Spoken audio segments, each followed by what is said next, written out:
So, this one's gonna take a bit of a story to be told before we get started properly.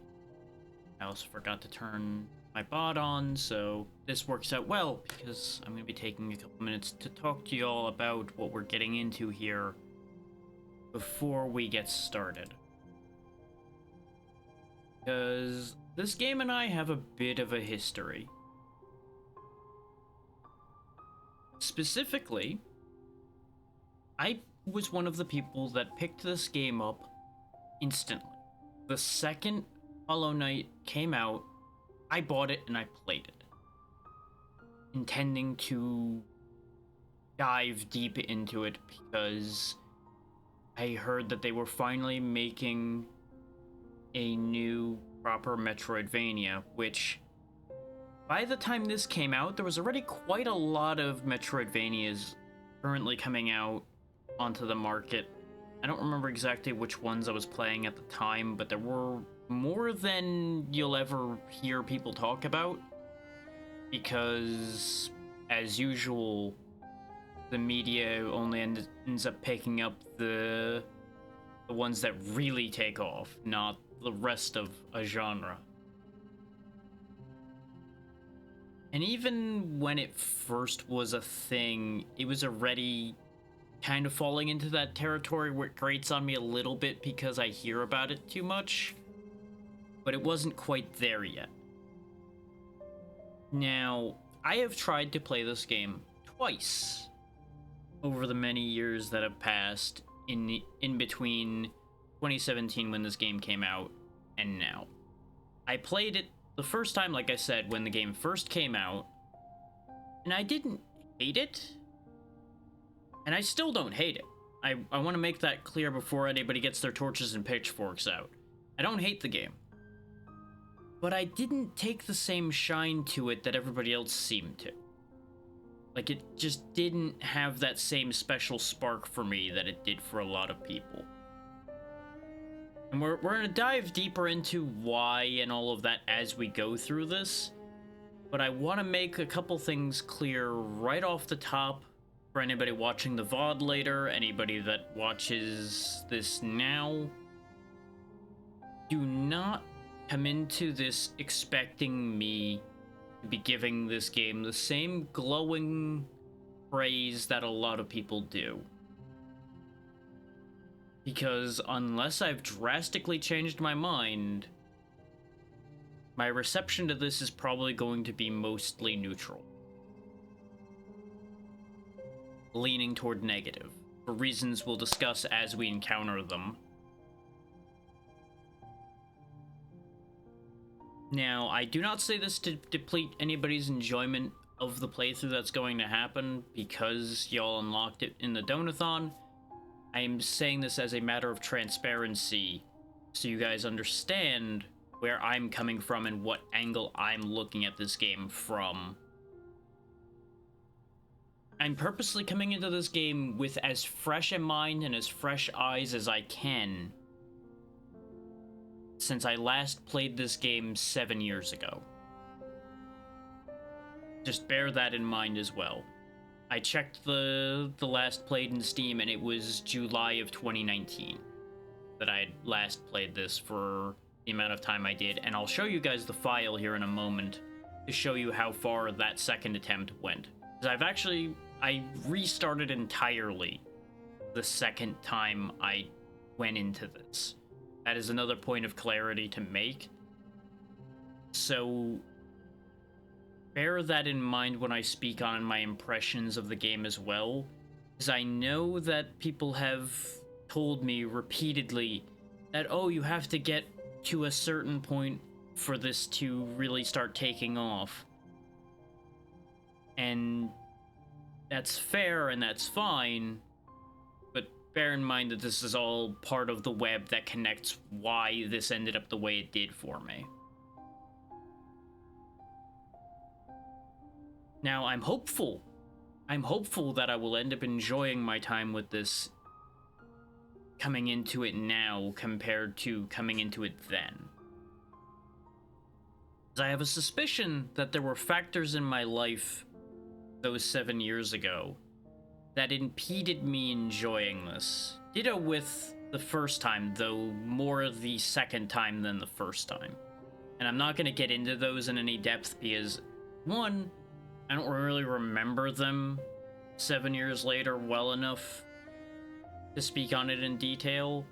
And two, it's not relevant really, nor is it interesting. Suffice it to say, there was emotional nonsense going on at the time that has since stopped being a thing for me. But that all can impact your impression of something. And we'll probably end up talking about this again multiple times over the playthrough as people question why I do not care for Hollow Knight. Is to lay out what my impression has always been. The presentation and everything of the game is incredible. The game itself mechanically just never did it for me. That's always the fairest and most reasonable way I can phrase my feelings on the game, because I have had to give this explanation so many times. It is one of the most beloved Metroidvanias out there. So being one of the outliers that did not like it means a lot of people are going to ask you questions. Usually angry questions, though not as much as you might think.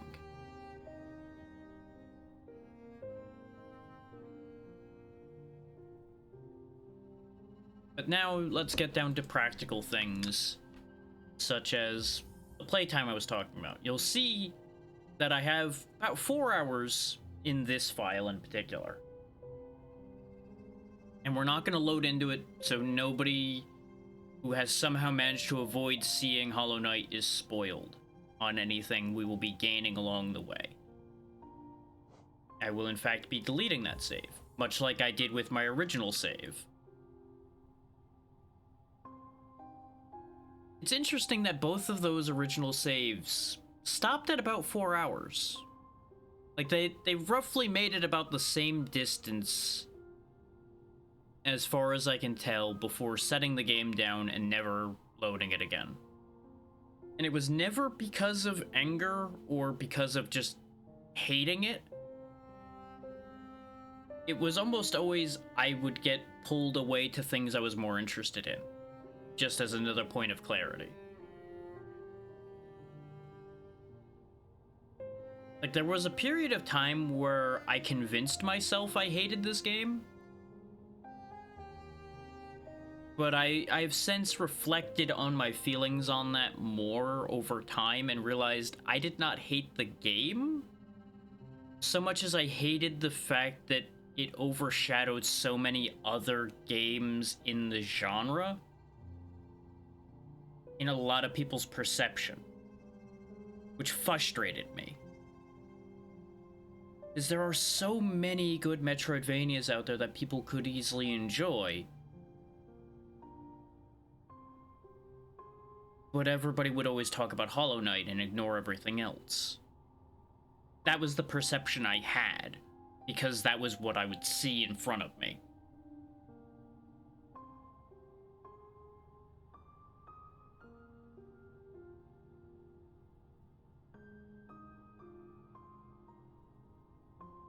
And again, I'm not at any point saying that this game does not deserve the praise that it gets, before anybody tries to twist this into something that it isn't. Is invariably things you say out on the internet will be perceived in whatever ways the one perceiving it chooses to perceive them in. But how do I phrase this next part? Is as I warned, my feelings involved in this are going to be complicated.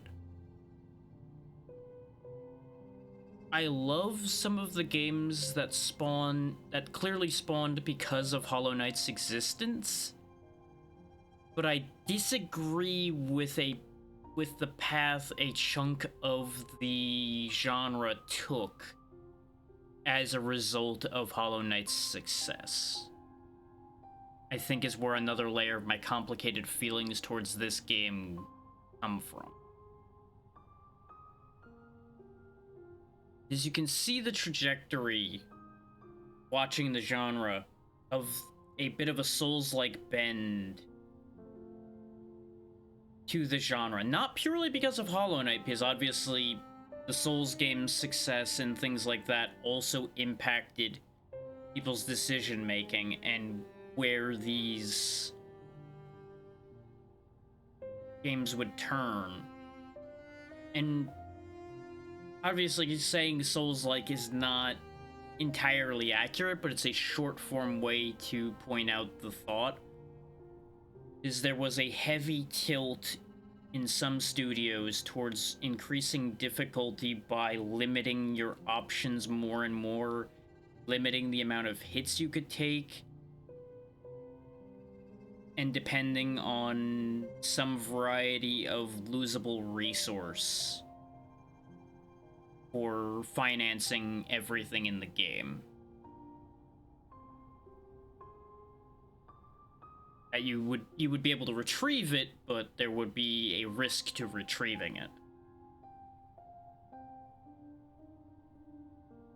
And inherently, I have no problem with those systems,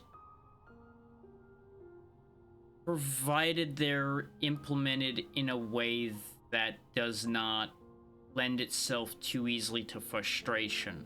And we'll get into that in more detail in particular parts we will run into along the way here. And one other Hollow Knight specific thing to note is I have no current intention of touching any DLC content.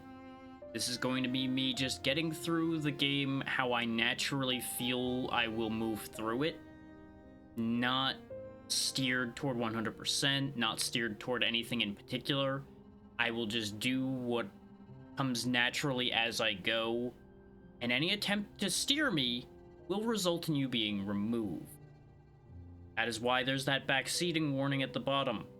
I'm going to be taking a very, very strict stance on that for this, because of how strongly I know the community feels about this game. It is a game I know people are intentionally or otherwise going to be particularly pushy during, or at least they potentially could be. So any attempt to do that, no matter how slick or subtle you might think you are, is going to result in at minimum a timeout. And I'm going to be more on edge about that, and I apologize in advance for the man I may be during this at times, is there will be periods of frustration during this, pretty much guaranteed, where I am going to end up lashing out if people poke the bear the wrong way. That's your warning now and your note of caution. If you're watching the VOD and you don't want to see that, you may want to turn it off at this point. Save us both the frustration. Because this is going to be a bumpy ride. With all that said and all that out of the way, let's get this moving. Yep, that's all already at the edge of the screen. I don't need to change anything. That brightness is fine.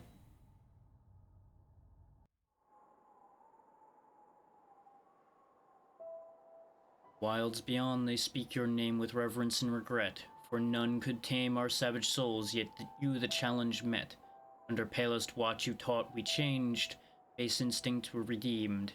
World you gave to bug and beast, as they had never dreamed. From Elegy for Hollow Nest by Monomon the Teacher.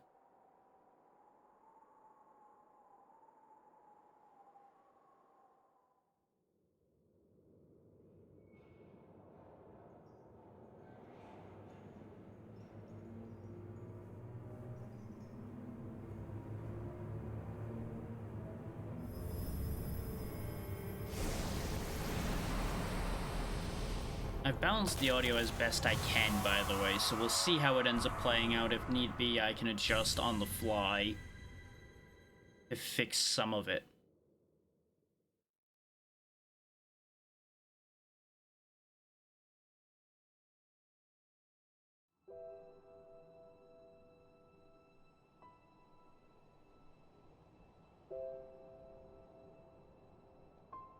And it'll be interesting to see just how much of this stuck in my memory at all. Which is to say, I really don't expect much of it to have stuck, aside from some basic pathing.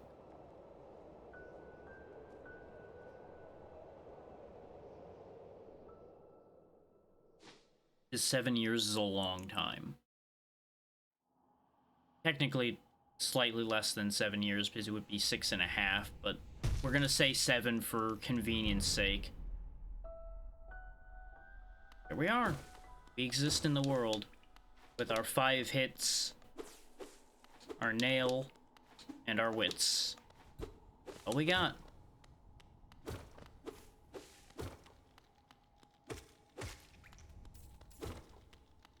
Just break our way through everything in our path.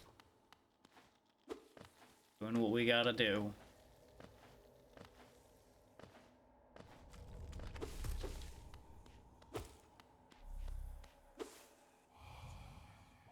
Higher beings, these words are for you alone. Your great strength marks you amongst us. Focus your soul and you shall achieve feats of which others can only dream. Collect soul by striking enemies. Once enough soul is collected, hold B to focus soul and heal. Is we have a limited healing ability. As that meter up there in the top left fills, you can use a portion of it to refill one of those masks that represent our health bar.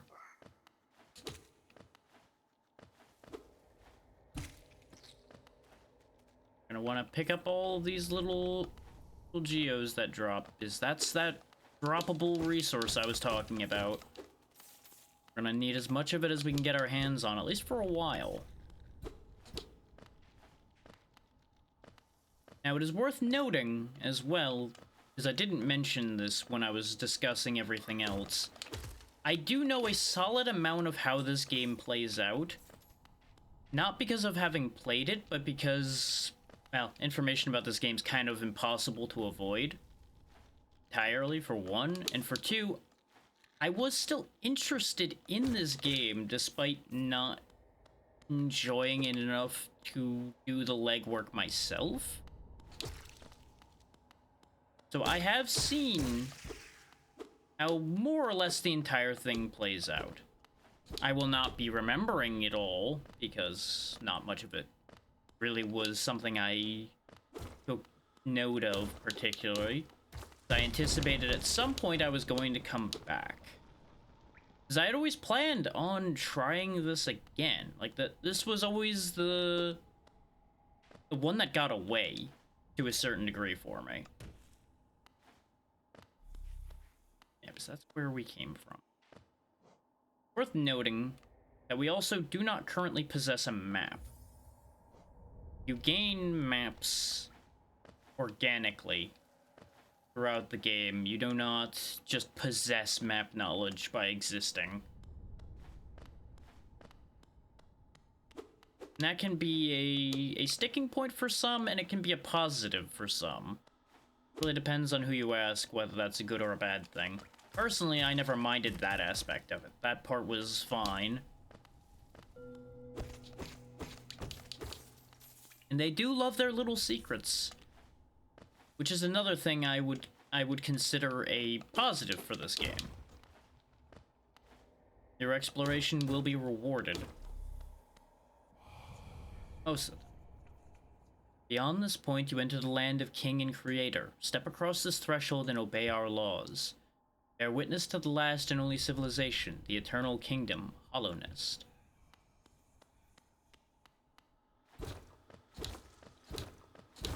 Breaking down the big old door, cause it won't open for me. There we go. Knock knock. I'm here now.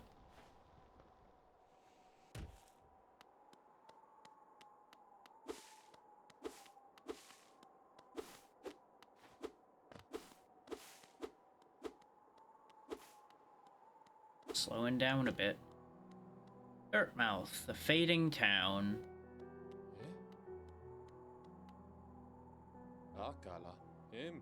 Oh there, traveler. Afraid there's only me left to offer welcome.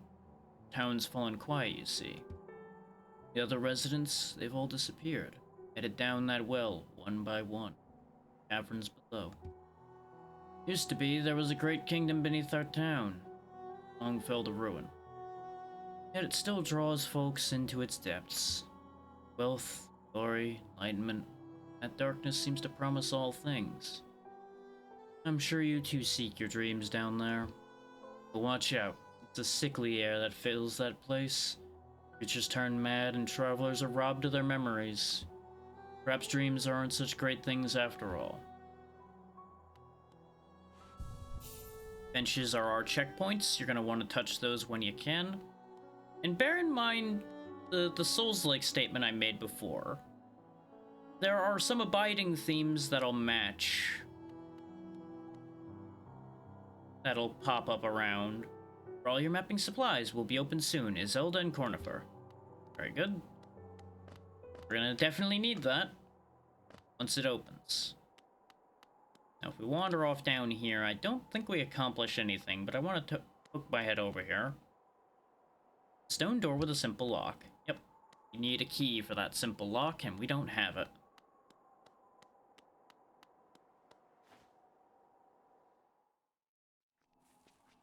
Now the adventure begins proper. Down here in the Forgotten Crossroads.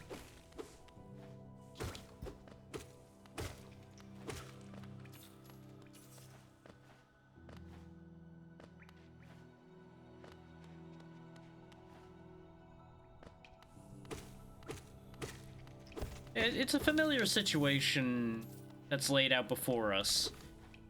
Lost kingdom full of people and creatures gone mad under uncertain circumstances, full of potential untold riches is an adventure. And we don't really know what our specific reasons for coming here are. It's all been hinted at a little bit, but not really laid out before us. We've certainly been through that line of thought, time and time again.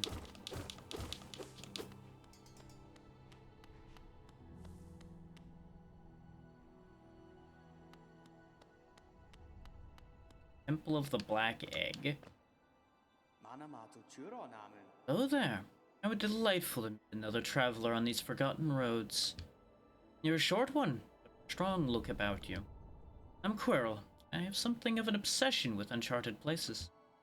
This ancient kingdom holds many fascinating mysteries, and one of the most intriguing of them is standing right before us.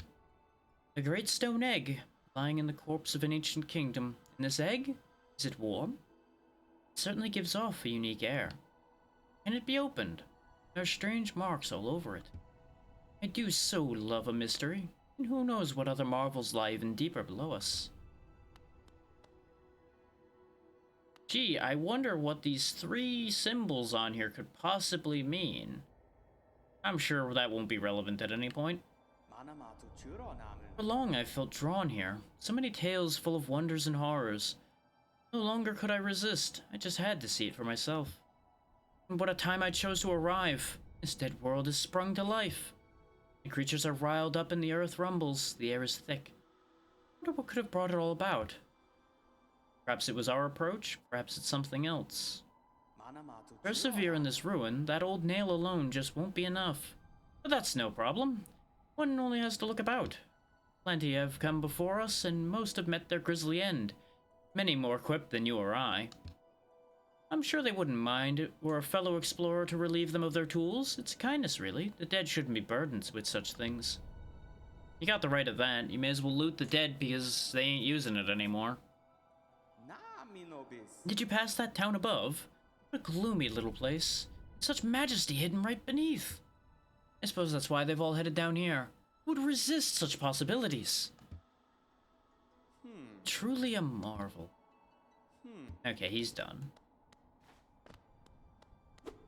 I'm sure that's not going to be the last we'll see of Quirrell. Whether we'll see him alive again, the time will tell. And perhaps we'll have to face him someday.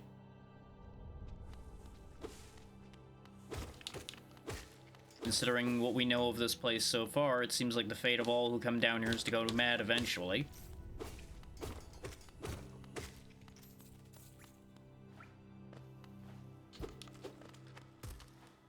Which, you know, considering what I know of this game, going mad down here seems about right. And I don't mean that because of plot reasons.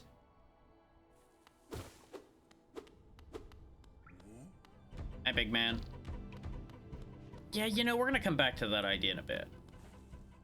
Don't think I'm up for dealing with a man who's got a stalactite for a weapon just yet. I suppose it wouldn't matter whether it's a stalactite or stalagmite when one's wielding it as a weapon, huh? It's just a big chunk of stone at that point.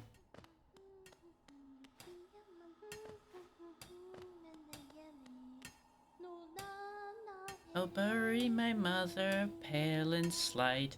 Bury my father with his eyes shut tight. Bury my sisters two by two. And then when you're done, let's bury me too. Did you know that one? It's one of my favorites. You can sing something else if you'd like. Start singing and I'll join in. I bet you have a beautiful singing voice. What are you down here for? If you came to get wealthy, just look around you. These mines are still bursting with riches. There's plenty for everyone. Just grab a pick and join in.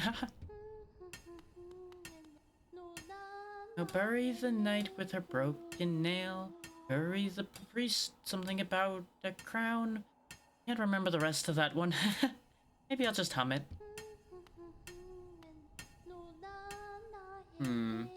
Bury the knight with her broken nail.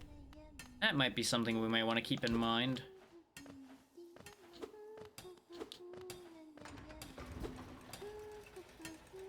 Come back, please.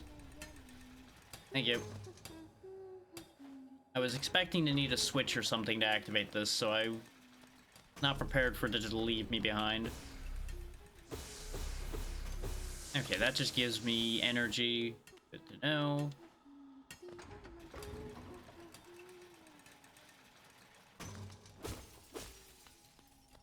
No doorway there. That's gonna be something I'm gonna be keeping my eyes peeled for, because there are gonna be doorways in situations like that. Okay, that's not going to fall without my intervention, it seems. And not an intervention I can do currently. I'm back to that idea in a bit. When we have additional abilities to deal with such things. Whether it benefits me or not, by the way, I'm probably going to be continuously just destroying the landscape around me as I go. Just because it's destructible. Why wouldn't I destroy it?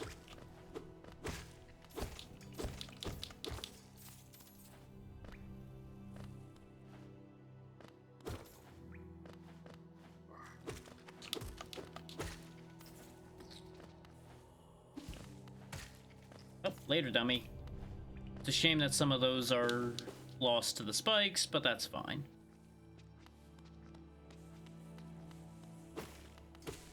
Oh, look at you jumping around. Didn't help you.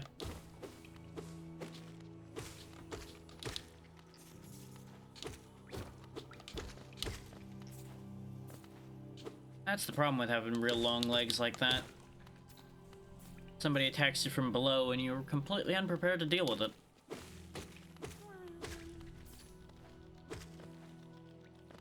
There's a grub up above.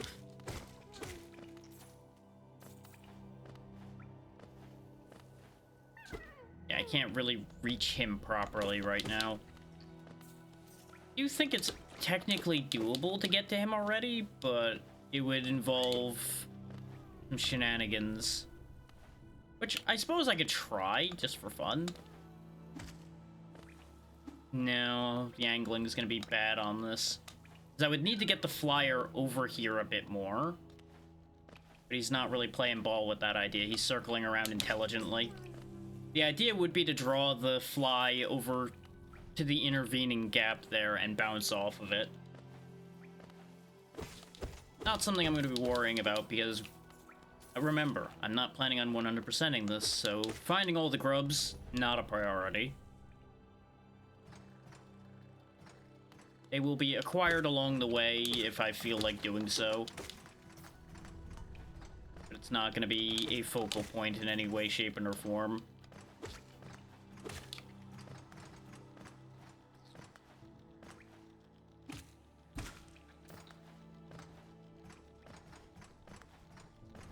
We will be most likely just cleaving a path of destruction through the world and moving on with our lives. And another thing to just get out of the way now is no, there is no plan to play Silksong as things currently stand.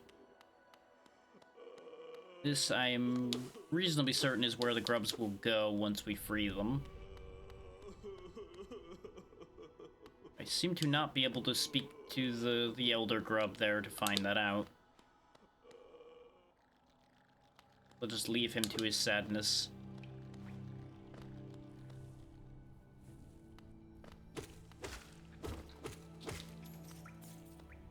Now, this game has been patched a ton since I had actively played it as well.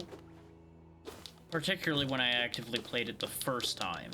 So I'm sure there's going to be some things that are not quite going to be balanced the same way they were when I played it originally as well. So that is, of course, going to impact my response to things. Okay, we've circled back around here. I thought I'd circled back around to town when I saw the ascend prompt there. But lacking a map, there's going to be times where I'm going to be verifying things. As you can see, proof positive that this is in fact where the town is. It's interesting that you slow down a little bit upon entering the town. Did you visit that temple? Strange building, I've heard, though I'd never dare the journey myself. The braver among us once went there to pray. They say they felt at peace within the walls. After a while, they stopped going. I wonder what changed.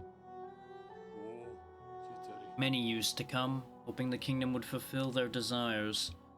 Hollownest, as it once was called, supposedly is the greatest kingdom there ever was, full of treasures and secrets.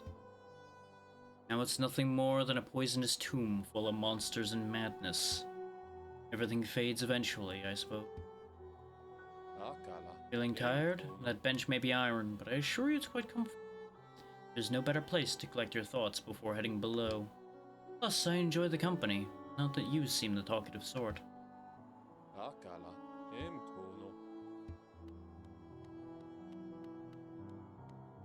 It is interesting how a bench wrought of iron could actually be comfortable in any way without cushions of any kind. But I suppose if it's formed properly, you can actually mold it quite well, I suppose.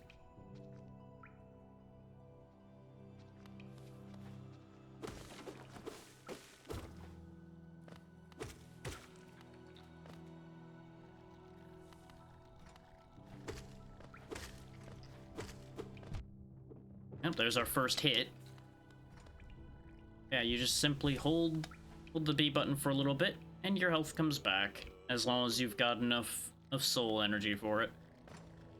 The fact that it will take time to charge is where complications will arise in the future.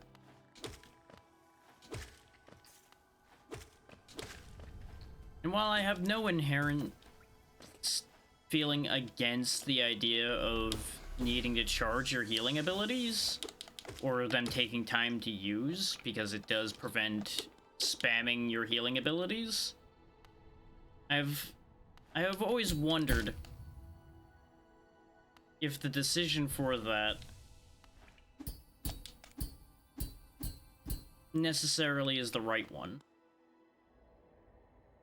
That's a fun little trick you can do, by the way, is using the nail to bounce off of spikes. That's something that gets used a little bit. I don't recall it being used all the time, especially not in anything that's required. but it does come up a little bit. Because you'll note that it taught us how to look down as we descended that segment. So one has to wonder if that was expected of us.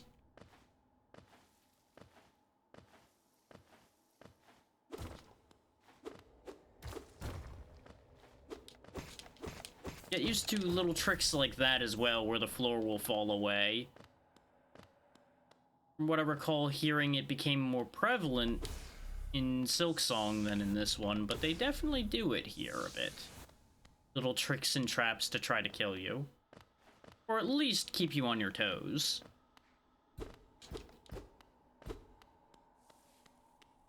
I'm sure there's going to be moments of frustration with that idea as well. And this game does like its spikes. Especially in specific places. And here's our first real challenge, supposedly. The Brooding Moloch. Now, because we have, like, no actual abilities, this is actually going to be a little bit of a thing to get through. Because all we can do is stab it. So, I am, of course, going to stab it a bunch. Problem is, you'll notice I can't actually get any headway on healing, and it covers that whole side. So I can't just aggro my way to victory against that necessarily. That was as much for demonstration purposes as me actually just mistiming a heal. Now, take note for those that don't know, that my mask up in the upper left is broken now. That will impede our abilities until we reclaim our corpse. And all of our geo is, of course, gone. We have to go reclaim it as well from where we died.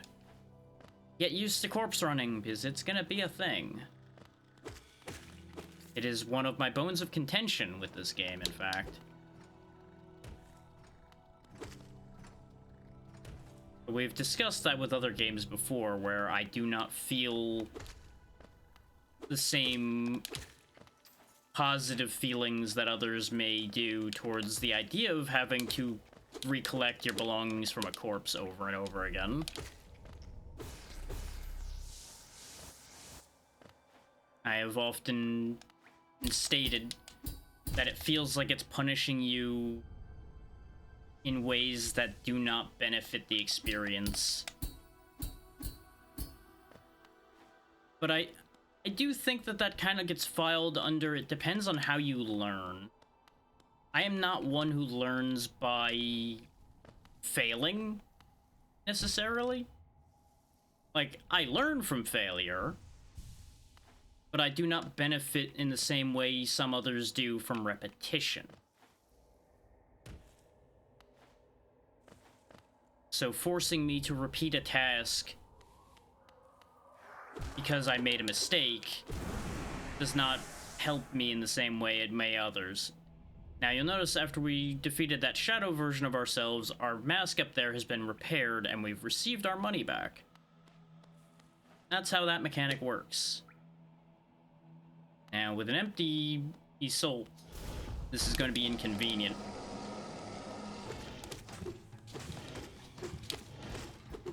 I mean, not just standing bad this time, and maybe this will go a bit smoother.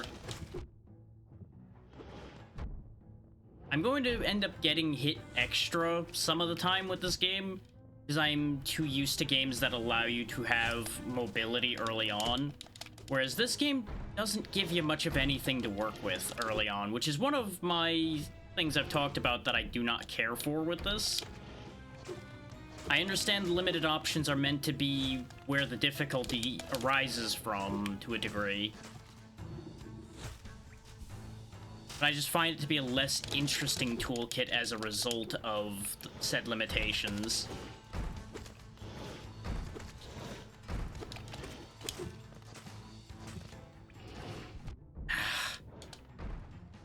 And the fact that a lot of things are designed specifically to punish you trying to use the only means they give you to heal is going to be something that's going to come up as a bone of contention a fair amount as well.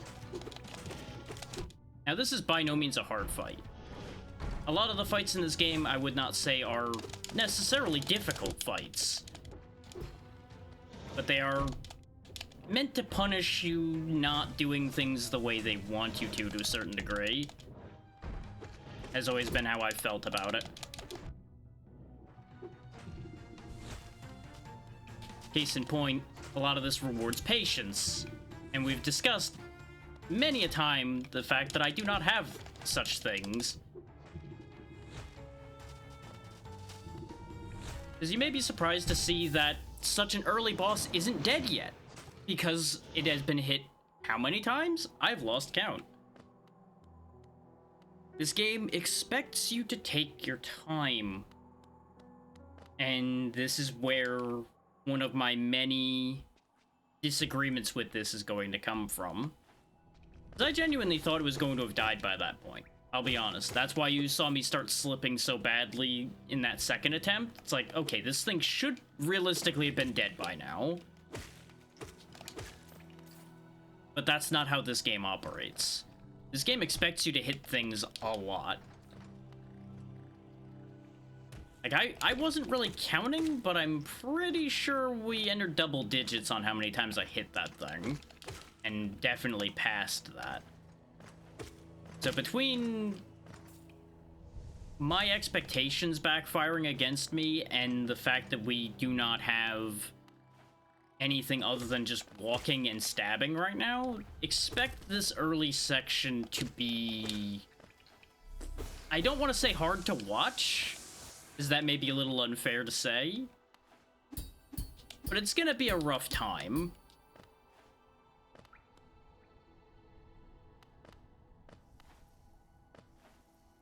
Like, for some people out there, it probably will be hard to watch. Because y'all will have been familiar with my normal capabilities and have a higher expectation for my success. Much like I have a higher expectation for myself. But unfortunately, I have no real tools at my disposal here, other than healing, and it's very easy to lose track of where you are, especially against a large target like this, when you're next to it and you get hit. All of the splash effect that happens really makes me actually lose track of where I'm standing. I don't know if that does it to anybody else, but it really can fuck with a perception of where I am when there's a lot happening. As there can definitely be sometimes, like when he's spitting all over the screen. Or like you saw before when I was standing next to him, hitting them, and then I got hit. I couldn't tell where I was standing at all at that point, because I had walked into him. I'm making too many early mistakes, so this is going to be a process. Which is a sad thing to think about, because I recall never having a problem with this fight. This fight I cleared first try both playthroughs, is from what I recall. Wasn't really a thing. And I don't know what I'm forgetting that I did last time. I'm not doing this time, other than probably just not getting hit.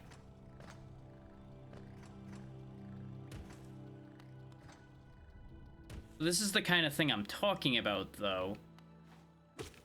Where rather than being presented with something simple and small at the start, they are giving you something that's at least a reasonable challenge pretty quickly. Now, am I going the wrong way? I don't know. This is just the way I found to go, so this is the way I've chosen to go.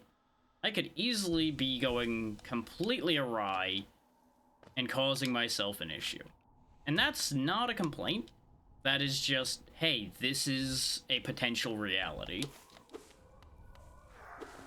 But now that I'm down here, I don't really have too many other options.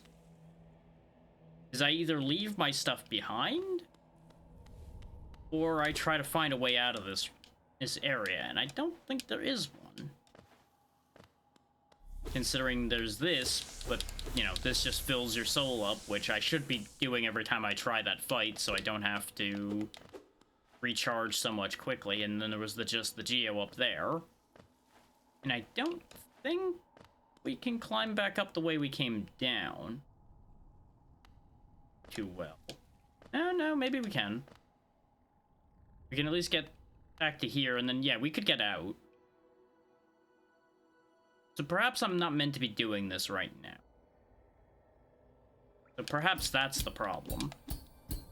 Is, you know, climbing over spikes and everything may not necessarily be indicative of a path you're expected to be doing immediately. But I seem to recall I've made that exact same decision before. Is, like I said, I recall not having that much trouble with that. But perhaps since it's distant memory, I am getting it crossed and I've actually come to that later, and that's why it wasn't a problem. Hello there. I'm down to explore these beautiful old ruins. Don't mind me. I have a fondness for exploring myself. Getting lost and finding your way again is a pleasure like no other. We're exquisitely lucky, you and I. I'm a cartographer by trade, and I'm working on mapping this area right now. Would you like to buy a map of my work so far? This is how you get your maps. We've acquired our map of Hollownest. So now we actually know the lay of the land a little bit. A map can be a useful thing, but it alone won't show you where you are. If you've not a head for directions, I suggest purchasing a compass from my wife, Iselda. She's just now opening our new map shop in Dirtmouth, selling all sorts of useful things to wanderers like yourself. She'll even sell some of my old maps from time to time. I pop back to see her whenever I finish mapping an area. She's always so excited to see me. Oh, by the way, I haven't introduced myself, have I? Yes, I should apologize for that. When you spend a lot of time by yourself with just your own thoughts, you forget the niceties of conversation. My name's Cornifer, and I've always loved exploring the world. Why, when I was first hatched, I wandered off immediately, leaving my brothers and sisters and poor mother behind. Hey there, Jay. It's going. It's going about as one would expect from playing Hollow Knight. Already died repeatedly to a fight I don't know entirely if I was supposed to be doing yet or not.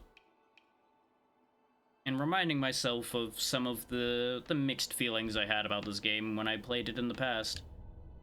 That's why, as soon as I could, I moved to Dirtmouth with my wife.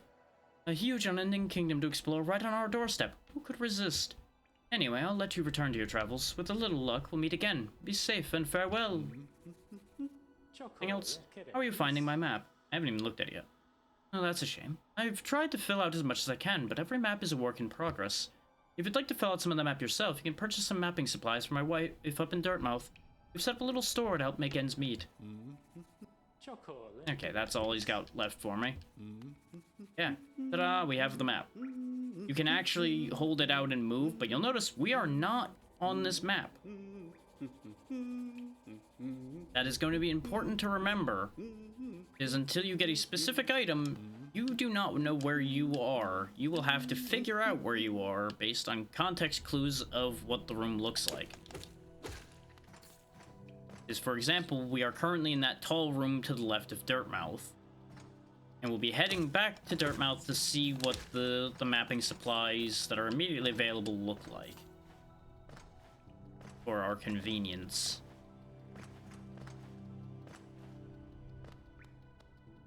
Because since I will be focusing on talking as much as doing anything else, I'm going to be making the navigation as easy on myself as possible. Ordinarily, I would not worry about such things. But in our particular case here, I'm gonna need the edge on the navigation. Even if it means spending more of the money that could have been spent on other more useful things.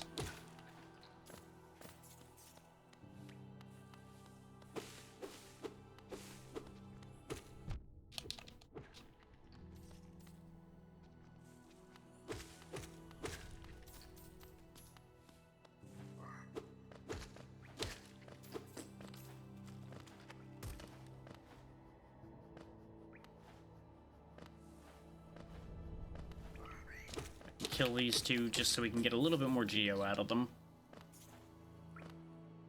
We don't have a lot of money after all. Nor do I expect us to have any money anytime soon. This is the wrong way. We'll address that again in a bit. So, realistically, we have better odds of beating him than we do of the giant spitting nightmare we were dealing with.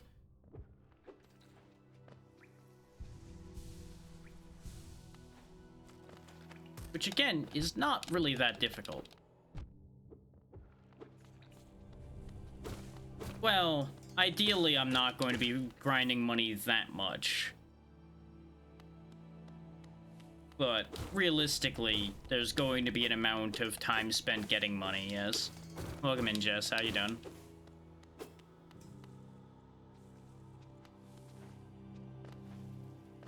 Because I do seem to recall that there are a few ways to make your money woes a bit easier. We'll worry about that when we get the capability to do that. Nice, nice. Bapanada. Come to buy a map, have you? It's really my husband you should be dealing with. But what a surprise, he's headed down below. He'll pop back occasionally to deliver new maps for the store, but I do wish he'd spend a little bit more time up here. I have not much of an interest in retail myself. Now, let's see what's here for me to sell.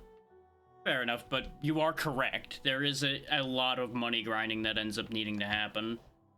These things are fairly costly. In fact, the thing I wanted to buy is just ever so slightly out of my reach. This Wayward Compass is how you know where you are on the map. And we're 3 geo short, so I'm gonna have to turn around and go get 3 more before I can buy that. You also need this to be able to update the map at all. You need these pins if you want to mark things on the map. Well, the markers are for marking specific things you want to mark. And then these are for automatically marking specific things, like benches, where you use them as checkpoints and such, which was one of the other things that kind of annoyed me a little bit. Having your entire mapping system be behind grinding money kind of galled me a little bit. It's like, that's a basic quality of life feature, and you expect people to have to farm money to utilize it.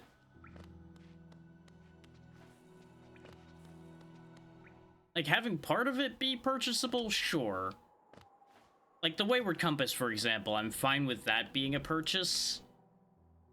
And it makes a degree of in-universe sense that you would need the quill and the pins and everything. But just mechanically, it irritates me. Equip a charm to activate its powerful abilities. To equip a charm, open the charms menu while resting at a bench. Now, once I get more acquainted with the lay of the land, we'll probably end up taking the Wayward Compass off. But especially today, we'll be wearing it, because now you see that I have a little Hollow Knight head floating around on the map. So we'll always know where we are whenever I open the map.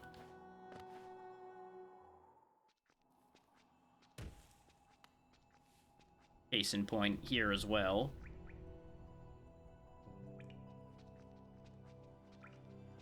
Should mean I get a little less crossed up as to where I ended up going if I'm in the middle of a thought, trying to maneuver, dealing with everything else at the same time. Because especially in some areas of this game, it's going to get to be a lot to take in simultaneously.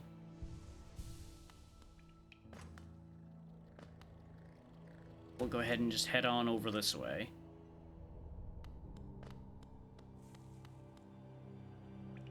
Pilgrim's Way. Travelers of Hollowness descend through verdant wilds and fungal groves to the city at this kingdom's heart. There all wishes shall be granted, all truths revealed.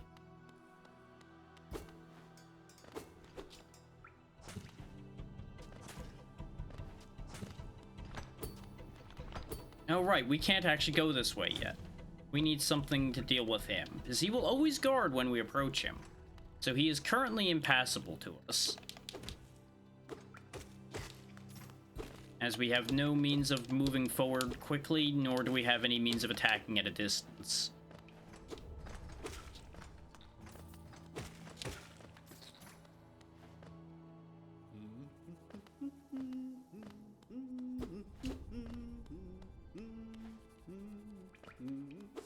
Now, it is worth noting that I have nothing against this game's willingness to let you run into something that will absolutely kick your teeth in. I have, as I've mentioned before, been a firm believer in letting the player make mistakes that they will regret.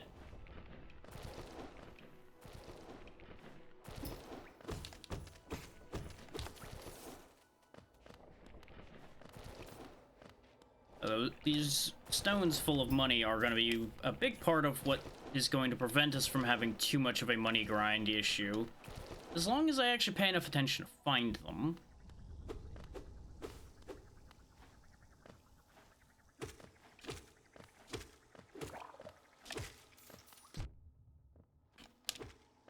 Oh yeah, get used to funny things like that, where enemies will split into other enemies without much warning.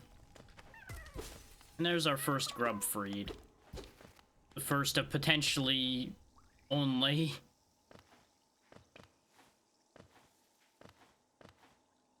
We shall see.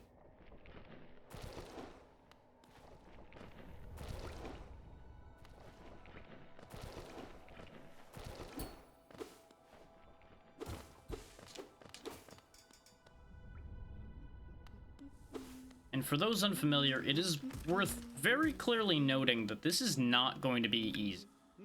This is by no means an easy game, as you may have gathered from the fact that I was already fighting something that was absolutely kicking my teeth in. Despite the fact that it's not particularly complex to have fought, it just has durability on us by a long stretch.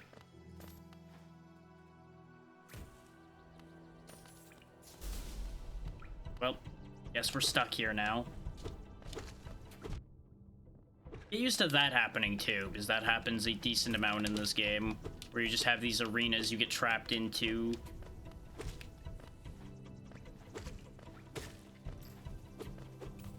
Early on, they're not going to be that big a deal, because we don't have that dangerous an opposition to deal with. Let's finish collecting this money before we forget about it. It thankfully doesn't despawn particularly quickly or anything. And if you see a wall react like that, you know that it's a hidden wall you can open. Which is why you'll see me hitting just walls randomly, because there are hidden walls scattered around all over the place that are going to be well worth our time to open.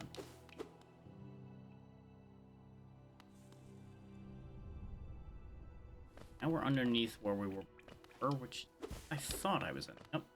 And look, more money! Now you'll note that none of these stones are worth a ton by themselves, but it adds up. We've already recovered most of what we spent getting the Wayward Compass, for example, throughout all of these stones. We can't quite make that jump. Like, in theory, I technically could if I had anything to bounce off of.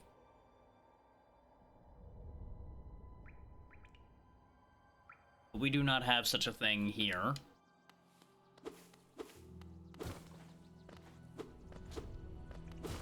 Now, enemies will respawn every time you leave a room, so don't worry about clearing space so you can make a trip anywhere or anything. That's not really going to be a thing.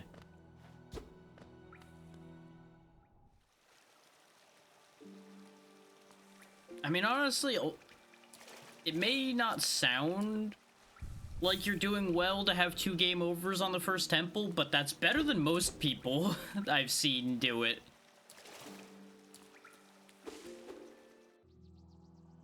And your first night playing, making it to the first temple at all is not that bad either.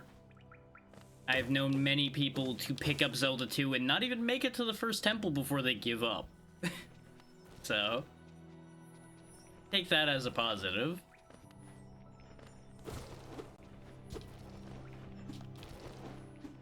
I can't bounce off the wall itself. I would need an enemy to be here. Because I can bounce off the walls horizontally, but I can't, like, gain height off of them that way.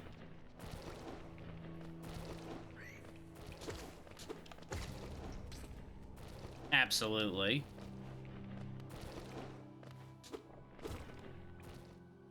I forget how useful grinding actually ends up being in Zelda 2. I believe there are a few things you can really push for, since it does technically have a level up system, I recall.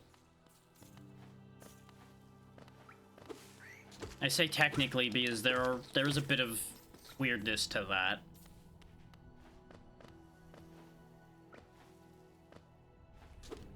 Yeah. It is going to take a while. You know, grab the money.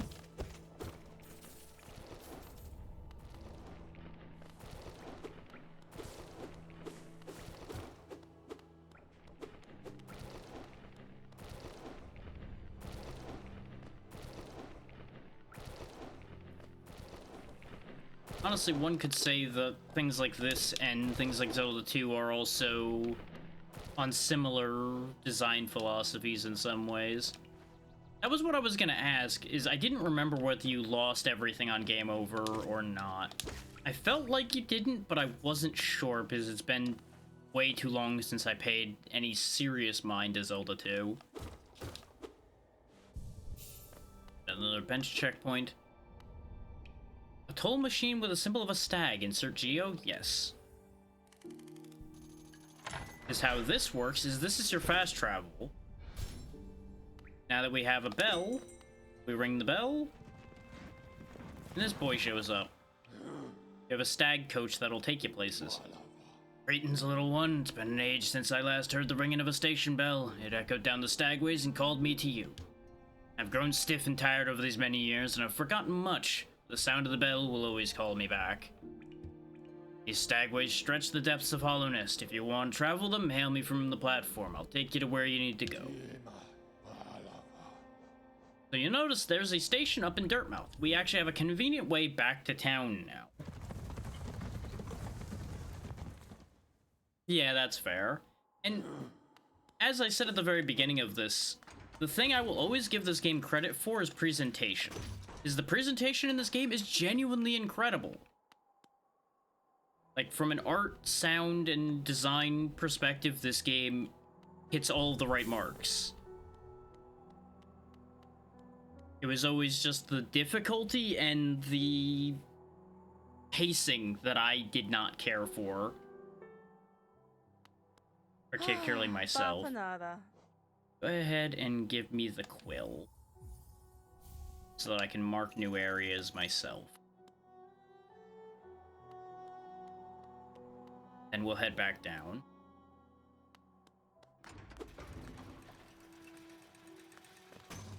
It's like, the more you pay attention, you're gonna notice a lot of little details. Like, you could actually see quite clearly the wheels spinning and everything as the elevator moved.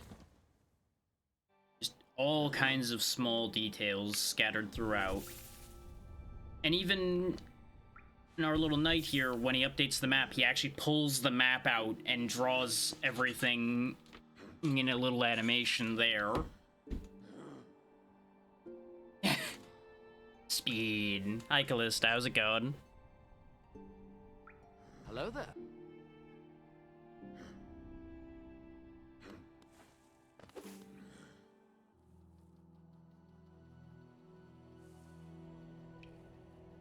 I believe that's correct. Because you're talking about Arena, right? Or was it Battle Spire that was first? It was one of the two.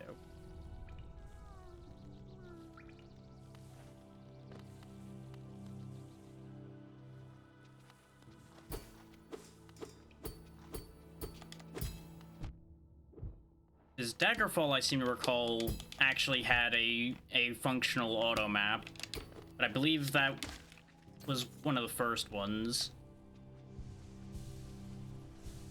Okay. Yeah, Daggerfall was the first one I had any interaction with, though that... Or, I should say, it was the earliest in the line I had any interaction with. The first one I played was Morrowind. but I then ended up trying Daggerfall much later along.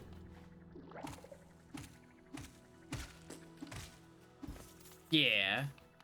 Daggerfall Unity is good stuff. It makes it much more accessible to the common user. I ended up trying Daggerfall because Bethesda gave it away for free. So me, being the curious person that I am, gave it a spin. It actually holds up decently, despite its age. It sure is. That was how I showed off Morrowind when I did it as part of the 12 Days of Drachmas last month. Because it has some odd quirks with the PC version without that. Still works just fine, but those quirks would have made streaming it more complicated than necessary.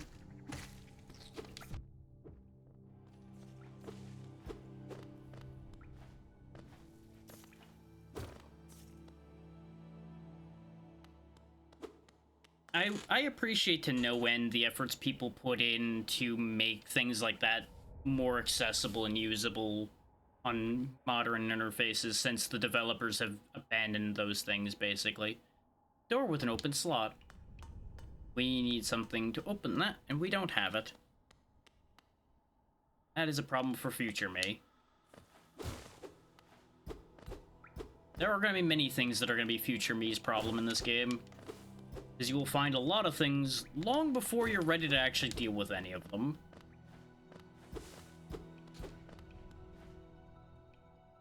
Especially if you're like me and love to poke your nose where it doesn't belong. Now, take note, the map has not updated. That's because the map only updates when you reach a bench, because our little friend here will not draw on the map until he's somewhere safe to take the time to do so. Which is, again, a neat detail, but it can be somewhat irritating from a quality of life standpoint at times. So it really depends on where you're sitting on that.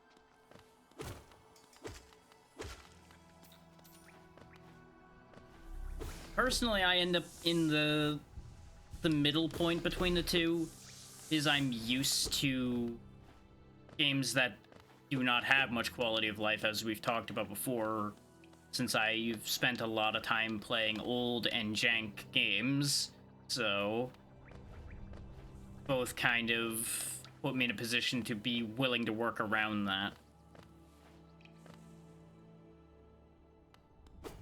But it is a notable thing.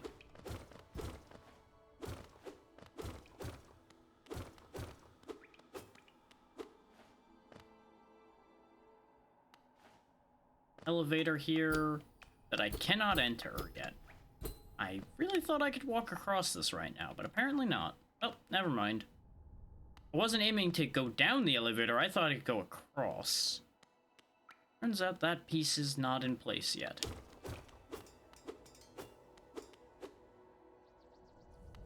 Another fine example of what I was talking about, of not being able to do something about a particular thing yet.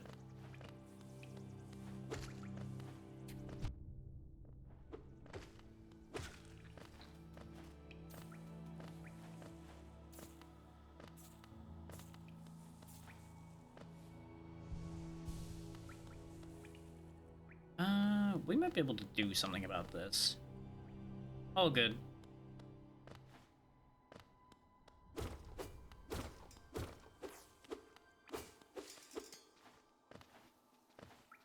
Let's see about dealing with the Gruzmother. Okay, right. You're the one that bounces around the room.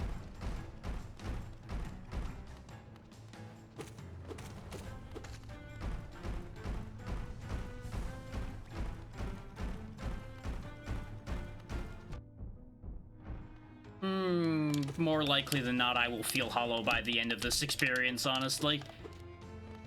More likely than he finds fulfillment. There we go.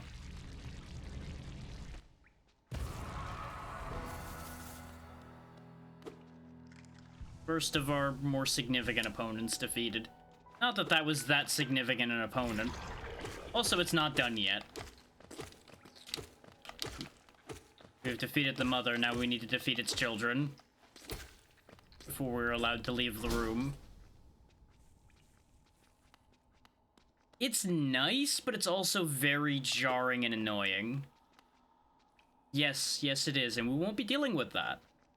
Also, that really is basically telling me the sky is blue.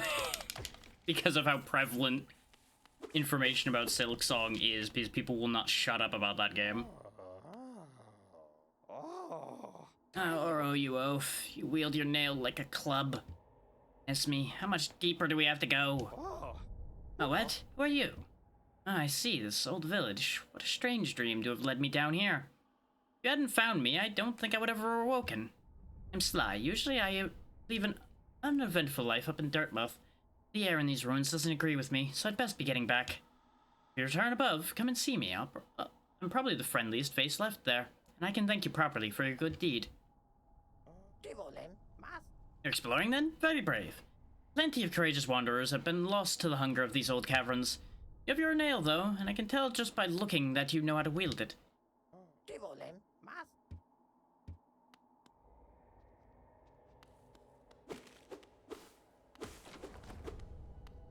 Yeah, we'll see about that.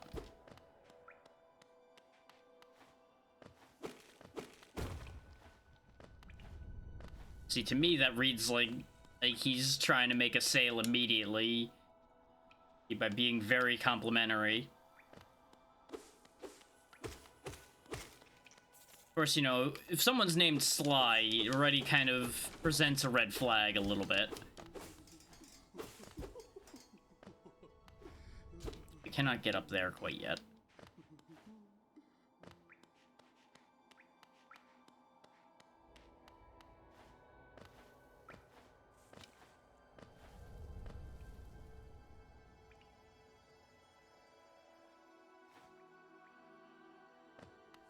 I'm comparing past memory with current knowledge in order to decide what to do quite yet.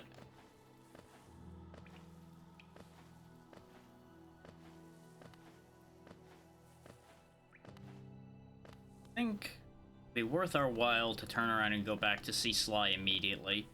If nothing else, to check what his prices look like. I do not remember. Useful information to know.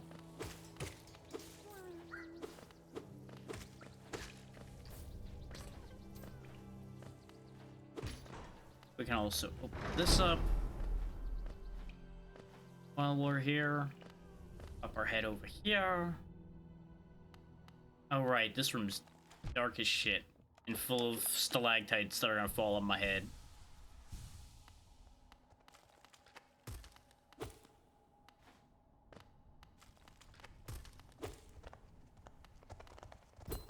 I also can't actually do anything in this room yet, I don't think. Based on the way that looks, so we'll deal with that later. But at least we'll have marked that room on the map when we actually get to a bench to mark it down properly.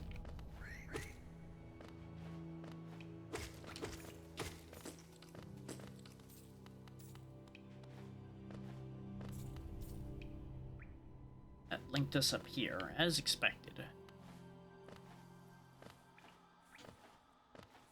I was gonna take the stag, but then I remembered we had that path potentially openable. It made more sense to clean that up while we were here. Oh yeah, fun fact for everybody, you can actually just have those stalactites drop on the enemies too. And I believe most things that are traps in this game will work equally on you and your enemies, which is always nice. It's honestly kind of frustrating when traps just arbitrarily don't work on anyone other than you.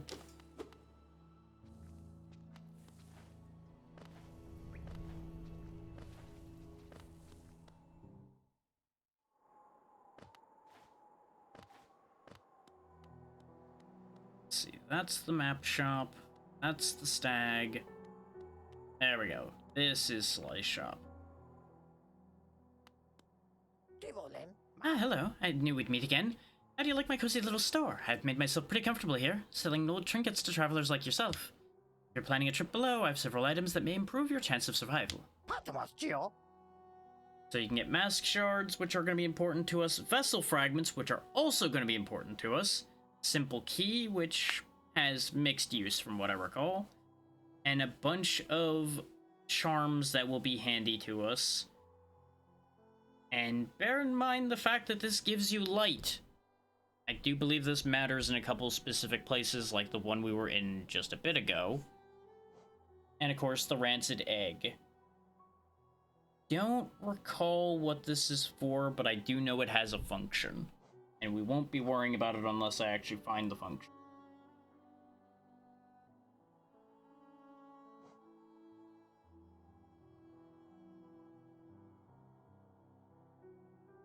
I forget if this is specifically more iframes or what this is. I want to say it's more iframes when you get hit, which is actually quite useful. This is pretty obvious. This draws money to you that's on the ground. It's convenient, but not like a major ordeal. What I'm gonna grab right now, because I can afford it, is this mask shard.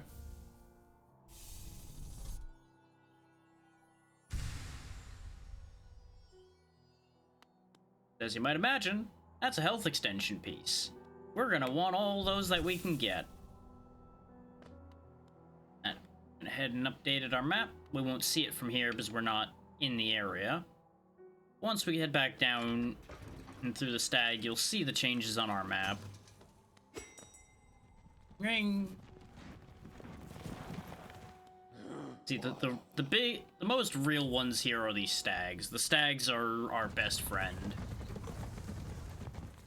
Always show up when you need them, and they will get you where you need to go.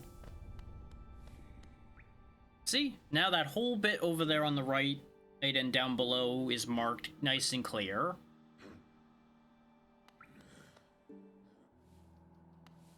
We don't have the stag pin yet, so I can't actually mark that the stag is here. I just need to remember that little cubby hole is where the stag is. Which is why I ended up passing it. I forgot that it was that particular little cubby hole, because you'll note that room looks too small for what that room actually is. Sizing on the map versus the sizing of the actual rooms can be a little bit iffy.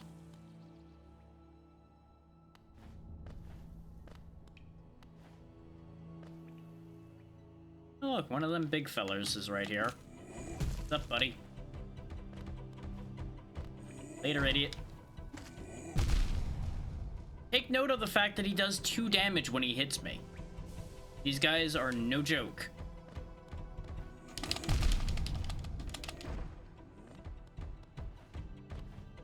Thankfully, they're also no scholar and no genius.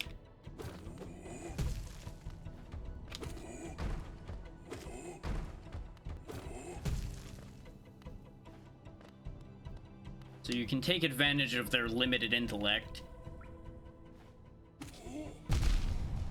As long as you don't make bad decisions like I do and get hit.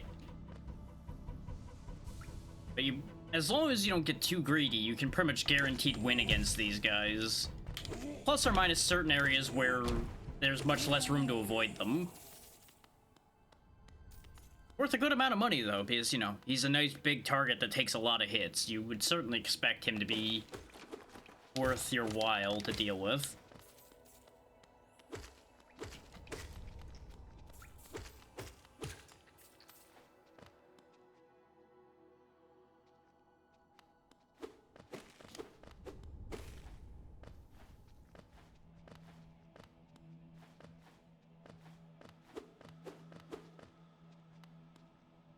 Now, you'll note the symbol in this room, and what that room right there looks like. Go in there when you're ready. Do not just blindly go in there.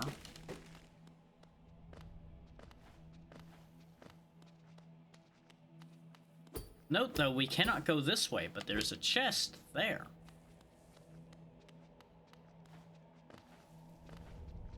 Just wanted y'all to know that that exists down there before we go anywhere. You understand why it matters that we're going to be dealing with what we're dealing with here in a moment.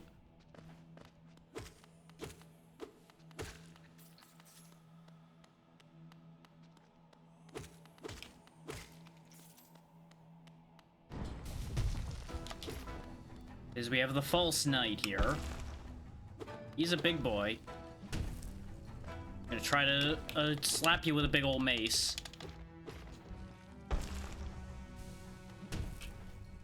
Got shockwave attacks. He mostly just tries to jump and crush you, though, from what I recall.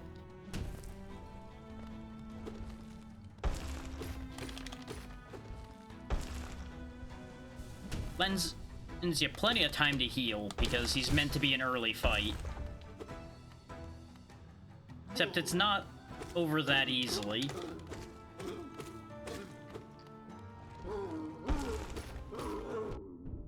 As you can see, he starts getting real rowdy once you beat him up a bit.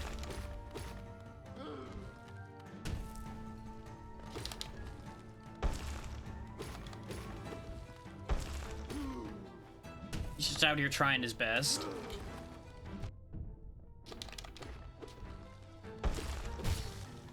Down he goes again. You get to beat him up some more.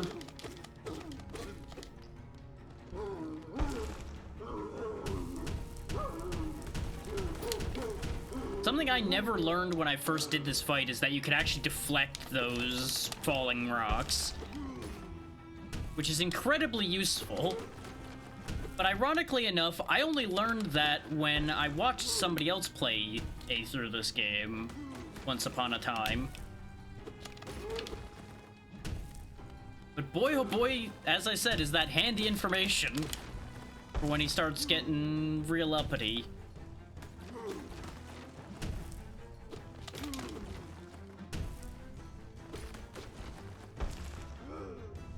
And top up my health, because you should always try to keep your health up, unless you've got something up your sleeve for that. I mean, you would too if somebody keeps knocking you over, popping you out of your helmet, and smacking you around.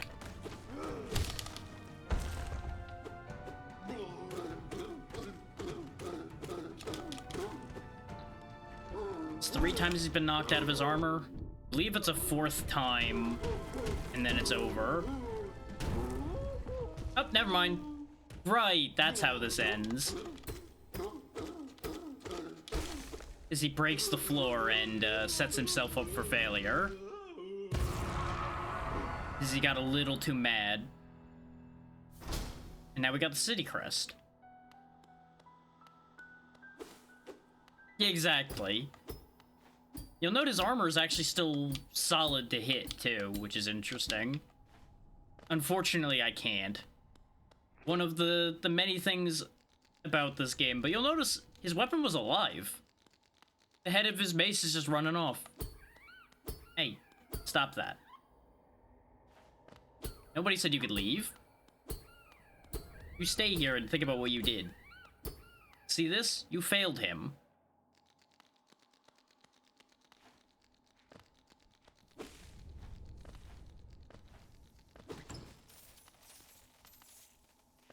Yeah, I assume it probably wasn't there voluntarily either. Behold, I'm the treasure now. Yeah, that was just worth the city crest and a bunch of money. Which we do need the city crest. It's going to be vitally important to get much of anything done. Got all this.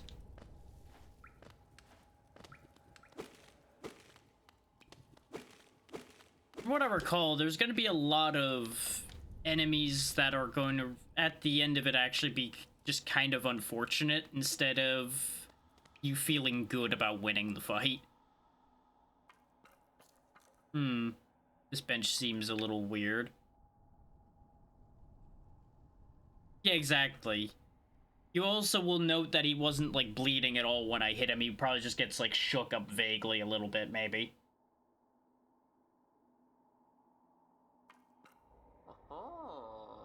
Oh, who's that creeping out of the darkness? My, you're looking grim. A strange empty face and a wicked-looking weapon. Something important has drawn you down into Hollowness Corpse, but I won't ask what. Perhaps the reason you found me is because you need my help. Say no more, friend. I'll give you a gift, a nasty little spell of my own creation. It is perfect for a little one like you. Now this is what we actually came through here for. This spell is what I really wanted.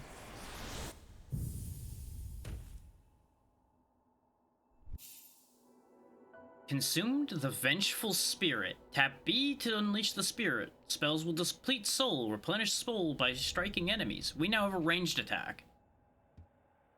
It is limited by the same resource that we use to heal, but at least we can fire off a few ranged attacks at need. Now you'll notice though that we're stuck in here. Oh, you've awoken at last. I apologize. Perhaps I should have warned you about the power of that spell. I was watching over you as you slept, but I seem to have slipped away myself. Now we're awake, I'm wondering whether you could do me a small favor, not as repayment for my gift, of course, simply now because we're friends. You see, a horrid great beast has made its home in the heart of this temple. Such disrespect. I would be quite grateful if you were to venture deeper in and slay it for me. It's a hardy creature, but with your new power, you're more than a match for it. Good luck with this small favor, my friend. So yeah, we got that spell, but in exchange, we've been dragged in here while we slept, and now we have to deal with another creature. Yeah, you know, just kill this great beast, you know, no big deal.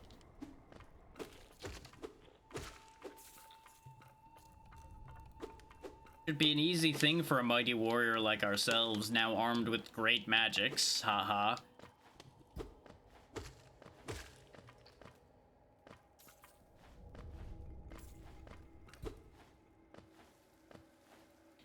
Exactly, friends help friends, right?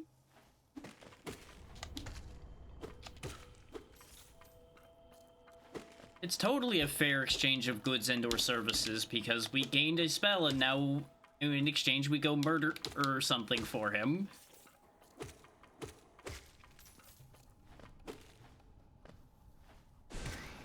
That's the Vengeful Spirit. It does, I believe, roughly the same damage as our nail does. But it lets you, you know, attack at distance. But it can only go straight horizontally. It can't go vertically or diagonally or any of that. So we'll have to use it accordingly.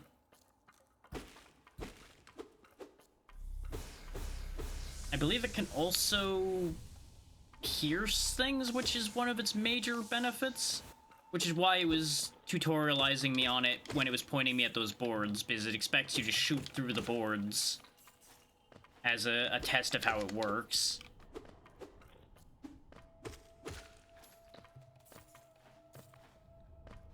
So basically our move going forward is going to be hit thing with ranged attacks whenever I don't need to heal, recharge our magic as quickly as I can, and hit thing from afar more.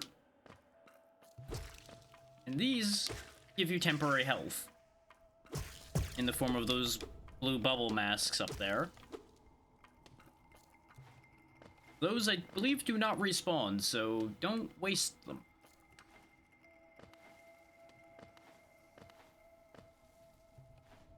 Because you can very easily lose them, as you might imagine.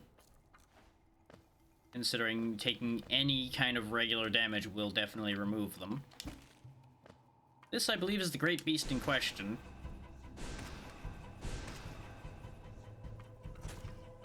He'll spit smaller versions of himself at us so that we can gain back our energy. Then we just keep blasting him until he's dealt with. Soul Catcher. Useful. And ta-da, we're back. So it's done, and then you've slain the beast.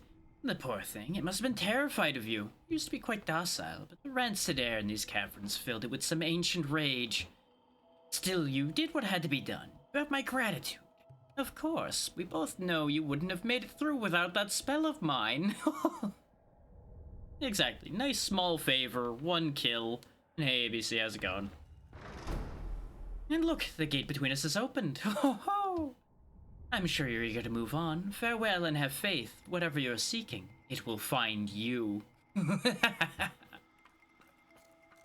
And we're right back on the other side of that room where we were before. Why do you hesitate? You'll get nothing more from me, I'm afraid. Though I do admire your persistence.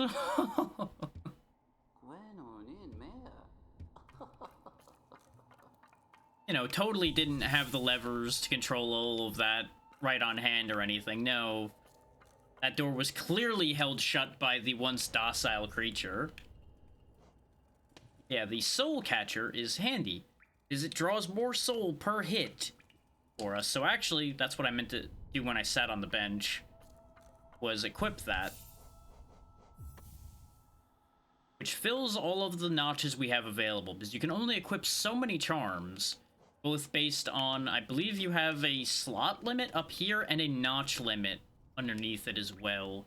That limits how much you can carry at any given time. So you'll have to swap your equipment around to suit your situation time to time. But now we can actually get into that green area I was trying to go to. And we also have a calling card from our friend sitting here. Sorry I missed you. If you're feeling lost, why not pop up to our store in Dirtmouth and purchase a map of this area? Available now for an excellent price. Cornifer. He'll always leave calling cards, I believe, wherever he was. So if you miss him, that'll be your indication that the map for that area is purchasable in the shop up in town. Which is kind of nice.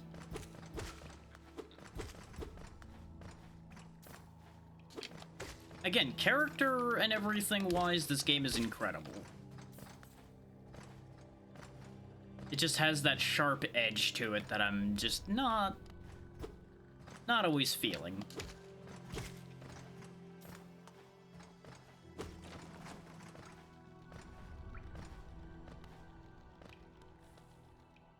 But who knows, maybe this time I'll get better immersed in it than I was the previous 2 times.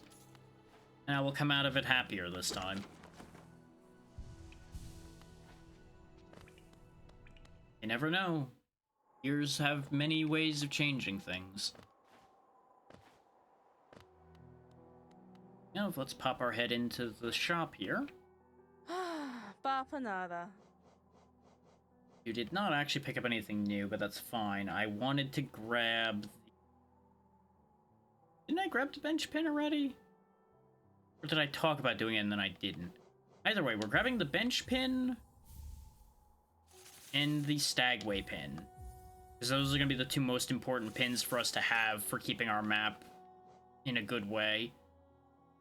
The blue cocoons are the thing that we were just talking about where we get the temporary health.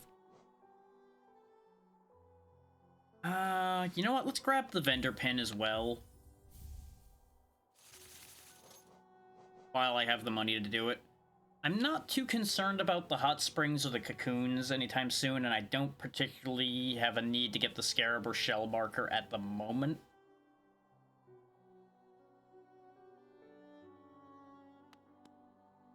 Because those markers, I believe, are ones you manually place to mark things for yourself to remember in the future. But as you can see, we now have a bunch of markers in this area because there's a stagway, a bench, and 2 vendors here. So it gives you a bunch of information. Everything here is, of course, going to still be too expensive for our purposes. That's why I hesitated a little bit on buying the marks that I did.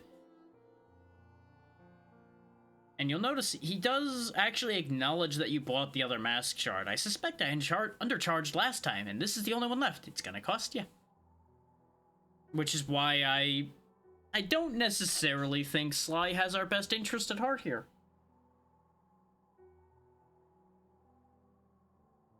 Because he's holding out on us about our health extensions.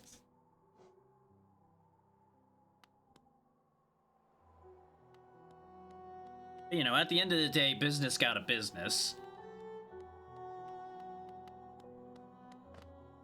And as you might imagine, as we proceed through the game, we're going to be filling out this town a little bit more with some of its wayward people. We'll go ahead and use the stagway to go back down. I mean, everybody's technically got a family to feed. Sometimes it's a family of one, which is themselves, but, you know, counts. And if you look at the map here, you might get the idea that there's a lot of places to go. That's because there is. We've got a lot of ground to cover in this game. Now, arguably, it would have actually been better for me to go from the entrance of Dirtmoth down, but it's fine. I believe we currently have two paths we can take. We can either use the city crest or go to the green area. I believe the city crest is used over here somewhere, if I'm remembering right. But I may not be able to go the rest of the way to where the city crest is used yet. That's where the debate in my brain comes from. It doesn't help that the last time I saw this game played, it was a randomizer. So, you know, things get a little weird under those circumstances.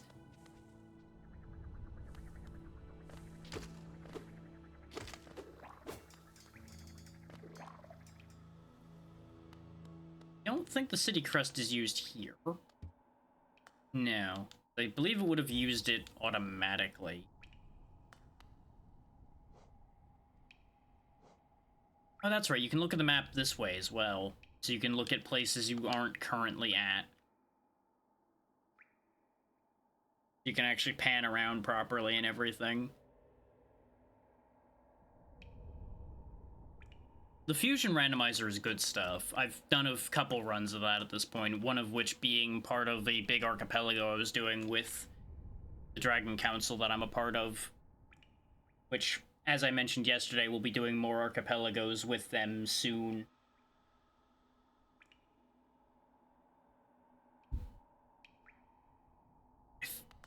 I don't think the fusion rando is my favorite randomizer, but it's up there. It's definitely one of my preferred ones.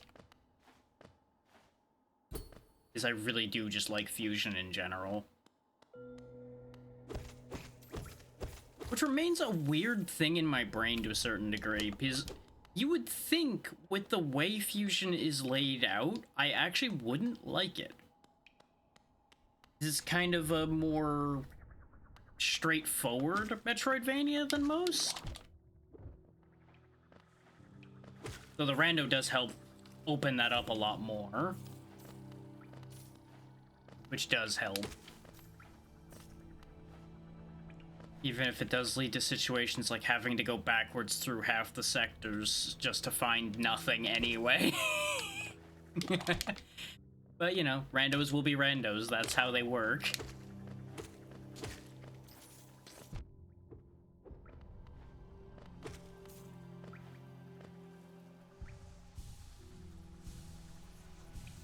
If you don't have at least one situation where the rando seed sets you up for failure, did you really play a randomizer?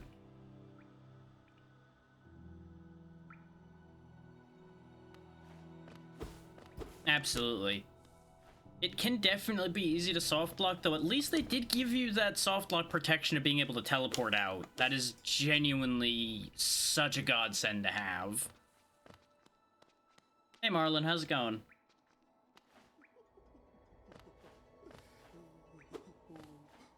Yeah, in the fusion randomizer, there is a warp feature that's shown in the top left of the pause menu. Depending on, well, unless you're playing a different fusion randomizer, you might be, because I think there is two fusion randomizers though. There's MFOR and then there's another one. I have played part of this before there, Marlon, and I'm doing all right. I have never finished this because, well, as the title indicates, I didn't particularly care for it when I played it. But we're back to it now because it was unlocked during the Donathon, so I've guaranteed I will finish it now.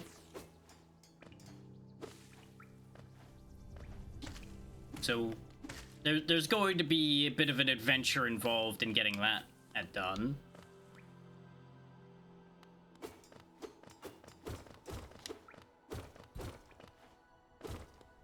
Especially as my fragmented memory competes with the information in front of us. I mean, you're better off, to a certain degree, not having the ability to just teleport out. Because the teleporting out is a little janky, because it basically rolls you back to the save that you last did as far as the map knows. So you can ending up doing checks twice. But you keep the things you got, which is what allows you to kind of cheat a little bit, which is the downside to having that ability. You know, it kind of ends up being an honor system thing of don't just abuse the ability to leave the situation. It's only meant as a soft lock prevention. Yeah, at the very least, stick to that for now, and then look into the other version once you get more comfortable with it, I would say would be the thing. Because you may end up having more logic issues as far as how that version runs, if it is in fact an older version. Because there were definitely some logic flaws with early versions of the Fusion Randomizer that got cleaned up as time went on. We're talking about the randomizer for Metroid Fusion. And specifically the fact that Jess there is running a version that I wasn't familiar with. Because there is two versions, and I've only ever used one of the two versions. Because that was the one I tried first, and it worked well, so I just didn't touch it at that point. I just went, yep, I'll update this, and never toy with that idea from there. Is, you know, that's also the version that works with Archipelago, so I had no reason to fix what ain't broke. Okay. If it's working fine for you, then yeah, there's absolutely no reason to change then.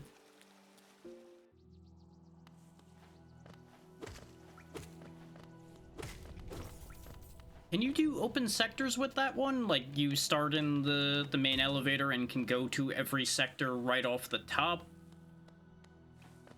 Unless you actually run the locks properly, or is it only starting from main deck with that version?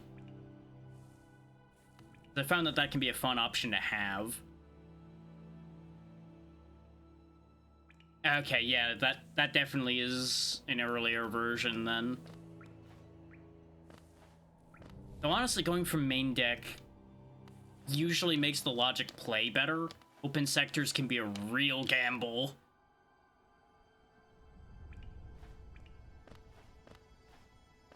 Sometimes it does unique things to the pathing it expects you to do. Let's put it that way. Like what I was talking about earlier with having to use the back entrances through most of the sectors instead of using the front doors because I didn't get any of my security keys for so long. Yeah, the initial Shine Spark can be brutal if you're not used to doing it. Personally, I'm not super used to Shine Sparking even with having played as much as I have, so I tend to avoid having to do that more than necessary.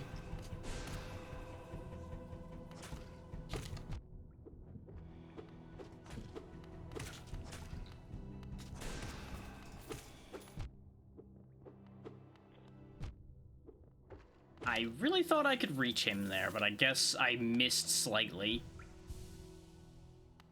Which that is a thing I've noticed with this game, is your nail reach is a little weird at times against some enemies. I don't know if it's only some enemies or if it's just I've only noticed it with certain ones. But it can be a little weird at times. Like, it's ever so slightly shorter than it looks.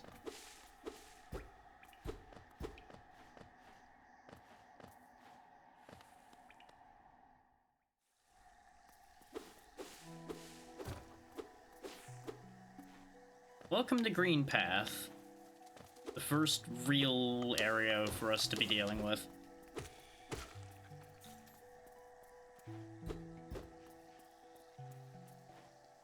And where quite a few people I've known have quit this before really getting anywhere.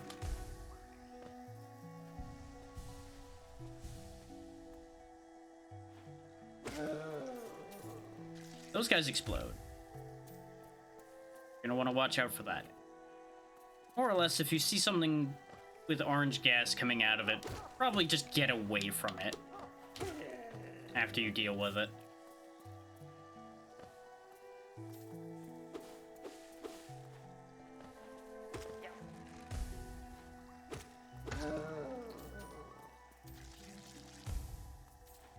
They do at least give you a decent bit of warning.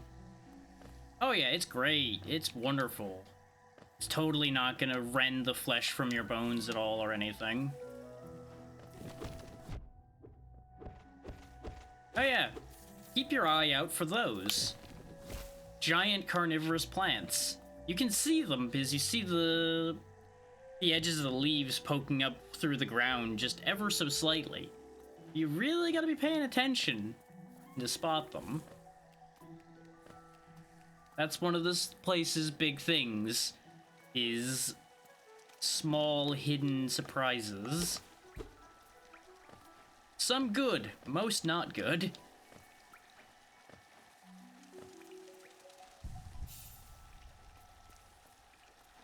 One of the main things I remember about this place, and of course we do not have the map here, so we don't know where we're going yet. We gotta find our friend before we can learn about where we're going.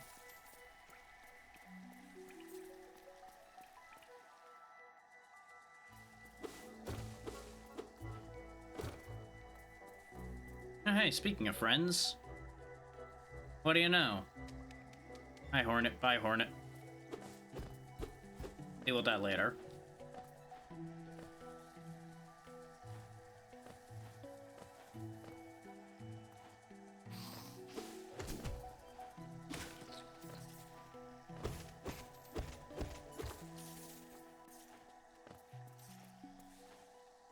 Yeah, just take note of all the bubbling happening there. You know, it just seems so nice, doesn't it?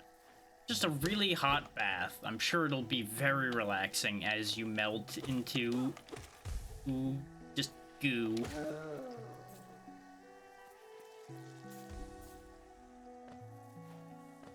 I mean, with how cold this winter's been, it might actually feel good for the first few moments.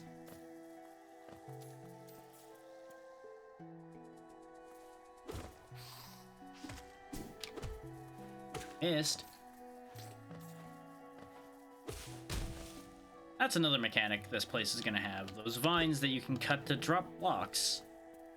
I recall you can actually crush enemies with them, too. Like, if I get this guy to come over here. Hey, you, pay attention. Come here. No, don't just keep wandering along. Come here. Come on. Come on. Nothing bad's gonna happen, totally. Squish. Now you'll note, though, we didn't get the Geo out of that. He's just dead now.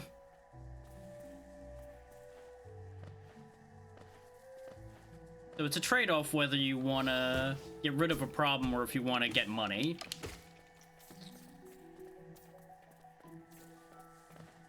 Squish.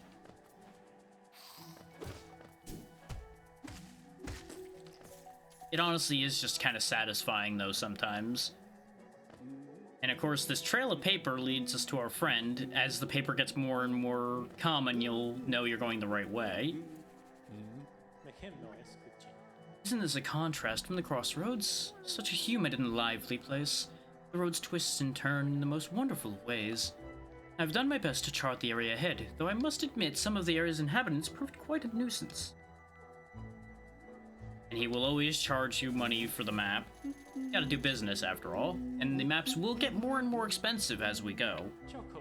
I ran into another traveler as I made my way down here. I tried to call out to her as she dashed past, but she barely even glanced in my direction. Not an appreciator of maps like you or I, obviously. Exactly. He deserves to be paid for his work, because he is taking big risks to map these places out for me.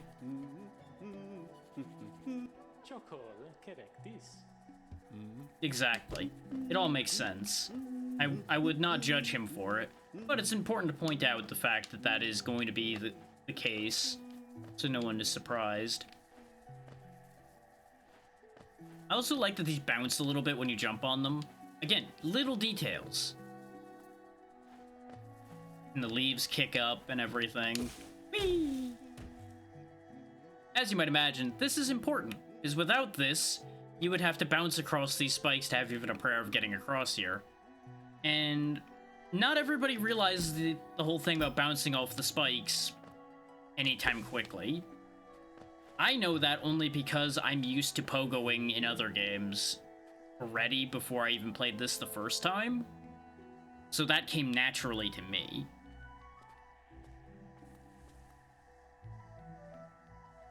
I remember the first time I did it, I ended up missing the timing a few times and taking quite a bit of pain to figure out the timing. Even though it's not that strict, it does take a little bit of getting used to.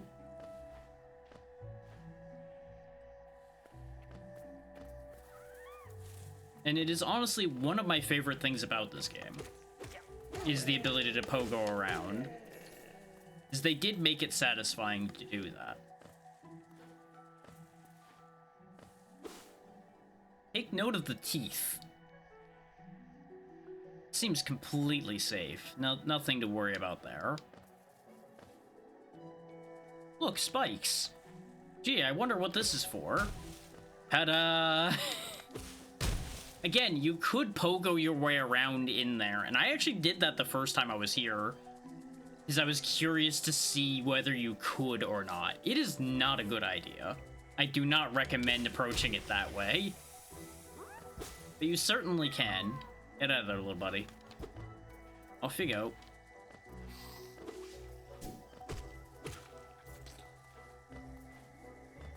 Just bear in mind, there's a lot of, you can do this, but you probably shouldn't in this game. But the reason you might end up doing that is because of this exact doorway here.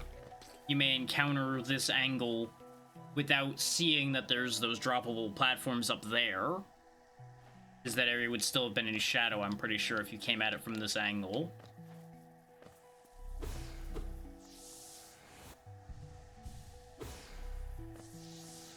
That is something this game likes to do sometimes, is show you what you can see quite well. Like, it handles showing you what would be visible from your character's perspective quite well, to your blessing and to your detriment.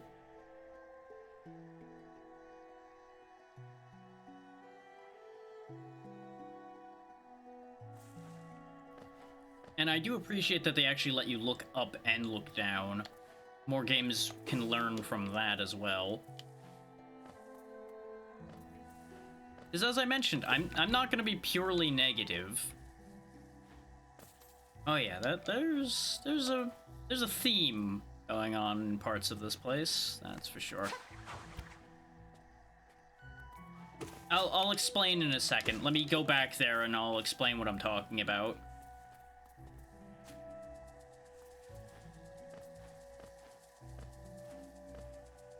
Notice how that interior area is darkened out when you're not near it, but it lights up once you are in it, because the knight wouldn't be able to see into that room from where he is currently. It's nice little things like that. Because you as the player obviously could see into there, because you have that expanded, almost omnipresent vision from outside the character, but he would not be able to see in there. And it gets dimmer as you look up there, because it's out of his line of sight. But as you enter in more, line of sight improves.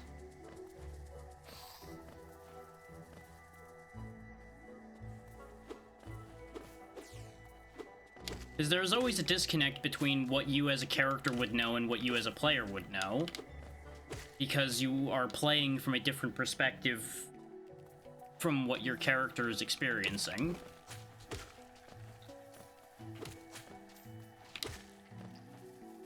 It's more important in role-playing games to consider such a thing, but it can be interesting to think about in other things as well.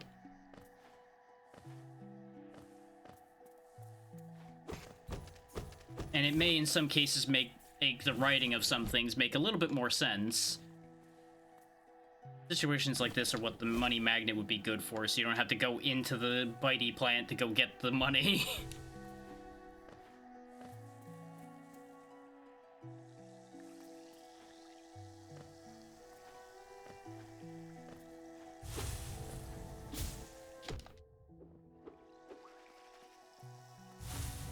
Absolutely. Because it's a matter of whether you need that information or you don't need that information. You don't really need the information about being able to see into that particular cave. Whereas seeing past locked doors to see that there's something of worth there matters more, because it's to encourage the player to actually go there. Because otherwise you'd look at a locked room and go, well, I don't know if this matters at all or not. But if you put a chest visible there, for example, people will be much more inclined to try to figure out how to get into the room.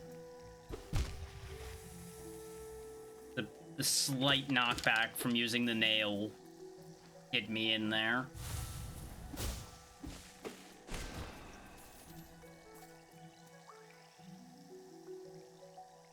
Yeah.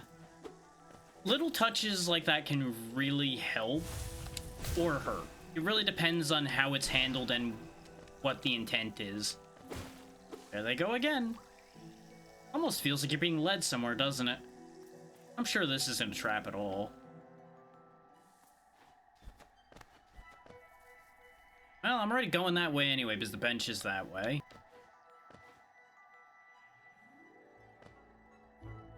Yeah, because it's just a little guy hiding in a giant pile of leaves to be more intimidating, yeah.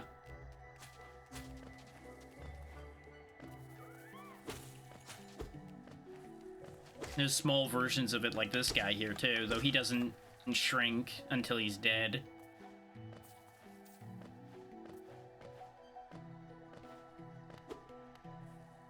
A toll machine with a symbol of a bench. Insert geo? Yeah. Got it. This is a pay-to-use bench here.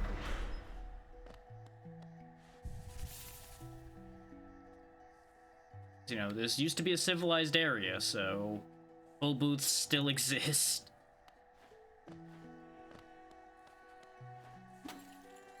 Nope, I should have went the other way, because I think I might have been able to land up there and skip this little bit of hopping. Not that it would have mattered that much.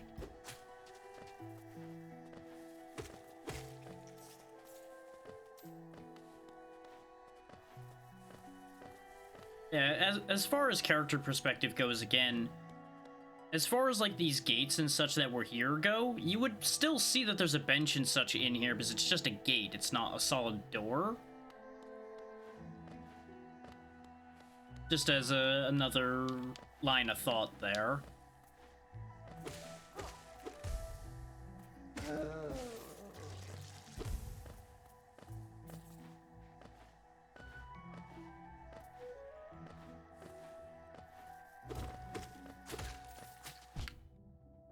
Little greedy for my own good there.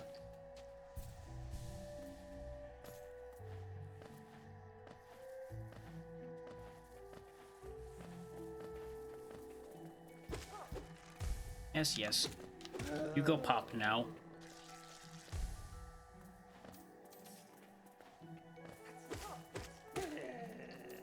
Yeah, you're gonna find that a general theme with a lot of the enemies, especially earlier on, is they're both usually sad and cute. With a handful of other options thrown in there. That's usually the two major types you'll be dealing with.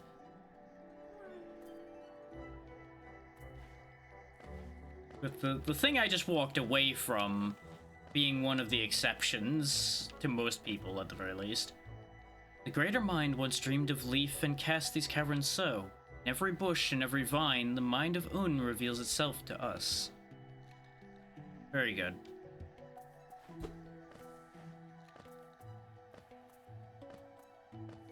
So look, butterfly. Not murder butterfly either. You know, I probably should just rip the band-aid off and deal with this. It's a breeze!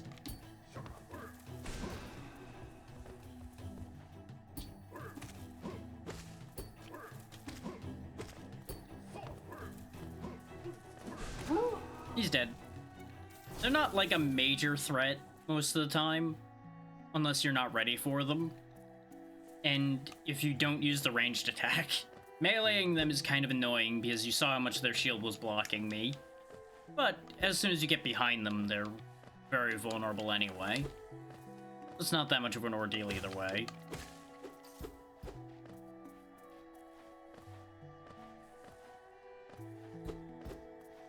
But if you don't know that's coming, you might get surprised. Because you might be in terrible shape when you get to that point, for example. Having fought your way there. Though with where the bench is, you would think you'd be okay. Good night, ABC.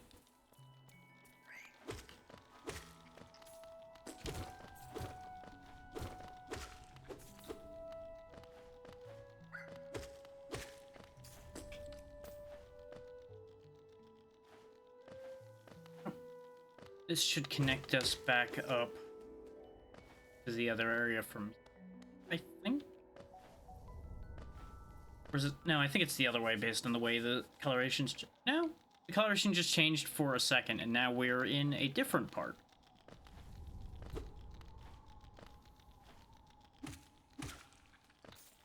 Just for the moment.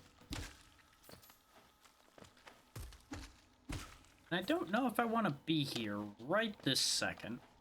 But we're here, so I may as well nose around while we're here, right? Could possibly go wrong. So yeah, you may notice that the headroom there's not so great. Might be thinking, well, how do you get there? The answer is we don't right now. That's the easy answer.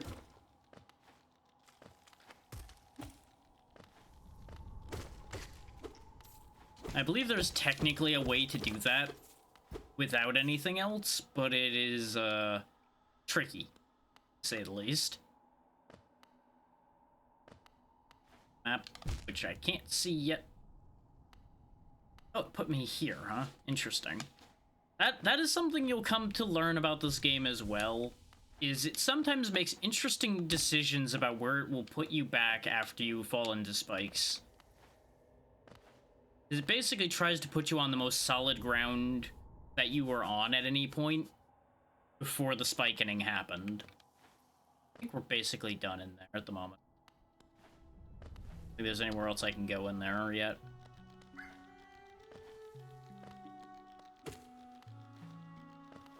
Send him on his way.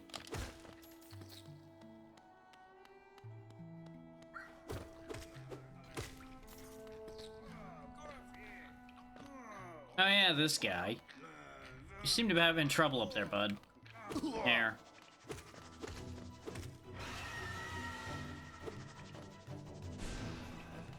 Missed it.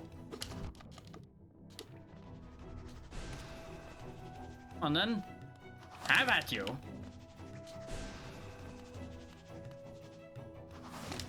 This thing's not really a threat, per se.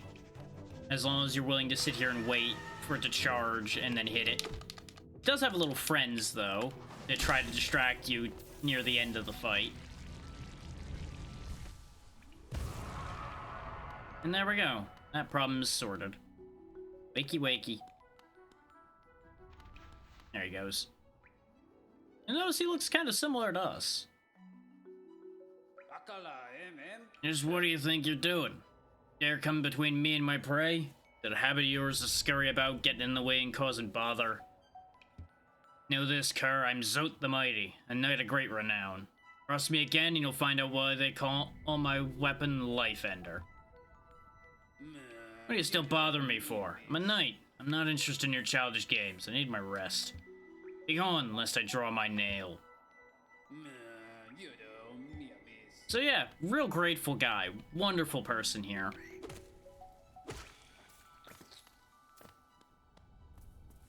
But, you know, we may as well help him out on the way through. It's not like we could just leave him dangling there, right?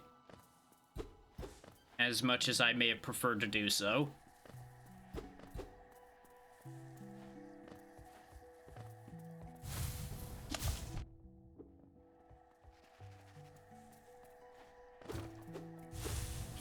No.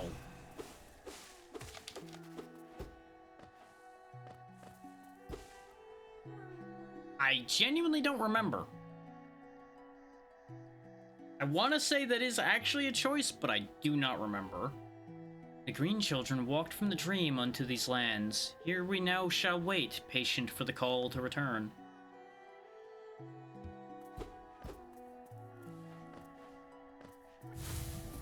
I want to say there are specific important things that don't happen if you didn't rescue him, so it is worth my while to have done so.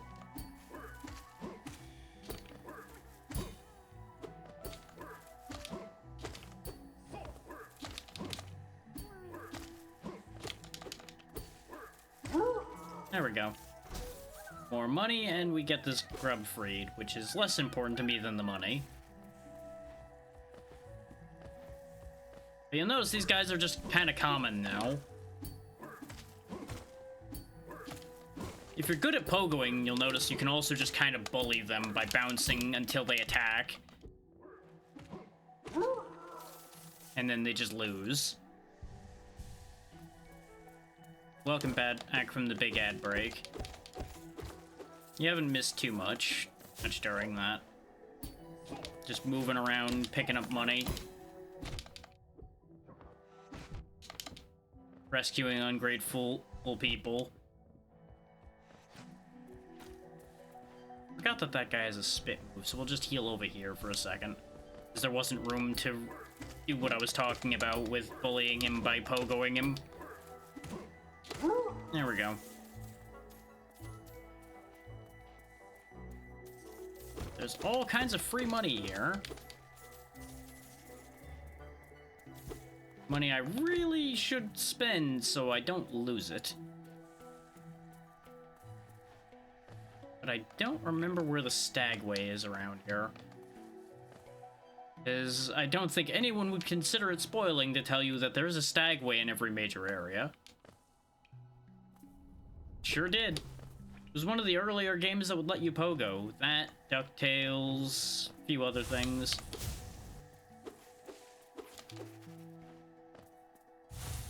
DuckTales always being a fun one to surprise people with if they didn't know about that. Just watching Scrooge McDuck pogo on the heads of enemies with his cane.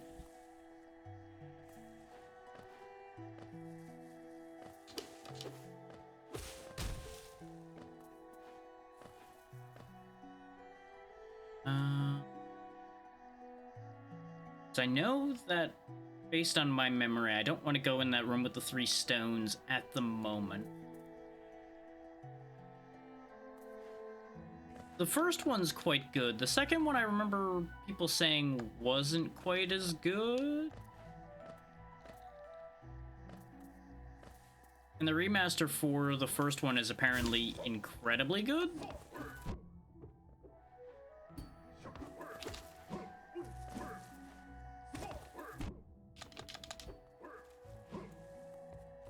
The Chip and Dale games were also very fun.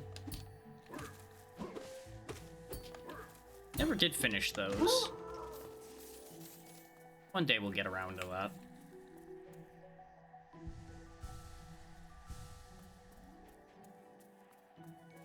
Disney did quite well at making good games for the most part off of their IPs, or at least having people make good games for them. Most of the time they were really hard, but, you know, that's fine.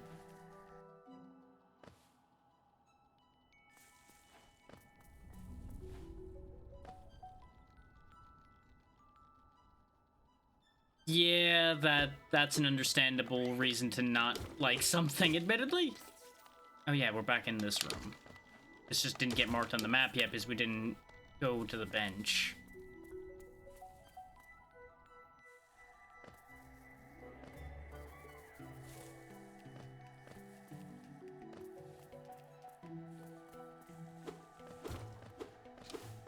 The multiplayer for a lot of older games can be a real double-edged sword. Sounds good, Zeri. Rest well.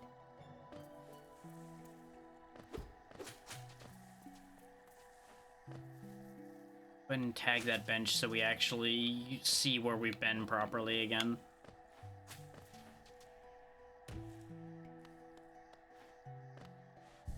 Will help me narrow down where that stagway is. Yeah, there's a couple bits of this that you can just end up, I wouldn't say forever stuck, but very confused at the very least.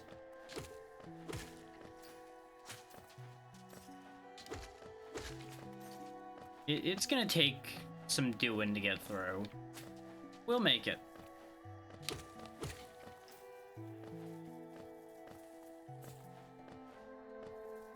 Yeah, that sounds about right for this game.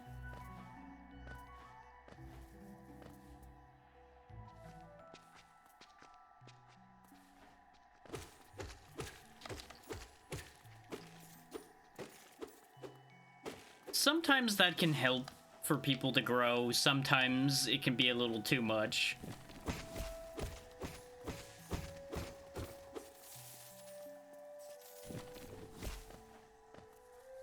Like, being the youngest myself, I can definitely say I learned a lot as a result of being the youngest and frequently ending up getting pushed around in multiplayer scenarios just because of skill gap due to age difference.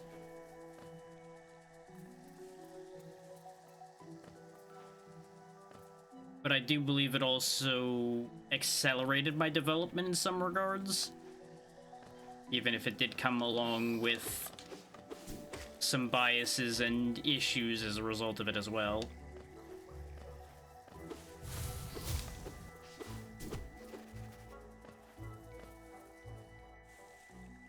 Okay, so that's that room.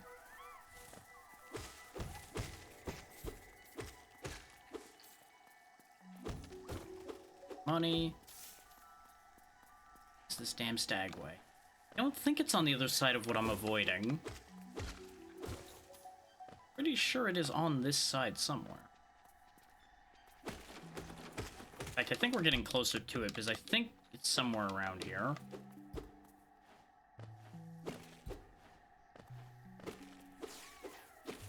This feels right for where it would be.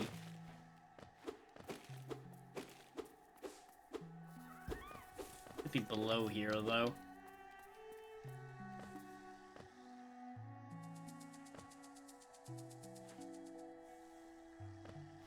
Go anywhere, right? Oh, God damn it. You'll notice it actually actively throws you to the left here, but there's nothing here anyway. That can be a bit of a nuisance in this game where it'll actually like guide you when you jump up through an area of transition, so you won't actually be able to go to a specific spot the way you would want to. More often than not, I do believe they do that so that you don't go somewhere that is pointless. But god damn it, I want to touch the spot in the room. There's a part of a room, I want to go there. Go past the explodey boys. About to connect back up with where we were before. There, I'm remembering where the stagway is wrong. Oh, you know what? It might actually be over there on the right. That long tunnel there. Looks very similar to the other spot where the stagway was. There's also this. This is certainly a thing to deal with. A thing I don't think we physically can't deal with this right now. Just, you know, remember that this room exists.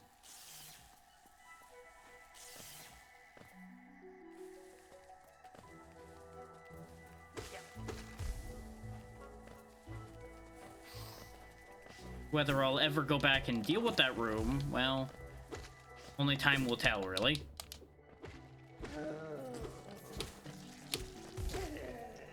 I do not think that that room is necessary, but I do believe there might be something that'll be helpful in the room. That seems like exactly the kind of room a health or soul extension would be.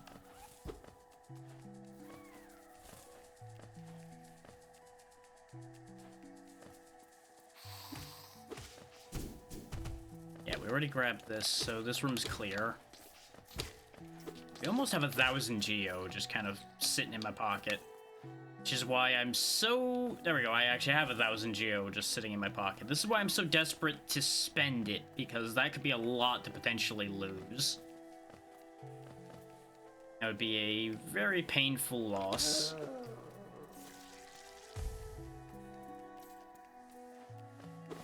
Because if you die multiple times without picking up your body, bye-bye money.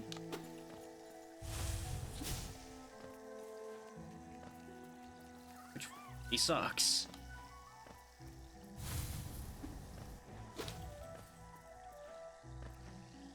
That I can definitely believe.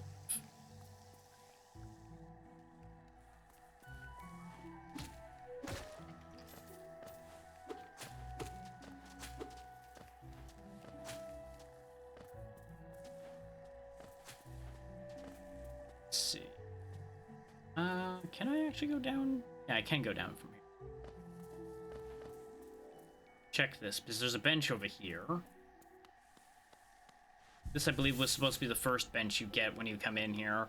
I just didn't go down. And now there's a whole area here. Let's check that little tunnel back up here before we go too far down.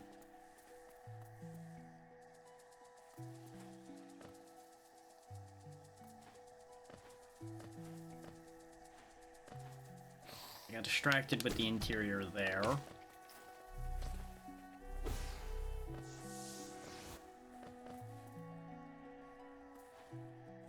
Right, because I looked at the teeth and went, let's not go that way yet. Seems like a silly idea. I think I want to be in here either. Seems like a bad idea.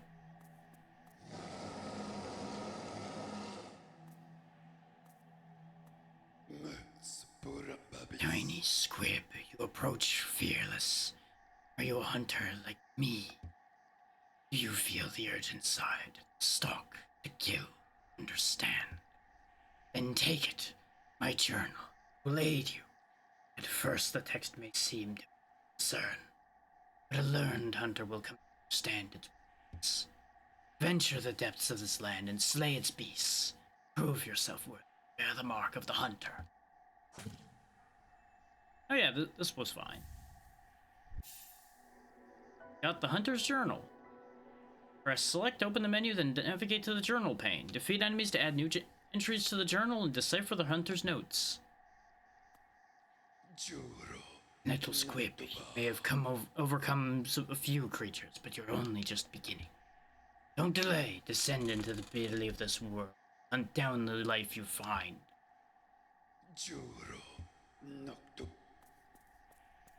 So yeah, now if we cycle over to the journal, we can see all the enemies we fought and how many it takes to get more information about them. That's right, there is a bestiary in this game, and you find it specifically just in the world.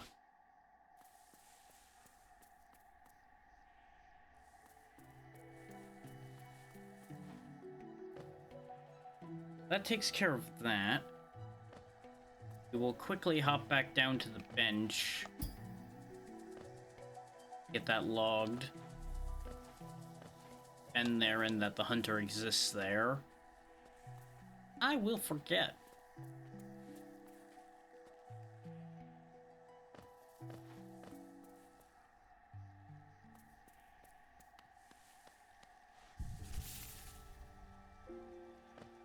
Ta-da! Behold the scary six-eyed icon on the map now. It's just gonna be there forever.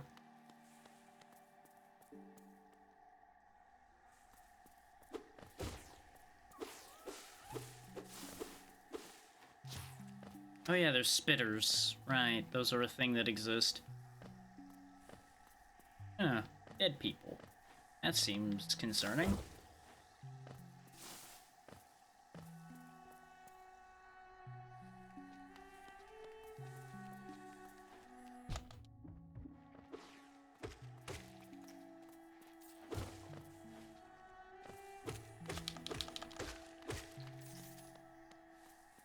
Clean all these guys out. You know, this doesn't seem concerning at all, right? The statues aren't vaguely ominous, and this doesn't look weird at all. I'm sure this is fine. Kind of dark in here, though. Anybody home? Hello? Oh, look, more dead bodies. I'm sure that's fine.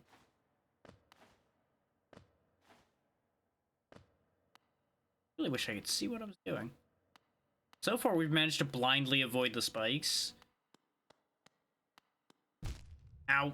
You know, aside from the spikes in the wall. Let's come back here when I can actually see.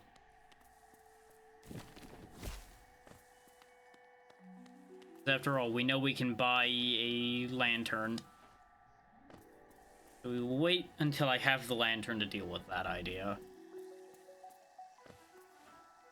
Because I'm pretty sure you can quite literally just blind navigate that place, but that's just asking for trouble right now, you know? Okay, I need to wait till I'm a little further over before attempting that again. Or rather, till he's a little further. I suppose I could just ride him across, because I think he's invincible. We sure did. We became soup. Bubbles.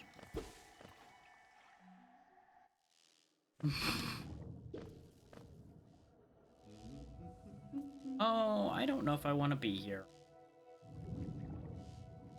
I don't know if I want to be here yet. But we're here.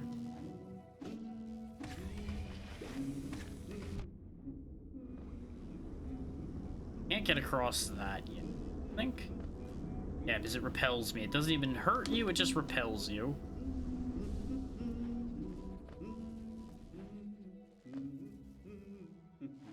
Based on the humming, though, I do believe our map-making friend is around, but I believe he's on the other side of the thing. Oh yeah, those jellyfish explode, by the way. Big ones. So, you know, that's fun. Oh, there we go. There's a stagway. A sign. Not quite where I intended to get to one, but you know what? I'll take what I can get.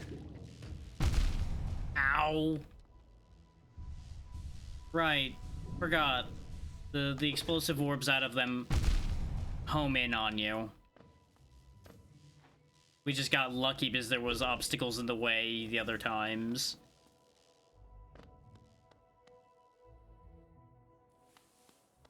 Finally found our way to another stagway. Oh, hey. Isn't this something? I'd not expected to discover so huge a stag station after that foggy descent. Bugs of Hollowness must have been an impressive lot, building such grand structures so far into these wilds. Seems the dangerous creatures about haven't yet made their way in here. The perfect place for a quick rest. Can you imagine this place in its time? Hordes of bugs traveling about the kingdom, stag bells ringing, the station bustling with activity and life. How only are like even though it exists? A special thing, I suppose, to cherish these sites, even in their decay. Is it that, just faintly, you can still hear the echo of the bells?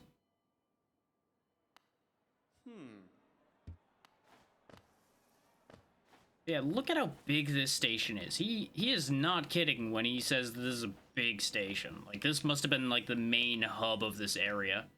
Look, a mask shard. Whee! Real shame about getting to that, though, huh?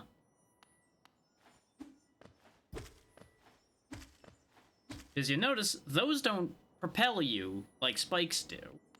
So we can't get up there right now.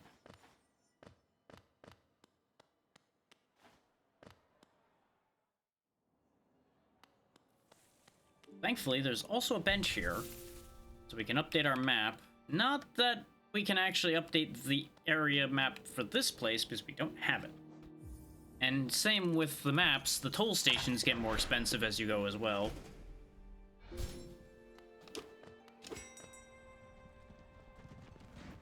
The stag is reliable. He'll always be here to help. Now we can go back to Dirtmouth and spend our money, so I can't lose it.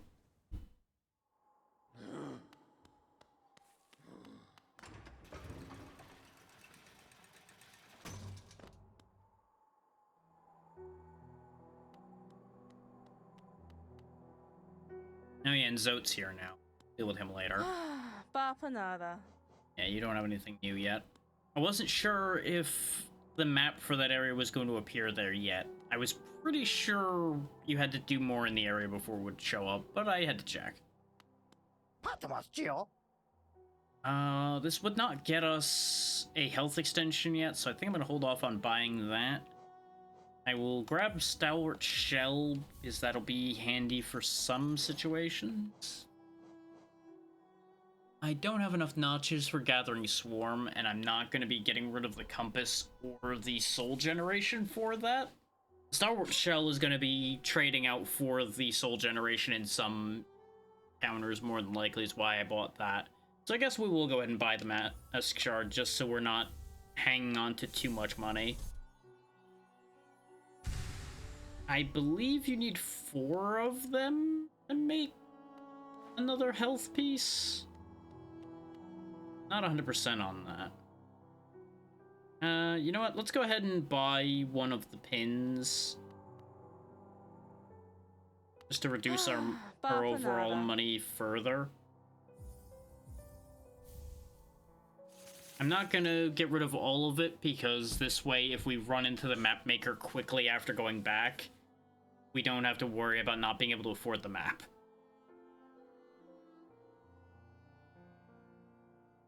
This way we've massively reduced the stakes should I die. You there, why are you skulking about in the shadows? Yes, your eyes do not deceive you. I am Zote the Mighty, a knight of great renown. Tremble before me. While you were hiding here in your dingy little village, I ventured into the dark pit below us and slew a great beast. It had sharp mandibles and atrocious manners. Yes, all glory to me. I don't have time for your adulation. I must rest and prepare for my next journey down. So yeah, he's just up here taking credit for the beast we saved him from. And he doesn't recognize us because he's an egotistical twit. Hey there, Natra. Just making fun of Zote, don't mind me. That daft old fellow over there, he keeps talking about absolute drivel. Seems to think the very air is deadly down in the caves. Perhaps you should consider not breathing. He keeps talking about dreams, too. Pah! Dreams are for those too feeble to truly live.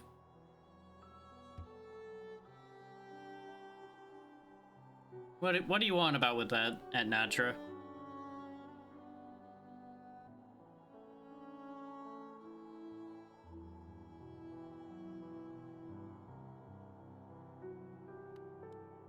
Did Twitch tag this wrong or something, or are you just being funny?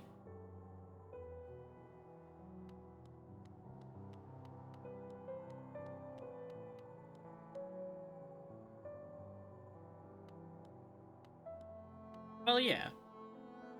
That is a focus of what I do, but this was unlocked in the Donathon, so, you know, it was inevitably going to happen.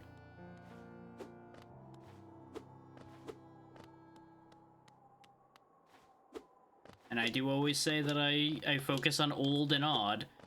While this is not that odd, because people know it quite well, it still falls under the indie section.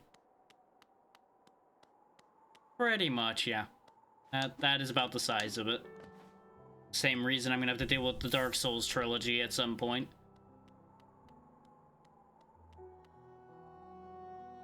The inevitability of pain, misery, and woe.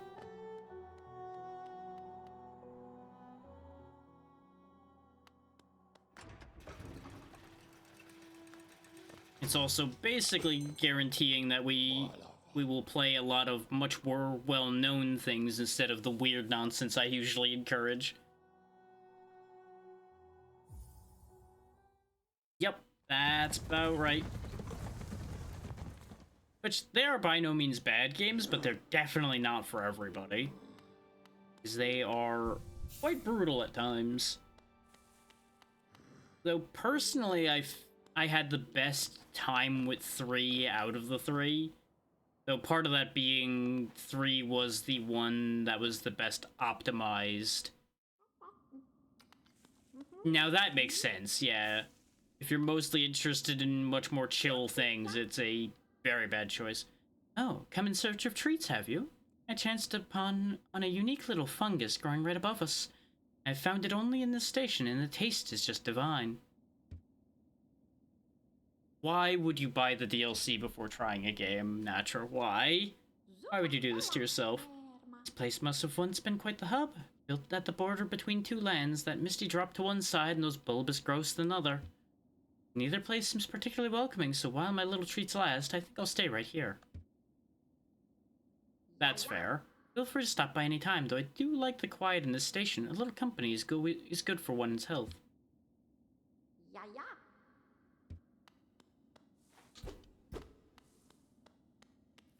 I was worried for a moment there that Willow was gonna have something for me to buy.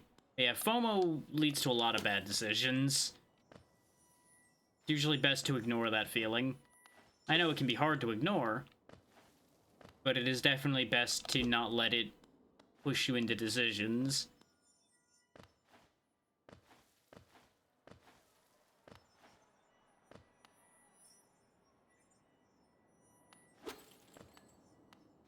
Yeah, because that's basically what gacha games are, is weaponized FOMO. In order to make people waste their money. Well, waste may be a strong word, but stands to reason. Hello there, dearie. I was just about to close up shop and run until you came along. Provide a banking service if you're interested. Losing one's geo is a terrible thing, and it's much more likely if you carry it about on yourself. My vault is much more secure. In all my time as a banker, I've never lost a single geo. Maybe you'd consider opening an account? You know what? Sure. Let's go ahead and just get that out of the way. We'll open the bank account. You're a smart one. Next time some dreadful beastie gets the best of you, you'll be glad to know your geo's safe within my shell or vault. Now let's do some banking. Well, I have no real money to bank, but here, you can take my $14 that I have left, I guess. Except apparently I can't, so never mind. Goodbye then. Stay safe.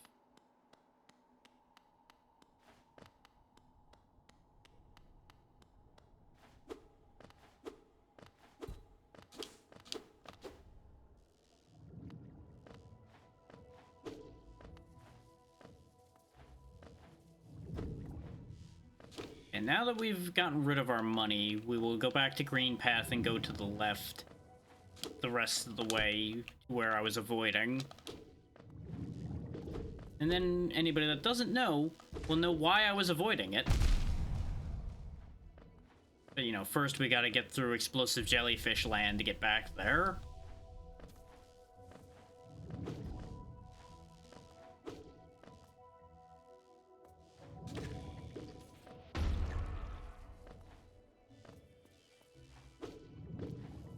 These explosive jellyfish are a very fascinating creature. Like, not only are they bioluminescent, but they explode. I definitely fell victim to it as well for a little while, though not to any major degree, because by that point I had already fallen into the trap of other free-to-play games long before gacha games became that much of a thing. So I already knew the kind of trap that was.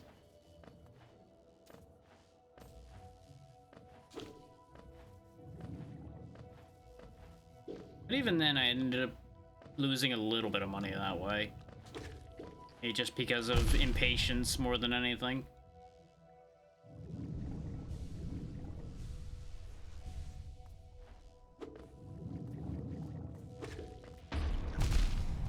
Yeah, dang it.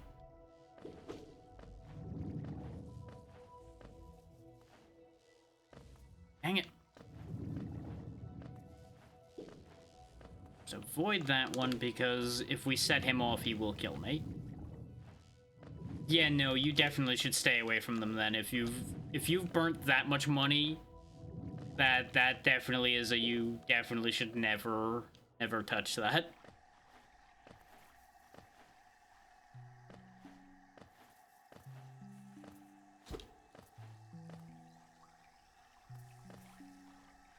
Jesus Christ, Natural, why? It really is, but just like, yikes.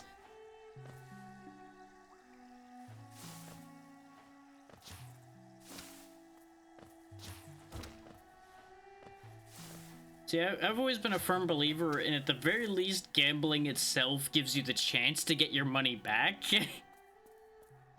Meanwhile, gacha, you're never getting that money back. That money is gone. That is 100% just poof, money into the ether. You theoretically get enjoyment back out of it, but you are never getting that money back. Not to mention, a bunch of them really just end up feeling like work. Because of expecting you to go in and grind your dailies and all that. Yep, that's the trick. They lure you in with the way you can actually make money at the start, but then it becomes unviable after a point. But by that point, you might be addicted. So that's how they win.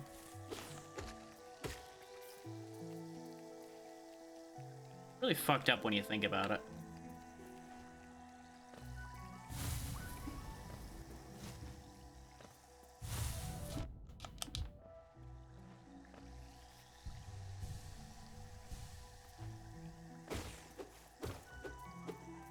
So that angle of it, I will say, is just the free-to-play model in general. Not just gacha games as far as that part of it goes.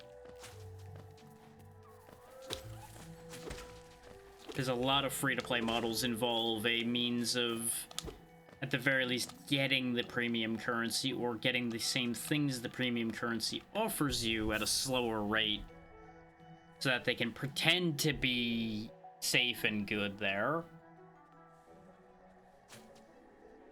Yep, that's another one of the pitfalls.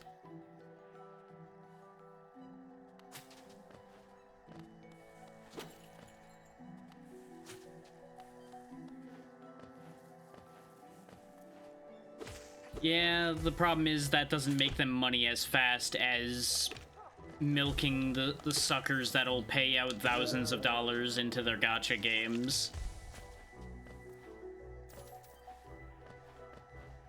Especially when they can do both.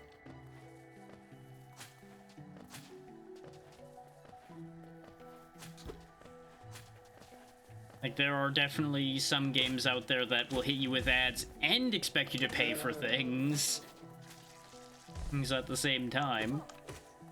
Especially mobile games.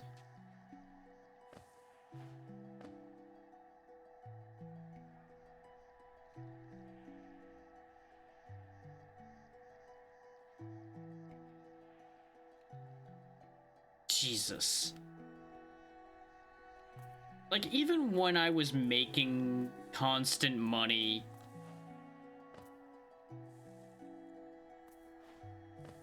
I don't think I ever would have spent that much in a game. I always felt bad when I ended up, I think I spent like 100 in one go, in a game. And I felt bad already there. I'm like, no, this is the sign where I've gone too far. Oh, hey, speaking of the sign, there's the fucking Stagway sign right there. God damn it. Well, how much does this Stagway cost? Because I don't have any money anymore.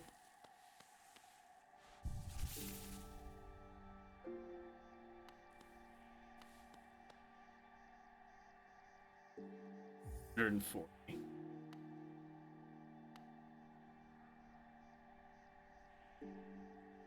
Yeah, no, if they're considering a light spender 1,000 to 10,000, their business model is designed to be predatory from the word go.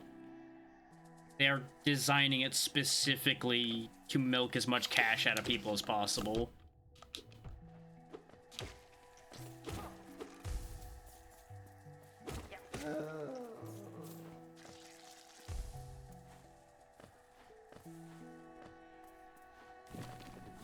Which does exist. There are definitely many very predatory business models in that market.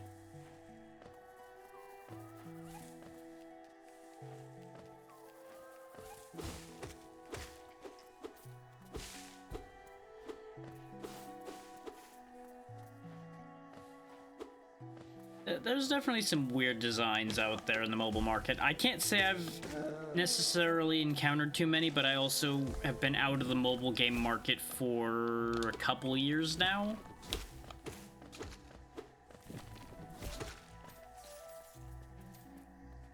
At least not necessarily that match quite what you're describing, but it may be that I picture how it works differently in my head compared to what's being described there.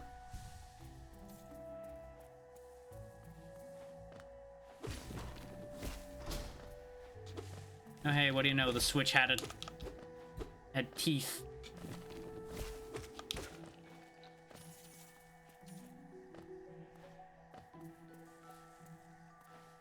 You know, it's a trap. The bright side, we almost have enough for that Stagway. So we'll have yet more fast travel options. So close. 4 more and then we can afford to fast travel. What we can do is just reset a couple enemies. Or really just a enemy back into existence and we'd have the money.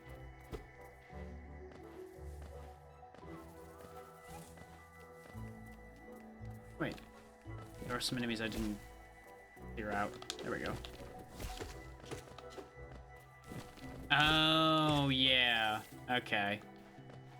Yeah, I never played any of those because I wasn't sociable to begin with, so I would look at one of those and go, I'm really not interested. If it's a purely social experience, nah. No, thank you.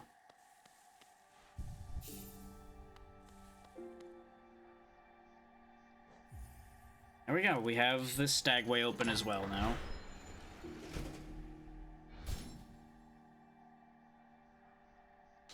For our convenience.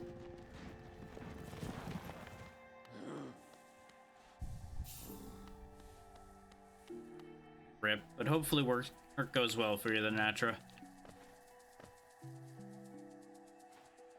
Now that we've got a nearby checkpoint and an exit, now we'll carry on. Yeah, I know quite a few people that got sucked into that style of game quite a bit.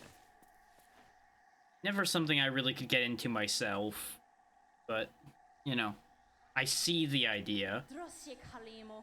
Come no closer, ghost. I've seen you, creeping through the undergrowth, stalking me. This old kingdom, a terrible thing awakes. I can smell it in the air. I know what you are. I know what you would try to do. I can't allow it. Beat Hornet.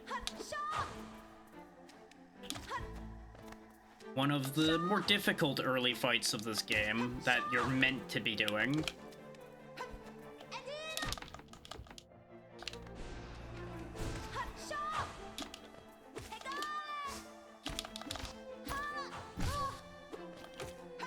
You know, that's part of the fight done.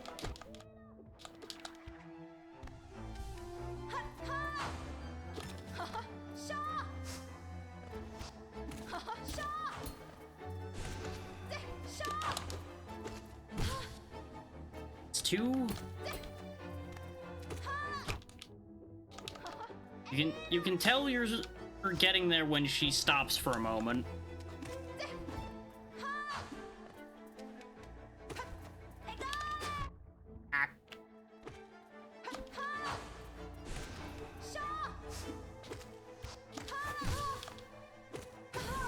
Got her. First try. You love to see it. That is usually a fight that walls people for a little bit, so I'm very happy to have done that one in one go.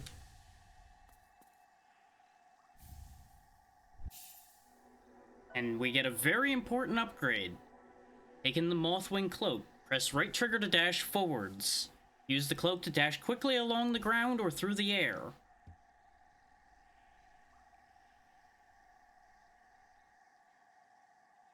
Yeah, being able to use gifts as emotes can be a lot of fun. Would it seek to break the seals? They cannot be undone. They must be undone. Let us sleep, little shadow. Return to your darkness. Allow us our peace.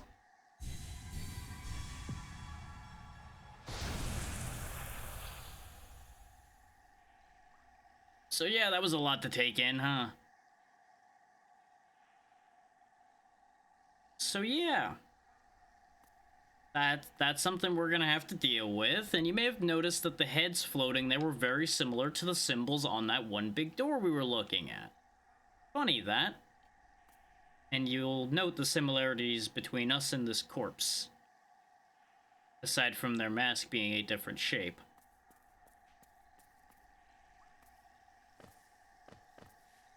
Here's where you learn about dashing. You basically have to use it to traverse. Between having a ranged attack and a dash, this game changes quite a lot. At least for me. Because a little mobility goes a long way.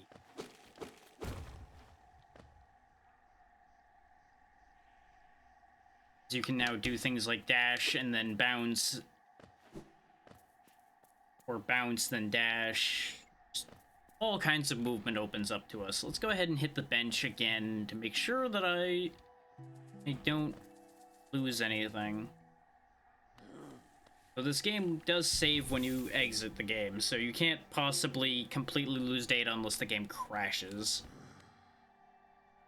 Now that fills in properly. We didn't actually get any money really from that, so we have no reason to go back at the moment. Unless I wanted to go deal with that fight we were struggling with at the beginning. So I'm pretty confident we can handle it now that we have dashing and a ranged attack. Not to mention just a bit more familiarity with the movement and everything. From what I recall, though, that is not the last we're going to see of Hornet.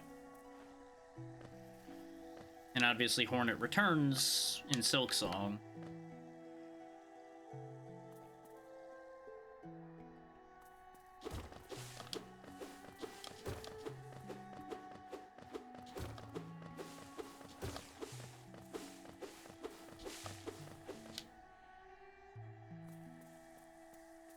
Over here we have the Lake of Un. This gentleman, who is exactly what he looks like. He is an enemy. He just doesn't look like an enemy because of where he's positioned.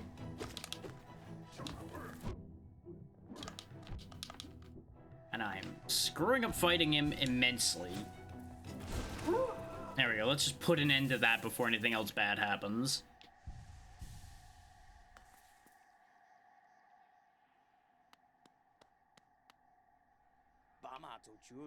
Oh, hello there. Seems we both tread far from the path. I can hardly believe those dusty old highways led to such a lush and lively place. This building suggests some form of worship, though its idol has clearly been long forgotten. Doubles equally well as for a moment's respite. I saw a strange fellow out there. He seemed quite taken by the lake. I'd planned to offer greetings, though I'd figured I'd tend to my nail on chance our meeting goes poorly. Well, it definitely did. Your nail looks a fine instrument, but it's showing signs of wear. I'd wager up there it would take you far. Down here, however, I suspect you'll soon meet dangers that the surface world can't match. Nest is perfect for vigilant explorers like us. So tense and thrilling. In this place, you're either alert or you're dead. That's the truth. Anyway, let's go ahead and update our map again. Now you'll notice the Lake of Un is not a separate area, it's just a location within Greenpath. So it's marked on our map conveniently.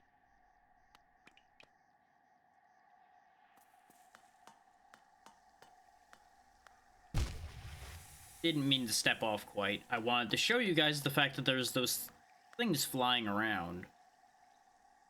They're neat looking, and some of them actually exist in the foreground with us. So I would presume at some point you're meant to use them to traverse the lake. Don't think now is the time for that.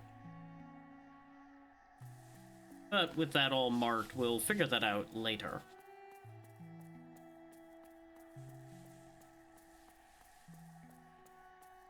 Fun fact, by the way, we have actually done more than that 4-hour save file I had has, at least in terms of direct forward progress, is that save file didn't have the Mothwing Club.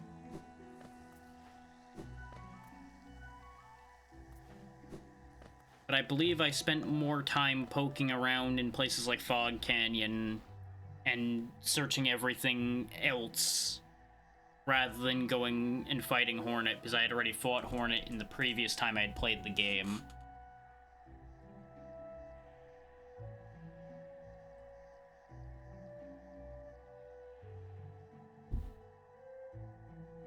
I had already known what I was gonna get into going there, so I was more curious about other places. And I do think in that 4-hour file there was some idling that had happened as well, and grinding, of course. And it's safe to say I'm also just better at things like this compared to what I was 7 years ago. Because again, 7 years is a long time.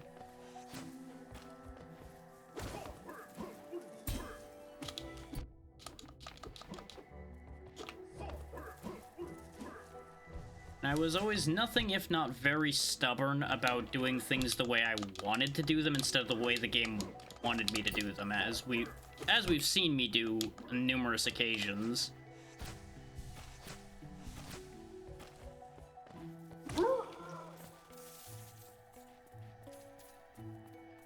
I am playing ball a little bit more with how I suspect they intended me to do things this go around. So some things are, of course, going to be more smooth, whereas others will not be.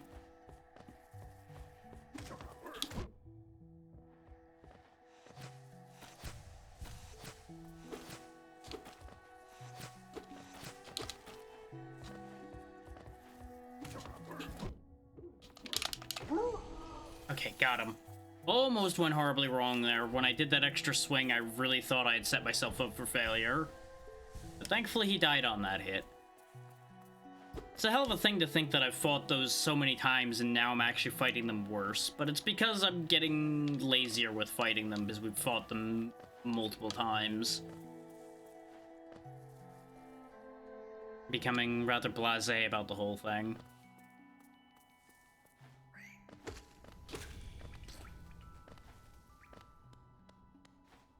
Rescued Zote. May he forever or be fed to a monster in the future. I'd say rest in peace, but nah. Not for him.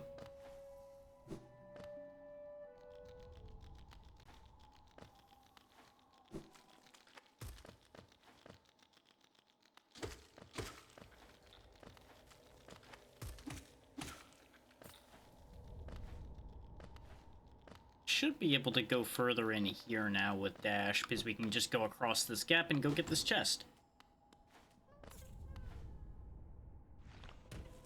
Ta-da! It was a trap. Which I should not have gone into right now. I forgot that there was 2 of them down here. I remembered there only being 1. Which is why I was willing to just hop down in there without healing. It's like, oh yeah, I could just beat up one of them, it'll be fine. So yeah. That's one of the things this game does, is set you up for failure if you go recklessly into something. We got a little bit of a walk back ahead of us.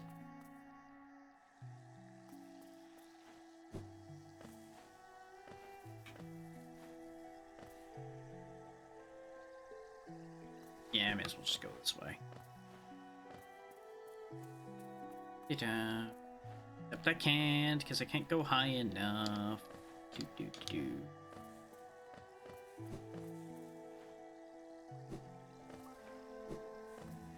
Now, it's worth noting, you can only air dash once per jump. I cannot remember if pogoing resets your air dash or not. That's something we should test at some point.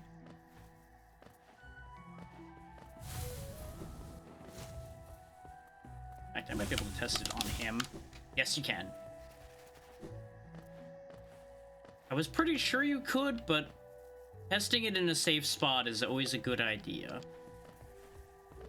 Let's not play with those guys this time, so I don't end up in a weakened state where we're just going to get defeated again.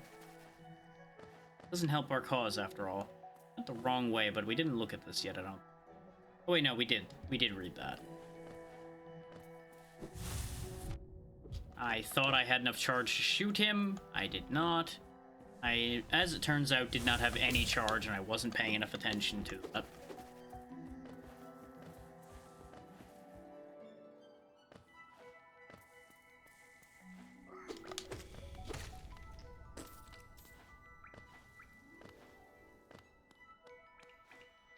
It actually is funny to me in a way that we've done 2 bosses first try that I remember losing to Hornet a few times when I'd played in the past. I don't think I ever lost to the False Knight. I think the False Knight was a gimme, even back then. But that stupid spitting thing, I keep losing to. It's an interesting thing to think about, how over time how you handle things and what ends up happening changes. His fights like that illustrate it quite well.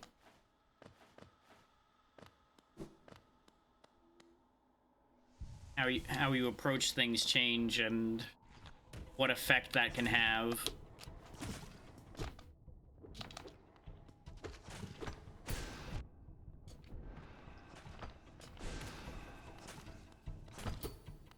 Let's keep one of them locked. I deal with the other one. That would be the smarter move I should have done the first time, but I got a little overwhelmed.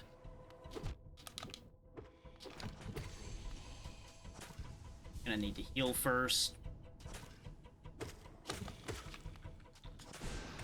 There we go, 1 down. That's also the one that allows me to leave, I do believe.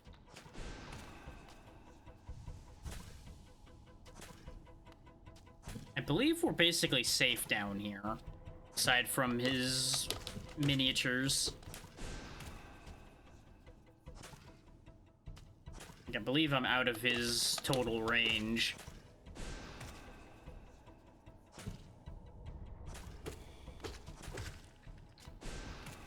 There we go.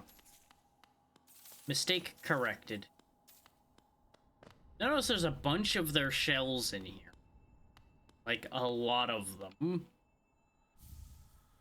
Get the boulder shell. I assume this is like a graveyard of their people or something.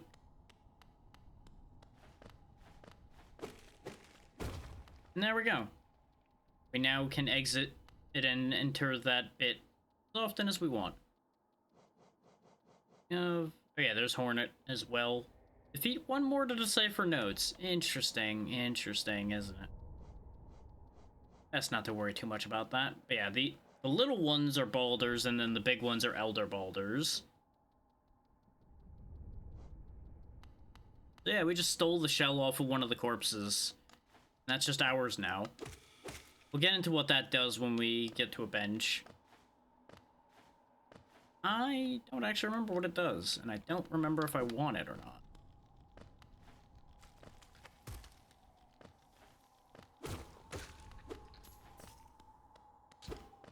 I think that might have been the only reason to come up here, too, was to do that.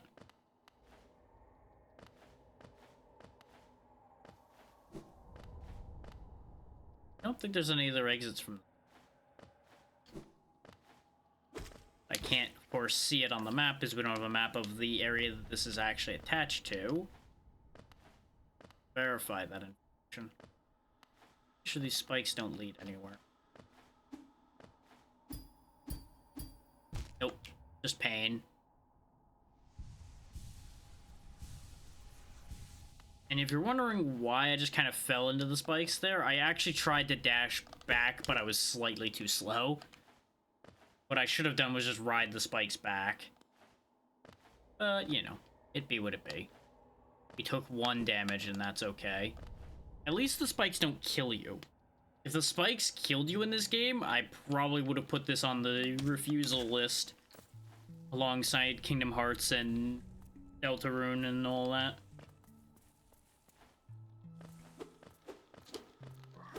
Kingdom Hearts for potential DMCA issue reasons, and Undertale Deltarune because I didn't want to deal with it.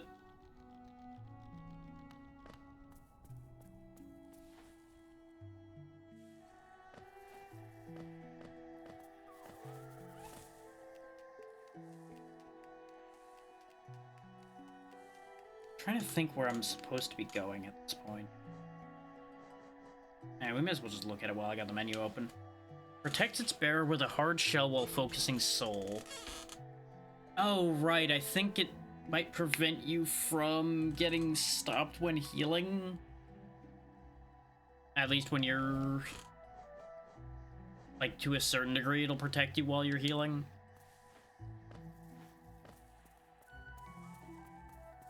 I don't remember if it makes your heal uninterruptible or if it, like, makes it uninterruptible to only certain attacks. Which, honestly, uninterruptible heal doesn't help that much in my mind. Because if you get hit while you're healing, you've now lost the health you were going to gain anyway, so you've not accomplished anything except burning the energy you would have used to heal. I actually noticed the ads kicked in this time, so we're going to go ahead and pause while the ads run. I'm going to get up, use the restroom, do all that stuff, so if you got anything you need to do, good time to do it now, too. I'll be back in a couple minutes.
Alright, back to it. We're about out of the ads, so should be just as well timing-wise. Careful not to end up hitting the back to title button there. It wouldn't hurt too much, but it would put me back at the last bench we were at, with all progress retained. So if you're ever in a really awkward position, you could always quit to title and get yourself out that way. Not really a recommended tactic, but you know, if it comes down to it, it comes down to it. We could check that path down there at the bottom. One directly below the bench that's below where I'm standing. Thing that goes out to the left. That's an obvious opening. And apparently there is an opening up there. Oh wait, no, that's where the area was that was off the map that we were just in. There's also that bit to the right in the middle that we could go take a look at. But I believe that is optional in the middle there. And I don't know if we can actually do that in its entirety quite yet. I'm pretty sure we can get in there now because of dash, but I don't know if we'd be able to complete it neatly in our current condition. I mean, it is right there, though. And I am too curious for my own damn good.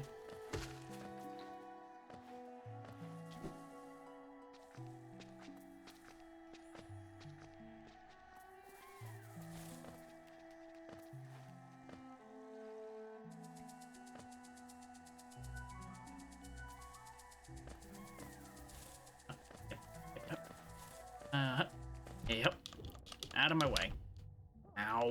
What part of out of my way didn't you understand?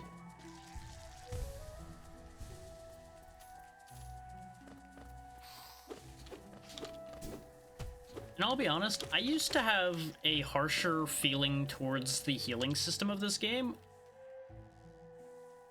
Back when I first played this. Is it was... I guess it would be the first of its kind I would have played. No, because I would have played Dark Souls before this, I believe. Timeline of my life-wise. So arguably the Estus Flask and this healing system are similar. They're obviously not the same, because this is endlessly rechargeable, whereas a Estus is only restorable at a campfire. Or bonfire, rather. And yeah, we can't actually do this yet. I'm pretty sure this is... Oh no, this is not spikes, so we can do this. We need a dash to be able to do this.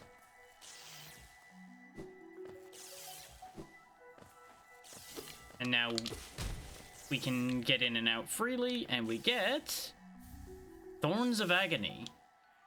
And you'll notice that wasn't that hard to do. As long as you don't jump into the lightning, that's an easy item to get. But the skill it teaches you is measuring your jump to dash between things. Thorns of Agony senses the pain of its bearer and lashes out at the world around them. When taking damage, sprout thorny vines that damage nearby foes. So basically it's retaliation damage whenever you get hit. Which for some people could be very good. Especially if you get hit a lot. Like if I go fight that thing up top again that we were struggling against, I may very well use that to deal with him easier. But I think now that we can dash and shoot and everything, we could probably go deal with him just fine. And something that occurred to me when I was walking around a moment ago is I completely neglected just pogoing on him, because I hadn't quite gotten my legs under me for the controls enough yet to be comfortable pogoing with any consistency. But I absolutely could just pogo on him when he's on the sides probably and get a lot more free hits without having to worry about him slashing you. That may very well be what you're meant to do there. No, no running away. Give me your money. How did I not pick that Geo up? There we go. I am going the wrong way for the other path that I was talking about doing. I'm sure we'll have a reason to go back to the crossroad at some point. And before too awful long, like to cross back across to go to the door I was talking about opening. The one that needs the token or whatever. Or in that like coin slot looking thing. So we'll worry about dealing with him when we go back that way. It just seems like the wiser course than rushing back there right now. Assuming it doesn't end up being the only path we can take, of course.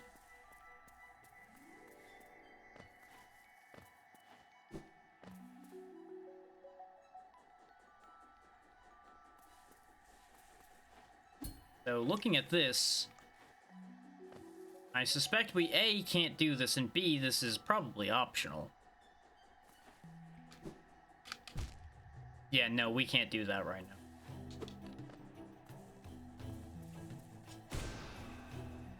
Shooting him hurts him. Stabbing him from that angle also hurts him. You can actually kill those. I did not actually realize they could die. I was trying to hit him from the side to, like, push him. To see if I could, like, push him over further and then launch myself over, but that ain't gonna work. So that's a no-go currently. But we did add another creature to the journal, so hooray for that. So yeah, I think our only play might actually be to go back to the Forgotten Crossroads and go fight that thing that we fought earlier and failed. So I cannot think of any other paths to take. So let's actually open the proper map of that area and look. Because he's down here, I believe. In that little downward pointing bit that we haven't gone in. There's also 2 bits pointing to the right over there, and obviously the thing we couldn't open down here in the bottom middle as well. Which I think we still can't open the bottom middle thing, but there may be stuff in town that may have changed as a result of our actions too, so that might be worth taking a look at. So what I'm thinking is we run across the crossroads, see if we can do anything there. If we cannot hit the stag station there, go back up to Dirtmoth and see if anything's changed. That seems like the most logical pathing. And I may very easily change my mind along the way as to what my pathing is.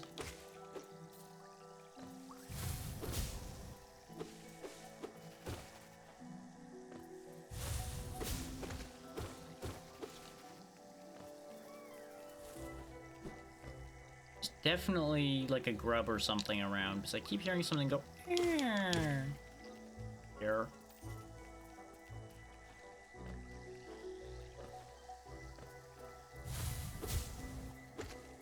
Again, doesn't particularly matter, just noticing. I mean, I suppose the easier answer would have been to take the Stagway station from where we were and just go straight to the Stagway in the crossroads, but running back has its benefits.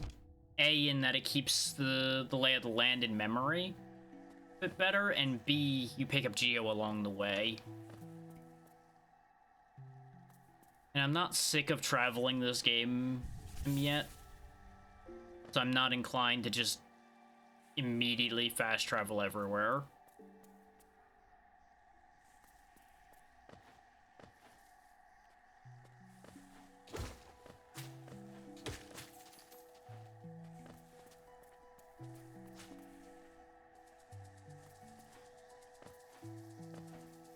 And to update people based on how I feel about this at this point, in a concise way, I have not changed my mind about this game.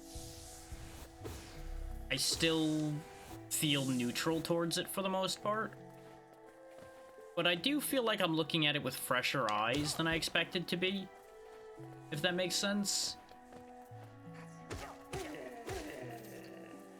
And to a certain degree, that may be helped by the fact that I no longer have the expectation for it that I did the first time. which may have also carried over into the second time. And I don't have any of the baggage from the second time that may have impacted things. All of those things can, as I mentioned before, help you see things differently, for good or ill.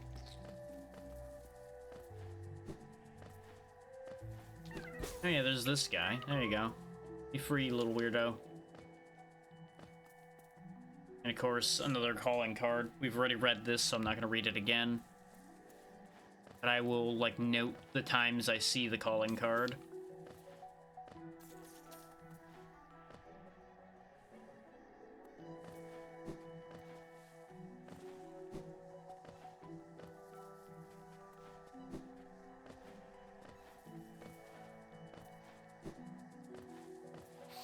But another in the line of things that change as we as people change. I never used to need maps so badly. And I really, like, other than the theory I had put forth of just getting so used to everything providing maps, so I never really needed to exercise my own capacity to navigate as strongly. I really don't have any other ideas as to why I've lost some of my ability to just natively navigate. 'Cause I definitely have.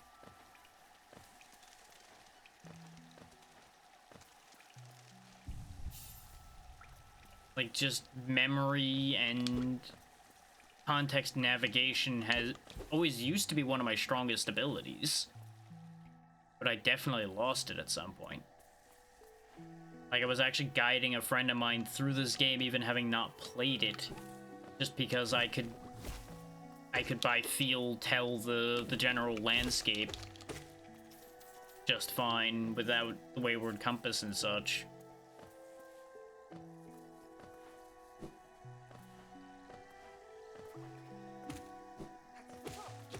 But again, that was also many, many years ago.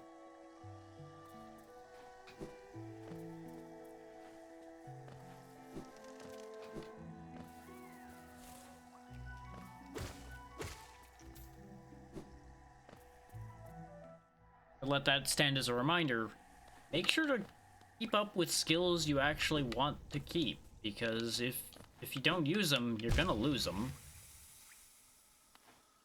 Much like muscles, if you don't exercise them, they're gonna just atrophy away. That doesn't help anything. Unless it's a skill you don't want. If it's a skill you have no use for and you don't want it, then, you know, just go ahead and let that go away.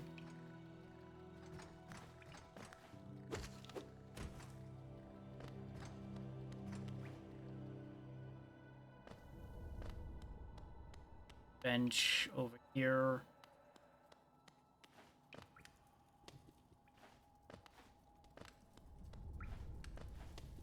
At the weird shaman. That's, I think, the closest bench to where we're gonna be. Now, the one down by the hot spring is closer to the fight, actually. It also has a hot spring. So, you know. Clearly better. Weird shaman or hot spring, gonna take the hot spring. Unless I want to learn something from the shaman, then there's more of a debate. But I can't learn anything else from this shaman apparently, so.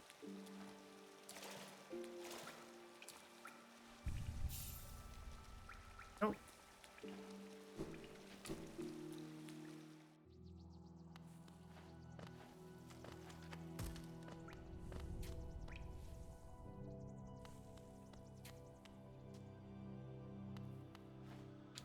Oh yeah, we can also get up here now.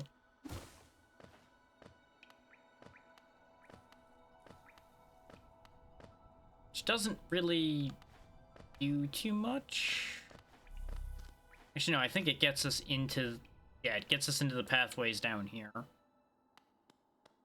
Which I went the wrong way for fighting that thing. Okay, we can't actually go through here.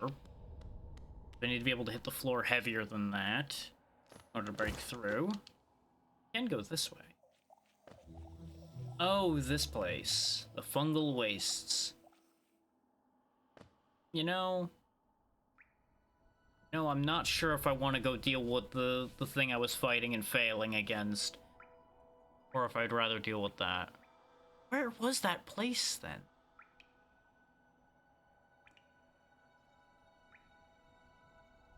Wasn't it part of the crossroads? Oh wait, yeah, I think it is that whole bit on the left there. You'll know the bit on the left I'm talking about when I get there.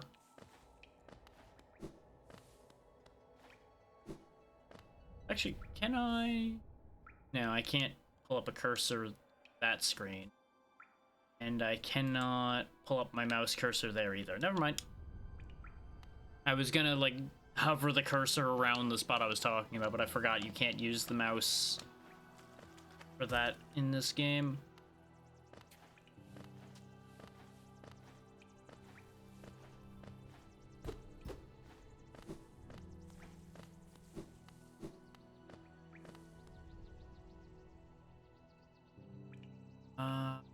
Right way for where we go.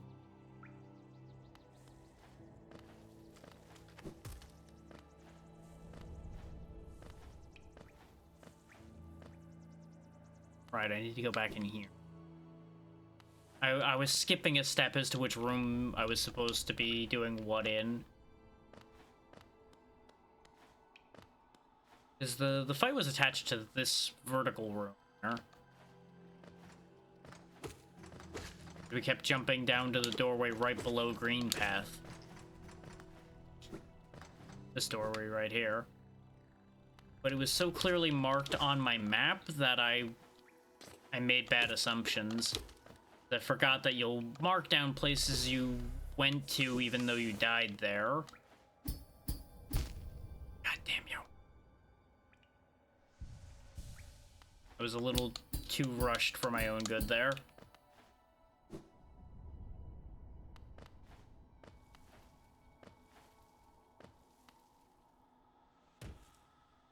There we go.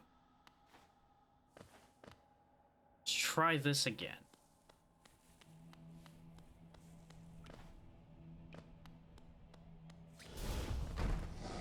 Because he's not that tall, so... As long as I don't miss, I can just do this. Though he shoots me a bunch when I do that, so... Mixed results at the end of the day on that thought.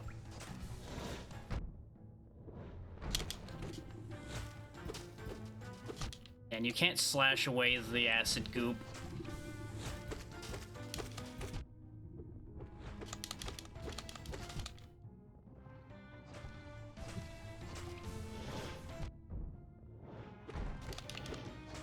I suppose that's a move, is just hiding on the ledge underneath him. Get slashes off on him. I'm over here. I didn't mean to be over here, but I'm over here now.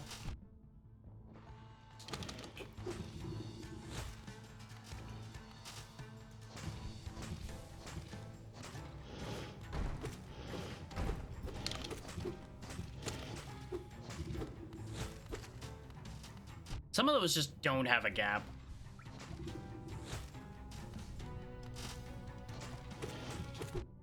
Ah, he got me with the swinging arm. We're dead.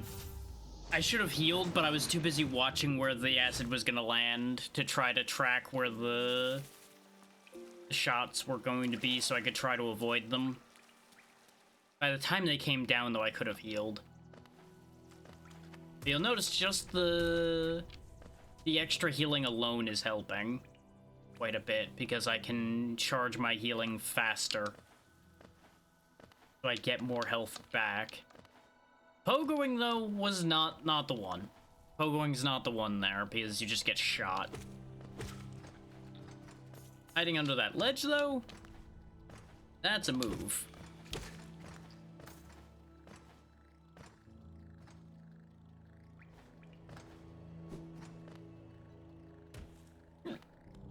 Goddamn hiccups.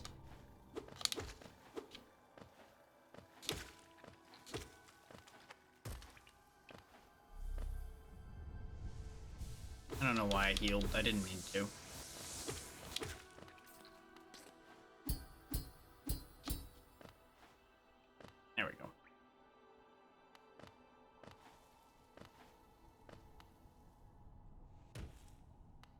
basically back.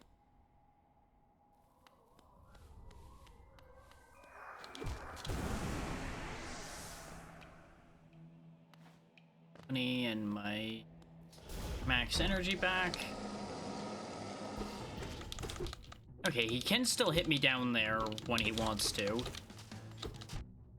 Just not as active about hitting you there, I guess. The big thing is avoiding the jumps now.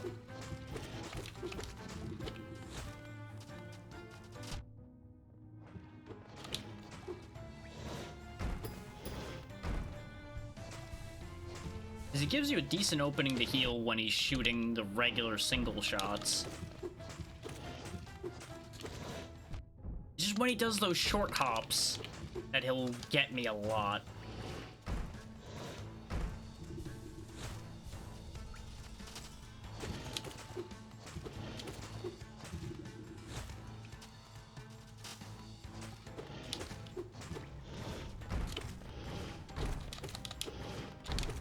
I think he's getting upset. He's jumping more.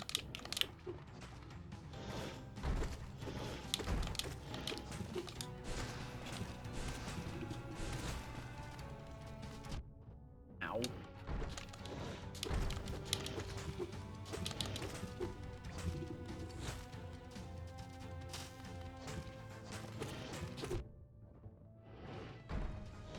I can't believe he missed that. Worked out in my favor really well. And he's dead. There you go.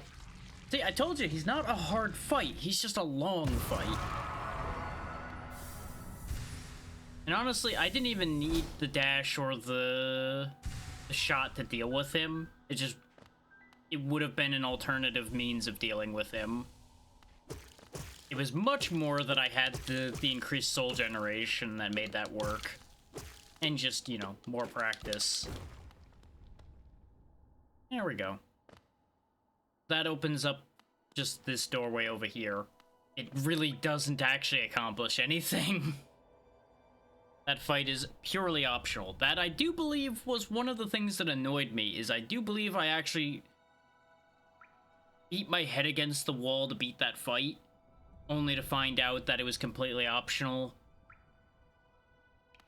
Getting that health extension piece is nice, but you'll note we still don't have a health extension. We only got our third piece that way. Which 3 health extension pieces in about 3 hours, that's not bad. But it doesn't solve anything. And it really won't solve anything until I get that 4th one. Which will at least avail us of having an additional hit. Which will be nice.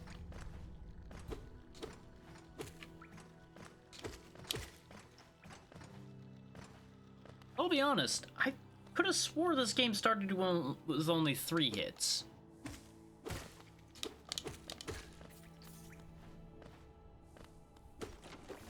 That may just be long past memory lying to me.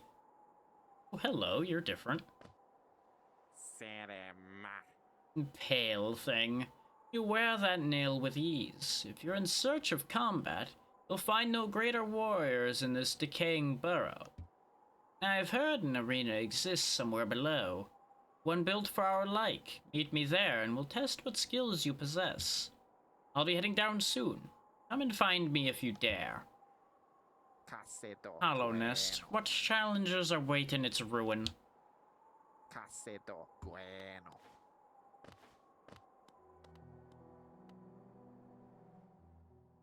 Anything new? Bapanada. You do. You have some more markers that I will not be availing myself of currently. But you'll notice the shops do update. Things do get added to them. So you do want to check back periodically like I'm doing. Just maybe not as frequently as I have been. Yeah, he still only has vessel fragments. He did not get anything new.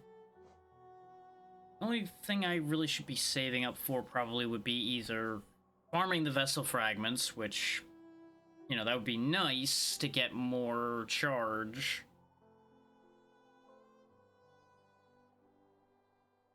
I might also have this backwards.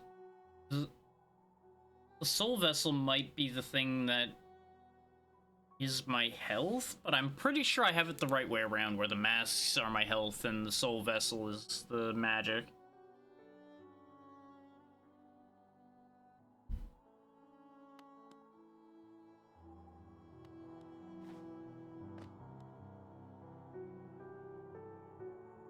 So there's nothing really that solves anything up here other than we found out that there's an arena. What a squalid little hamlet this is. The air's foul and the townsfolk have beady eyes. I'll be heading back down below as soon as possible. Really are still a dick zote. It's the worst.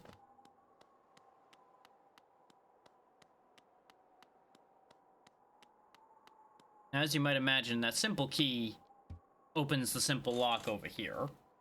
But I believe there's multiple simple keys in the game and multiple simple locks. That may not necessarily be the one you want to open with it. And there are, of course, a couple more buildings we can activate still by finding more people. I guess we may need to go to the right down there in the crossroads. I don't think there's anything else here in Green Path we can do. We can go down into the fungal area still, of course. One of these two paths on the right might yield something, though. To be honest, I just kind of don't want to go to the fungal area right now. I remember that place being kind of awful. So I think it might be later that it gets bad, not immediately bad. There's also this little indent on the left right next to that, like, tram station looking thing on the right. Like, in between the stag station and the thing that goes out off the map to the right.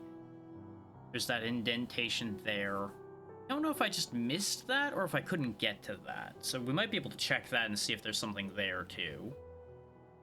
I think that's going to be the play, is we take the stagway down to that end of the area.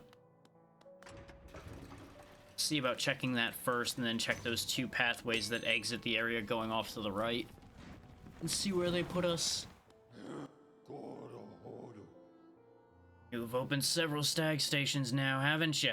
I'm thankful for the opportunity to once more travel through the kingdom. As I visit more places, I feel my memories returning to me, like the stagways of my mind are opening up once more. Continue to open stations, and you'll have my deepest gratitude. Do bear in mind what it says there. He is the last stag. So I'm sure there's a sad story there, probably. It may just be a matter of long inactivity. Oh, hey. You're just chilling here at the same bench, huh? Pale thing. You use these old lines? Pathetic. A real warrior carries himself to combat. He has no need for such convenience. Leave me be. It's the arena I seek. I've already wasted far too long on these cursed roads. Grumpy so-and-so, aren't you? Wonder he sounds vaguely like Squidward.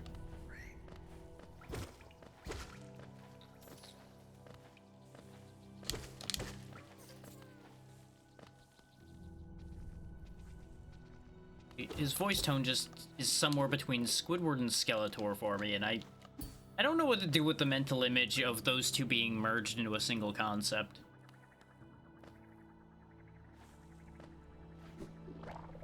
Skeleward.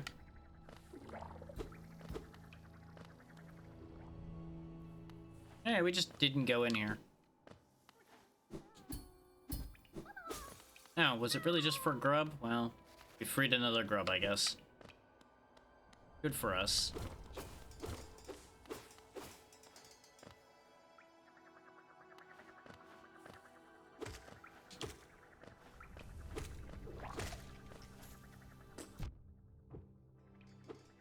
Oh, guess I'm down here now.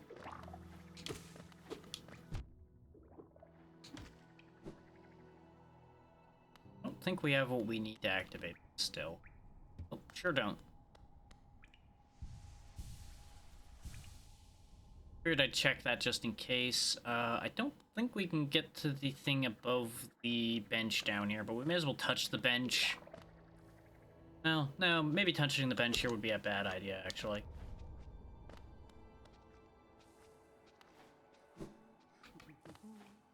Oh yeah, we can get up here.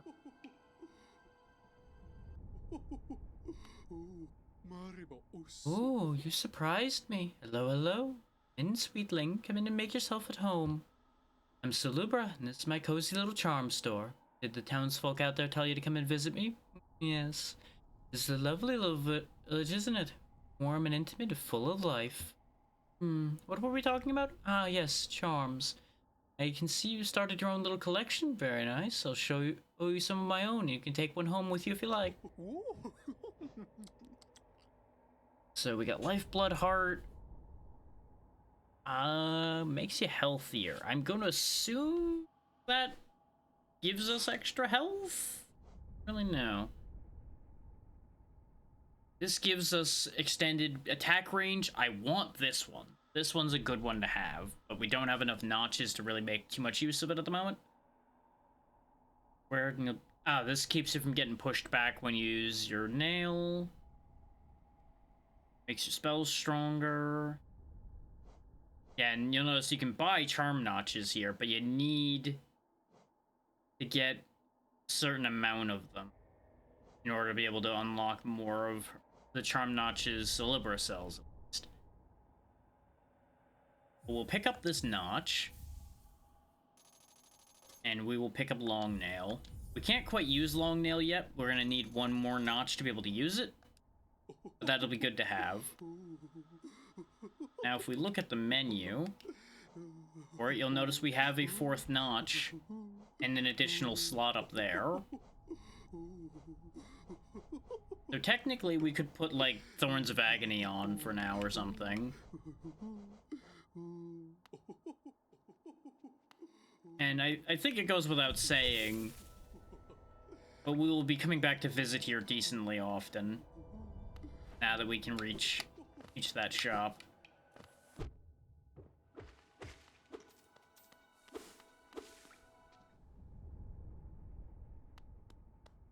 Shack is just kind of here.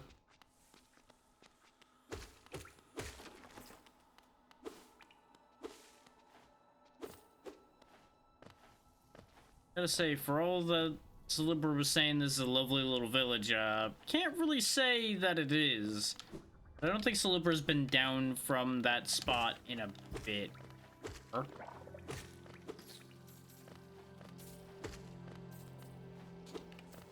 Considering, the fact the world is infested with monsters, I would assume one wouldn't want to leave their house, particularly at that point.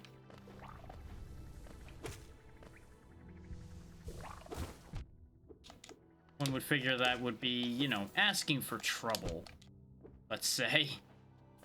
That seems like a reasonable point of phrase there.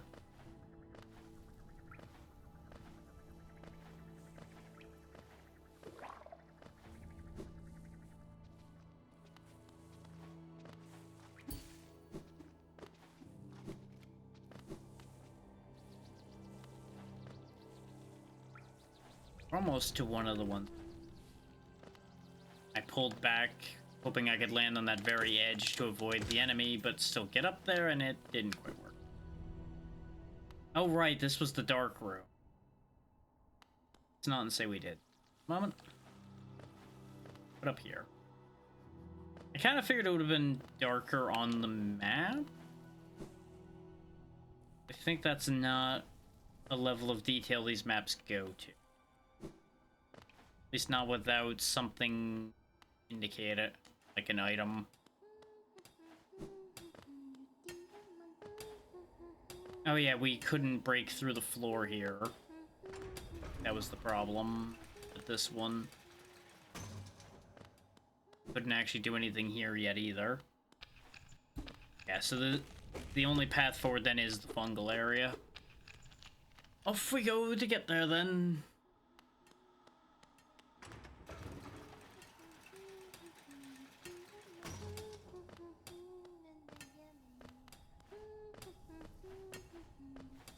If we keep up with the speed of progress we're making right now, I have a decent feeling that we'll actually get through this reasonably quickly. And for anybody wondering what the timing is going to look like on that, this will probably be every Tuesday till it's done. Just like Final Fantasy of every Monday till it's done. And I had a little bit of a thought about what actually to do with Saturdays instead of having them be a catch day for doing extra a Donathon game catch-up. What I'm thinking is I may actually use those to clean out the other Donathon incentives, like the crowd control, like I said I was going to do this week, and then do the art stream on a future Saturday and things like that. Though next Saturday may very well end up going and being used for that archipelago, in case we don't get through it in one session.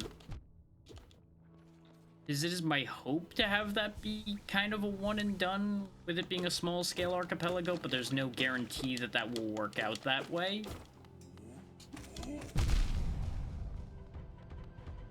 Especially since the people that'll be doing it are not as familiar with Archipelago, and some of them are choosing things that are going to take longer to get through.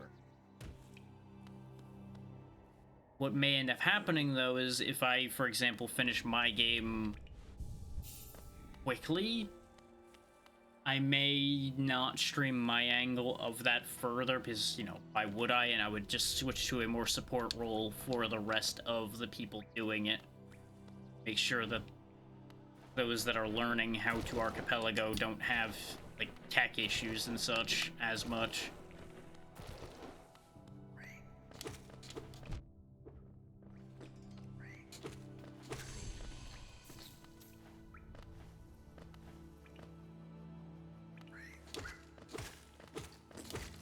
Obviously, depending on the games they pick, I won't be able to help them with their games at all. That would involve knowing how their games progress, and based on the list so far, I'm not gonna know much about some of them.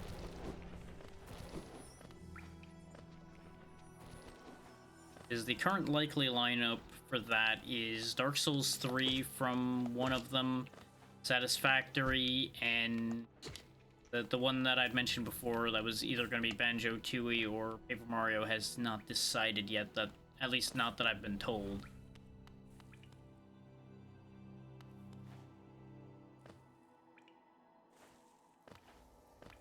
That's going to be a thing. And with a lineup like that,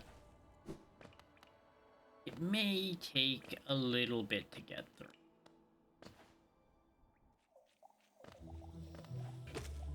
I don't really know how long Dark Souls 3 is specifically, but none of those games are short by any particular means.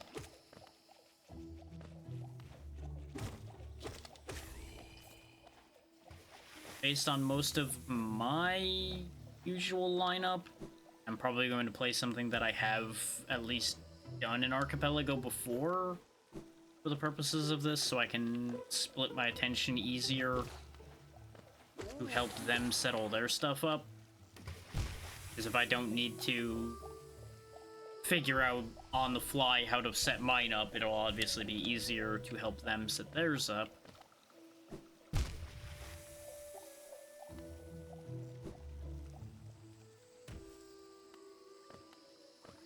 But yeah, point being with that, I will probably be able to get through whatever I pick reasonably quickly.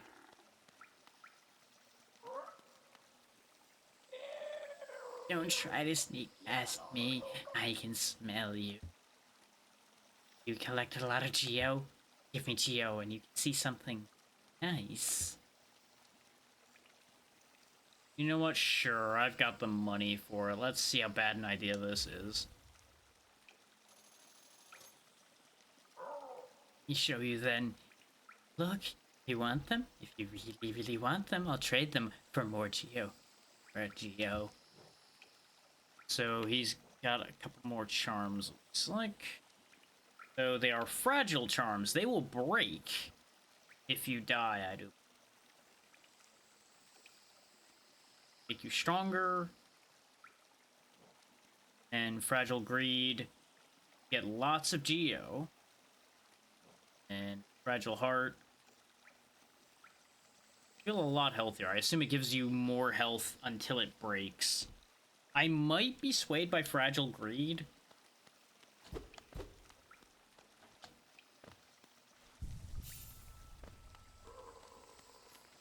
Because getting more geo means that that will pay for itself reasonably quickly. Okay, yeah, there's no way I'm getting through there right now. I can't squeeze under there and still make it.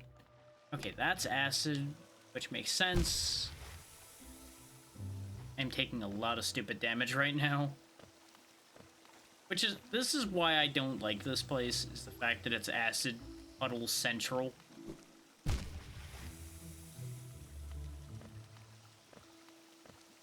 Stupid death incoming. As you'll notice, there hasn't been anything to fight to get soul energy to heal with or anything.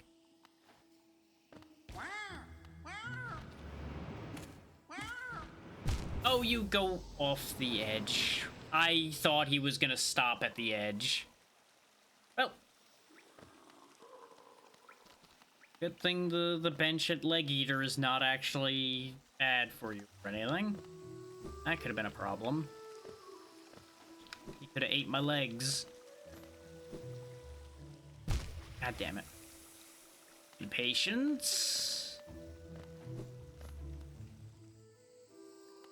Right side, we recovered quickly at least.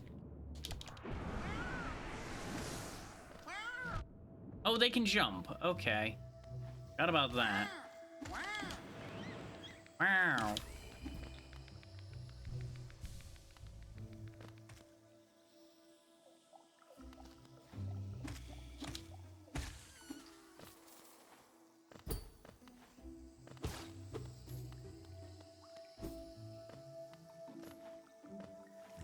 I don't think I mentioned it live at all, but I did not get much sleep last night.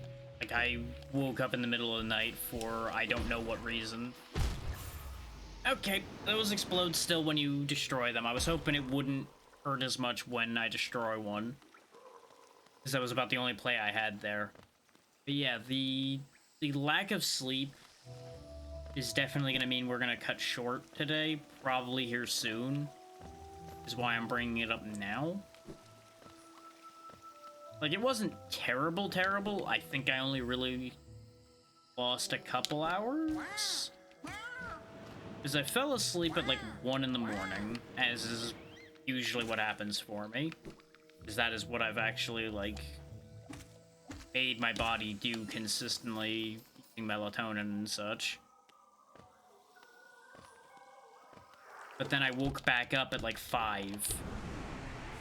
I did manage to get back to sleep, but obviously the interruption decreases your sleep quality, and I didn't sleep for that long after that. I think I slept maybe another 2 or 3 hours, maybe.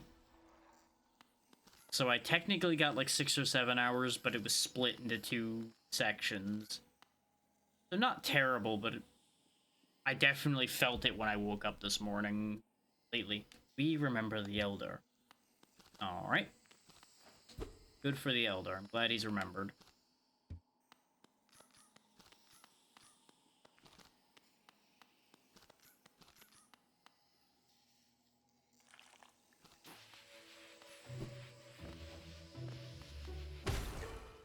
This place is a hellhole.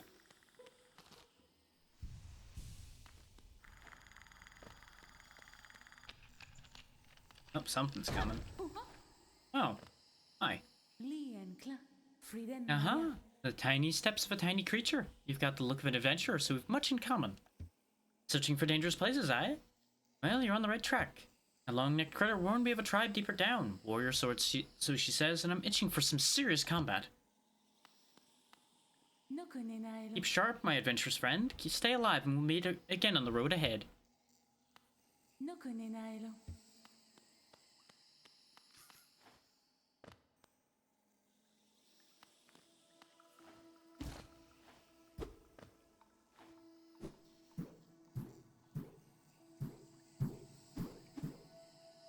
There we go. That's how those jump. It was just the first one didn't actually bounce at all. Extra Geo. Which, for our convenience, I may farm some Geo between today and next Tuesday. So that we can pick up some more of the charms and such without it being an ordeal live. And some may say that that is skipping out on part of the experience. Oh, there's Hornet again. Hornet went that way. Let's go this way.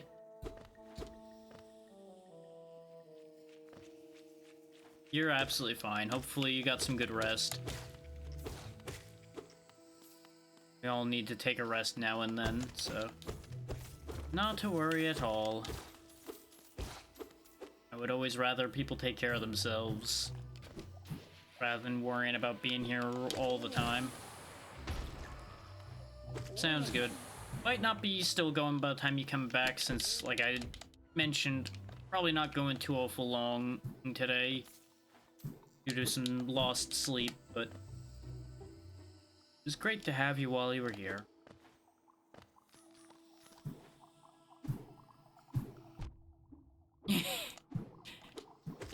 You know, it probably didn't help. That's for sure.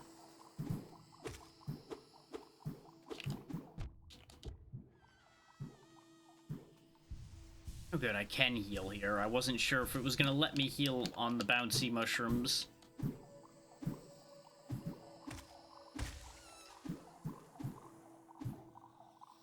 I feel almost bad stabbing these little gas bags.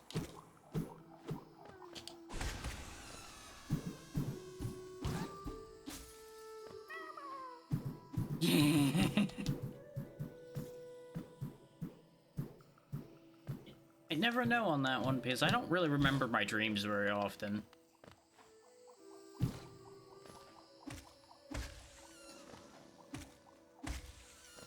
I've definitely had a few, like, recurring weird dreams now and then that I can remember, and that's about it.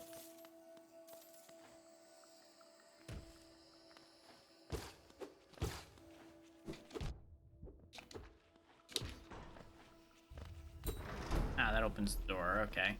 Since the door took a second to open, I wasn't sure if that was what that switch was for.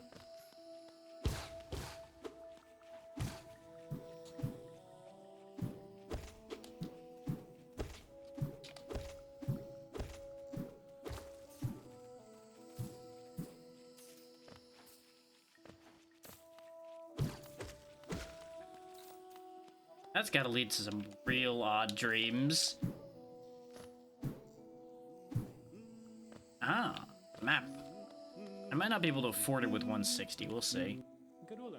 Ah, my short friend, you've caught me at a perfect time. I was just about finished charting these noxious caverns. Very territorial types make their home within this area. I'd suggest avoiding them where possible. Further below, some strange thin creatures gave me quite a scare. They seemed an intelligent bunch. In my youth, I'd have braved their caves, but I fear my matured physique wouldn't be able to outrun them if they were to turn violent. Oh, it's only 75. Perfect. So now we have a map of the fungal wastes, which connects to Fog Canyon from the side there, and you'll note Queen Station is right there.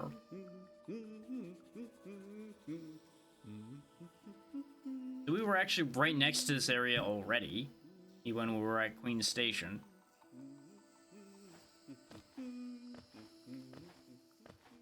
Hop up here and go to the left, be able to get back there.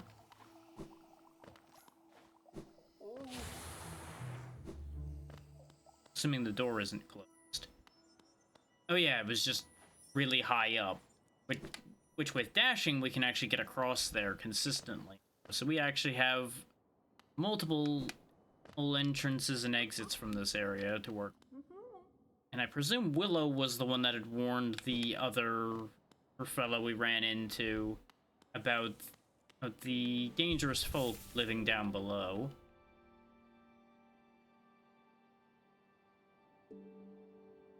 Which I would hazard is where that funny building over there on the right is, perhaps. Or that might be unrelated and they're further down. One of the two.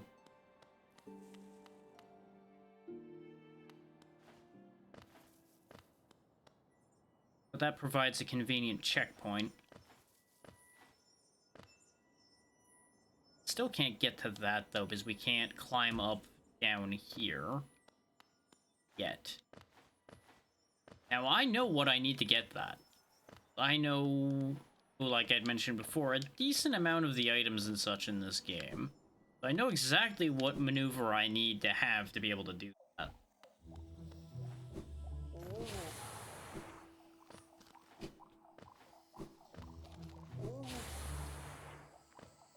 Need you to drop down further for me to be able to get up there. Right now. Not impossible, but not worth the time it'll take right now. Especially when we can just go around this side. And get up here that way. So we got explodey shrooms shooting at me. And we get Hollow Nest Seal. That seems important. The seal of the area that we're overall in does seem important.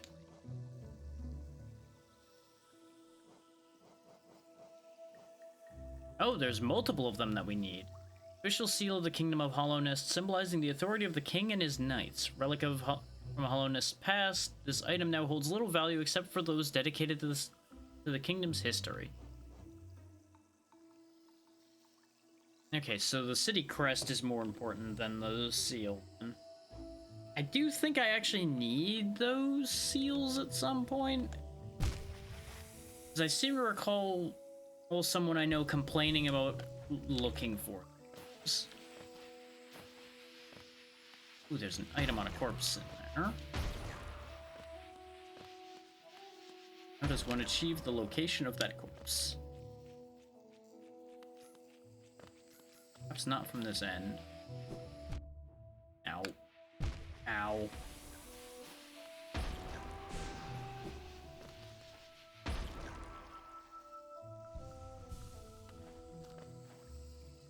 I do believe I need to get up above where those spikes are to do that, so we are not doing that right now. That is not within our abilities. Though the astute among you may have gotten an idea of what kind of ability we're going to be getting next based on the requirements of things around us. I will not, of course, be revealing what we'll be getting here, even though I do know what we'll get in this area, based on context clues.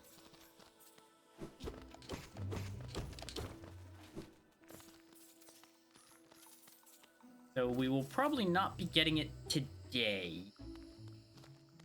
Unless we get to where it is very, very soon. Wow. Wow. Damn high-pitched Owen Wilson mushrooms, go away. Because that's all I can hear is just them going, wow. Wow. Wow. Wow. Missed me.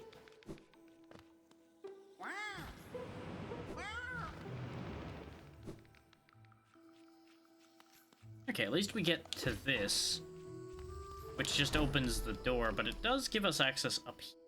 So. Big mushroom.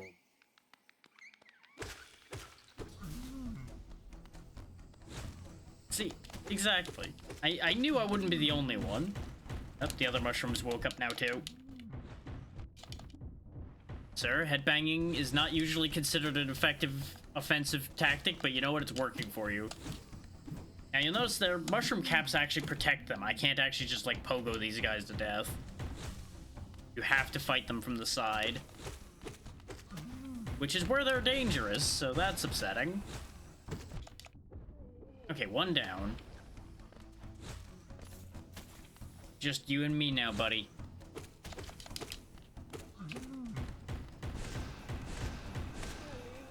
And he's dead. We get Charm Notch. That was actually very worth doing. Also opens up this pathway here, which leads to I don't know. Oh, it leads back to where the bench is. That's actually very good. I am pleased. Because getting back to the bench after getting a charm notch means we're going to be able to actually put on another charm. That means is we're going to be able to put on long nail, have some more reach.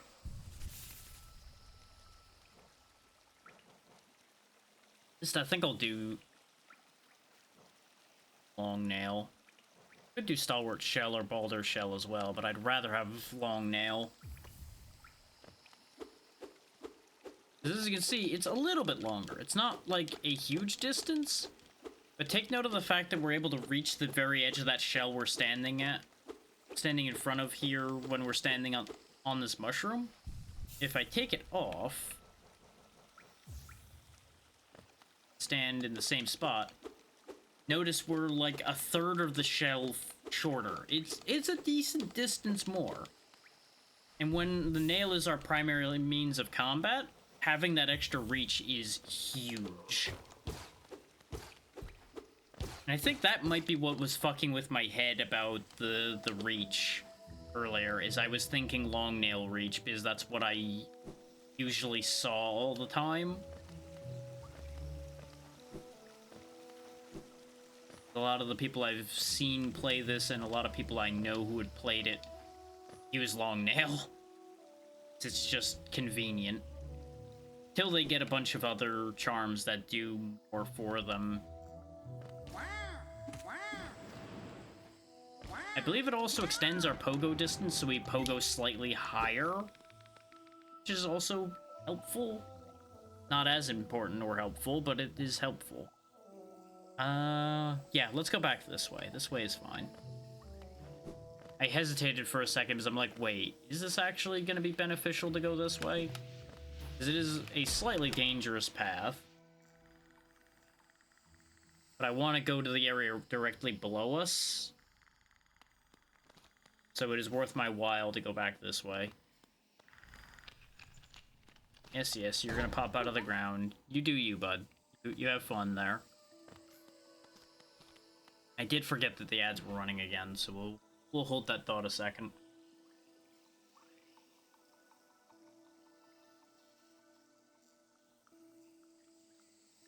Drink my drink. I won't get up or do anything because we're probably going to be wrapping here in like a half an hour or so, I would figure.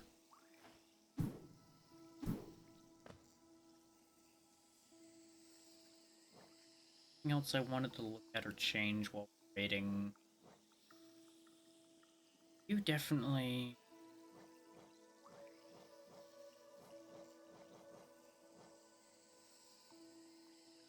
There is one mask shard.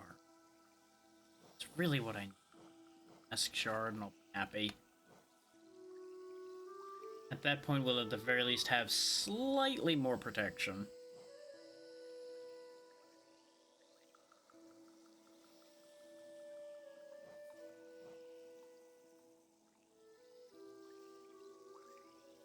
Alright, that should be good enough. Because by the time I finish backtracking around, everybody should be back from ads.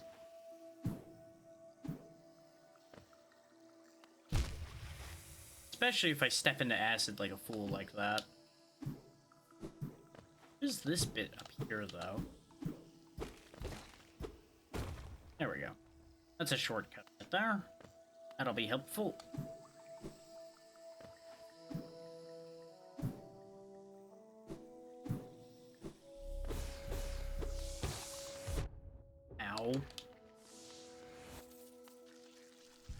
But on the bright side, gets us our energy back.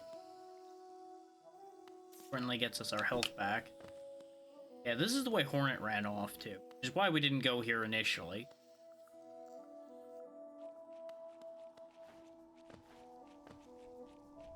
Here ends the Pilgrim's Way. Hollowness Heart lays open before you. Proceed onward to share in its glory. Well, there seems to be a fundamental problem with that plan. And in that there's no bridge.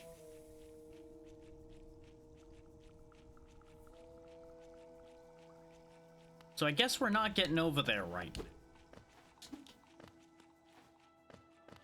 So I was wrong about where this was. But I was right not to bother to go this way. Oh, let's just drop down then. See if that is where I wanted to go. Well, to say I wanted to go here might be a stretch, but where we have to go.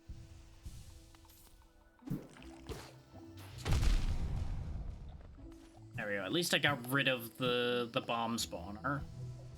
Even if it involved, you know, a controlled detonation in my own face.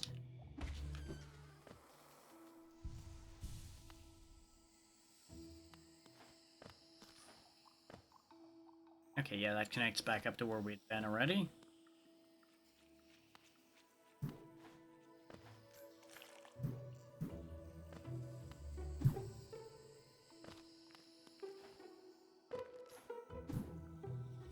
Yeah, those who know where I'm going probably know why I don't really want to go here. Or necessarily. Yep, that's where I thought we were going. That's a mantis right there. Ow. As you can see, mantises are hostile.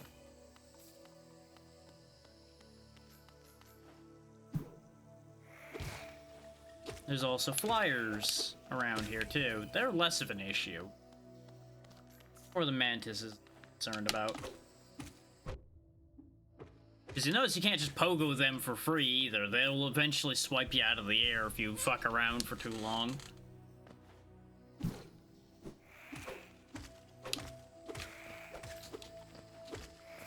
This is why we got long nail before I came down here, because dealing with the flyers and the mantises is a lot easier with a little more reach.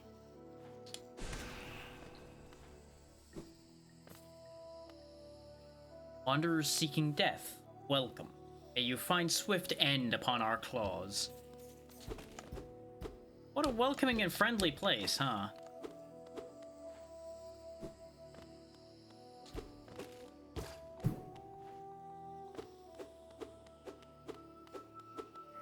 Remember what was mentioned about the creatures here being territorial? They weren't kidding.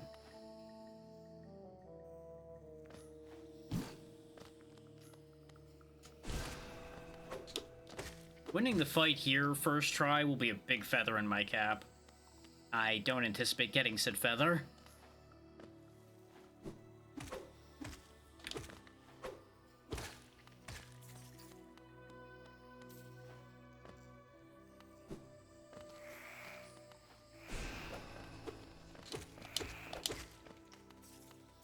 But we are doing decently well today, so, you know, maybe I might be able to pull it off.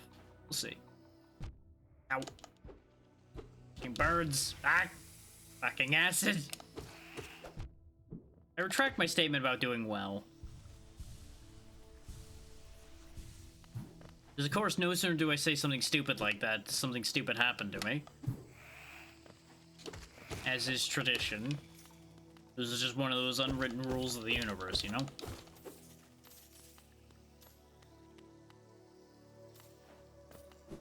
Okay, good, I didn't miss the bench. Over here. What's his deal? Sounds like he's doing well.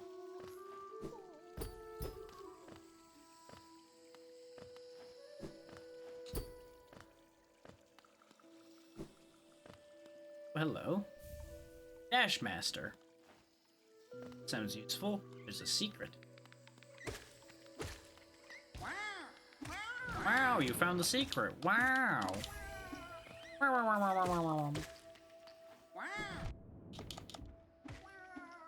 You probably could use these guys to, like, bounce your way up into that area above us there. Dash Master 2, though.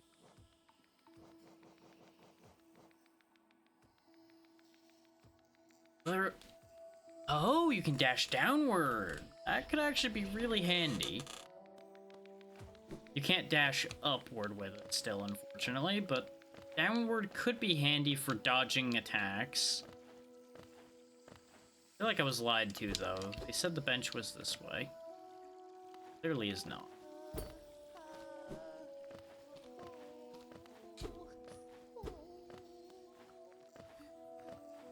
Meanwhile, that guy is just having a whole moment. Oh, that's because the bench is here. Silly me. Now this is all filled out. Such as it is. But you'll notice the tone of the coloration has changed slightly. More like a brown instead of a sickly green.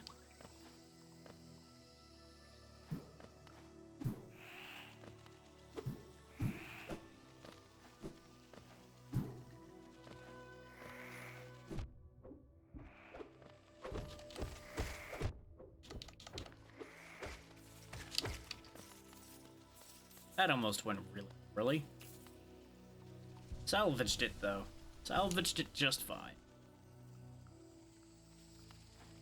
The entry to the area question is over here.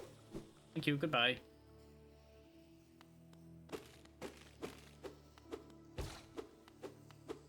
This looks real friendly now, doesn't it? With all these heads on spikes. Mantis Village. Dreams go to die.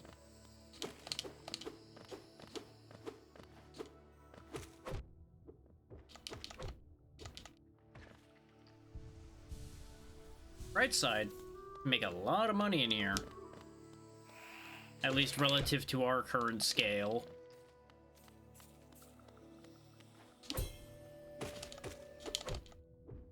Because mantises don't take too many hits, but are worth a decent bit of money.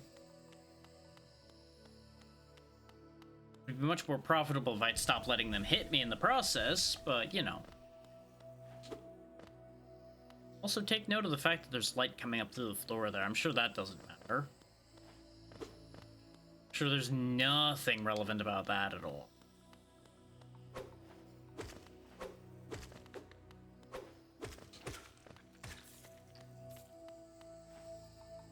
Oh, I needed to use that mantis to get to that. Or I could use... Come here. I'm here. Thank you.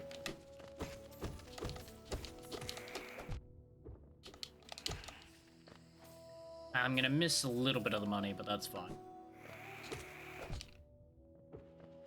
Now, you'll notice, yet again, that there's some hints as to what we might be getting around here.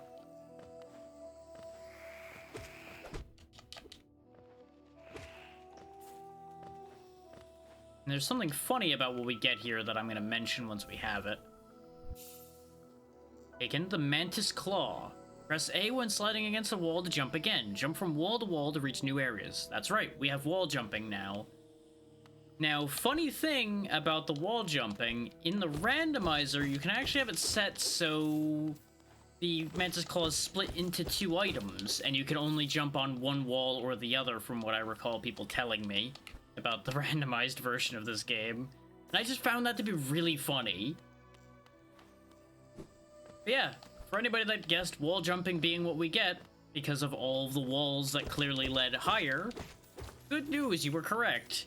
That's what we pick up here, which is why I wanted to get here and get that before I ended for the day. Is it's a very, very important item to have for traversing the world.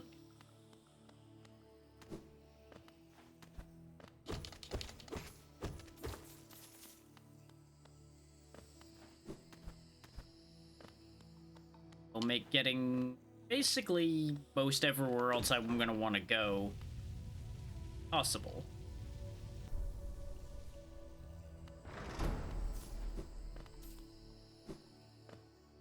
So, I seem to recall...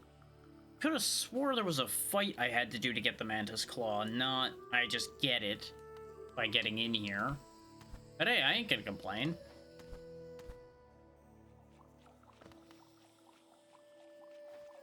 This will loop us back and out of here. And having gotten the Mantis Claw, that's probably where we're gonna wrap up.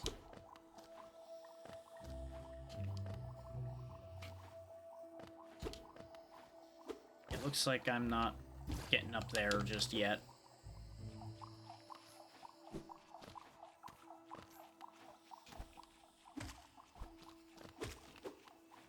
And as you can see, this is pretty good wall jumping, because you can single wall jump without it being an ordeal.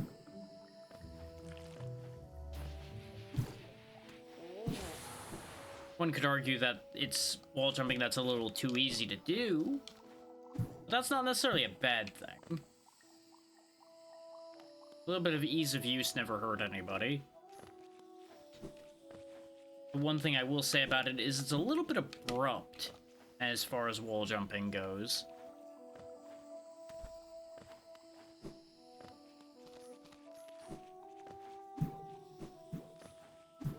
It just feels like you move quite quickly when you wall jump, which is a good thing, as long as you're not trying to do small, fine movements with it.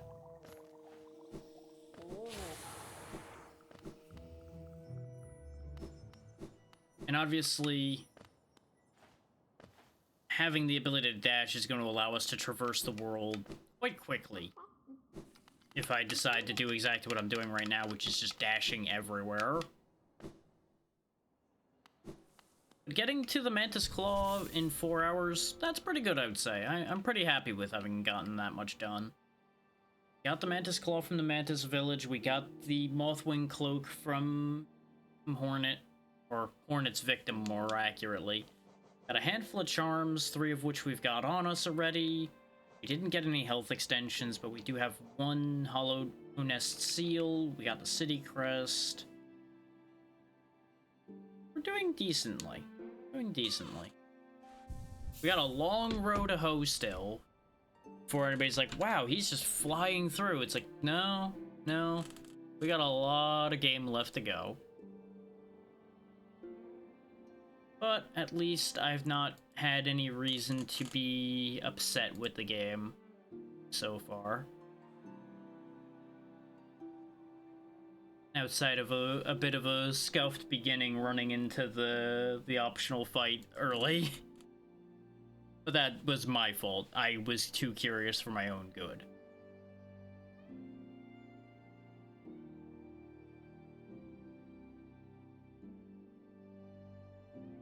Where am I going to take us? That is the question. Part of the benefit of wrapping a little bit early today is I can also spend some extra time doing prep for the event, the archipelago.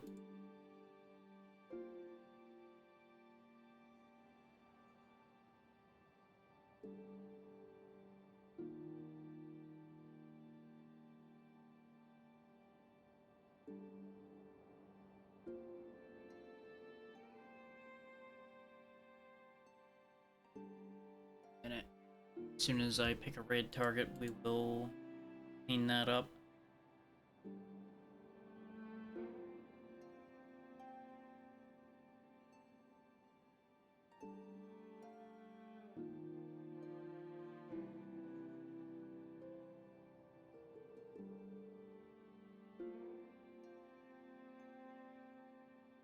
Let's see.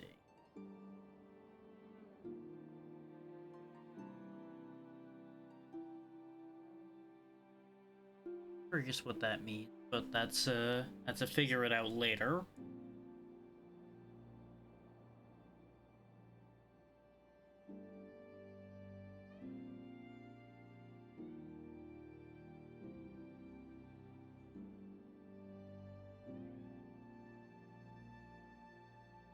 Probably gonna go over here because seems like the fitting choice. Let me just check to see how long they've been going. So I don't just bring us over and then they end. Okay, yeah. Only like an hour, so yeah.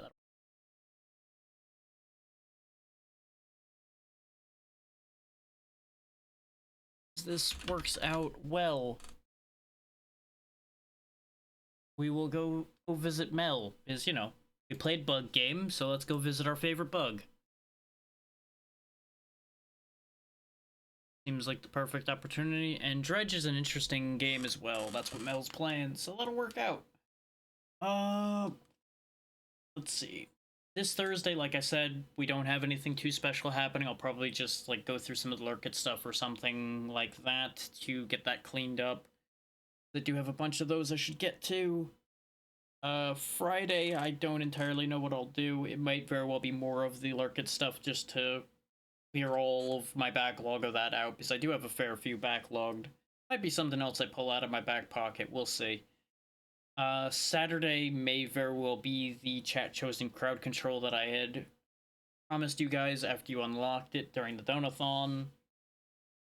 Depends on how well the polling for that ends up going, because that'll probably go up either tonight or tomorrow on all the socials and everything. Yeah, I think that covers all of that going forward for the moment. Assuming I get all the bookkeeping and everything sorted for the archipelago, that'll be next week, like I said. And that's it. Be good to Mel, she's good people, and I'll see y'all next time. Thank you all so much for your time. Good night, everybody.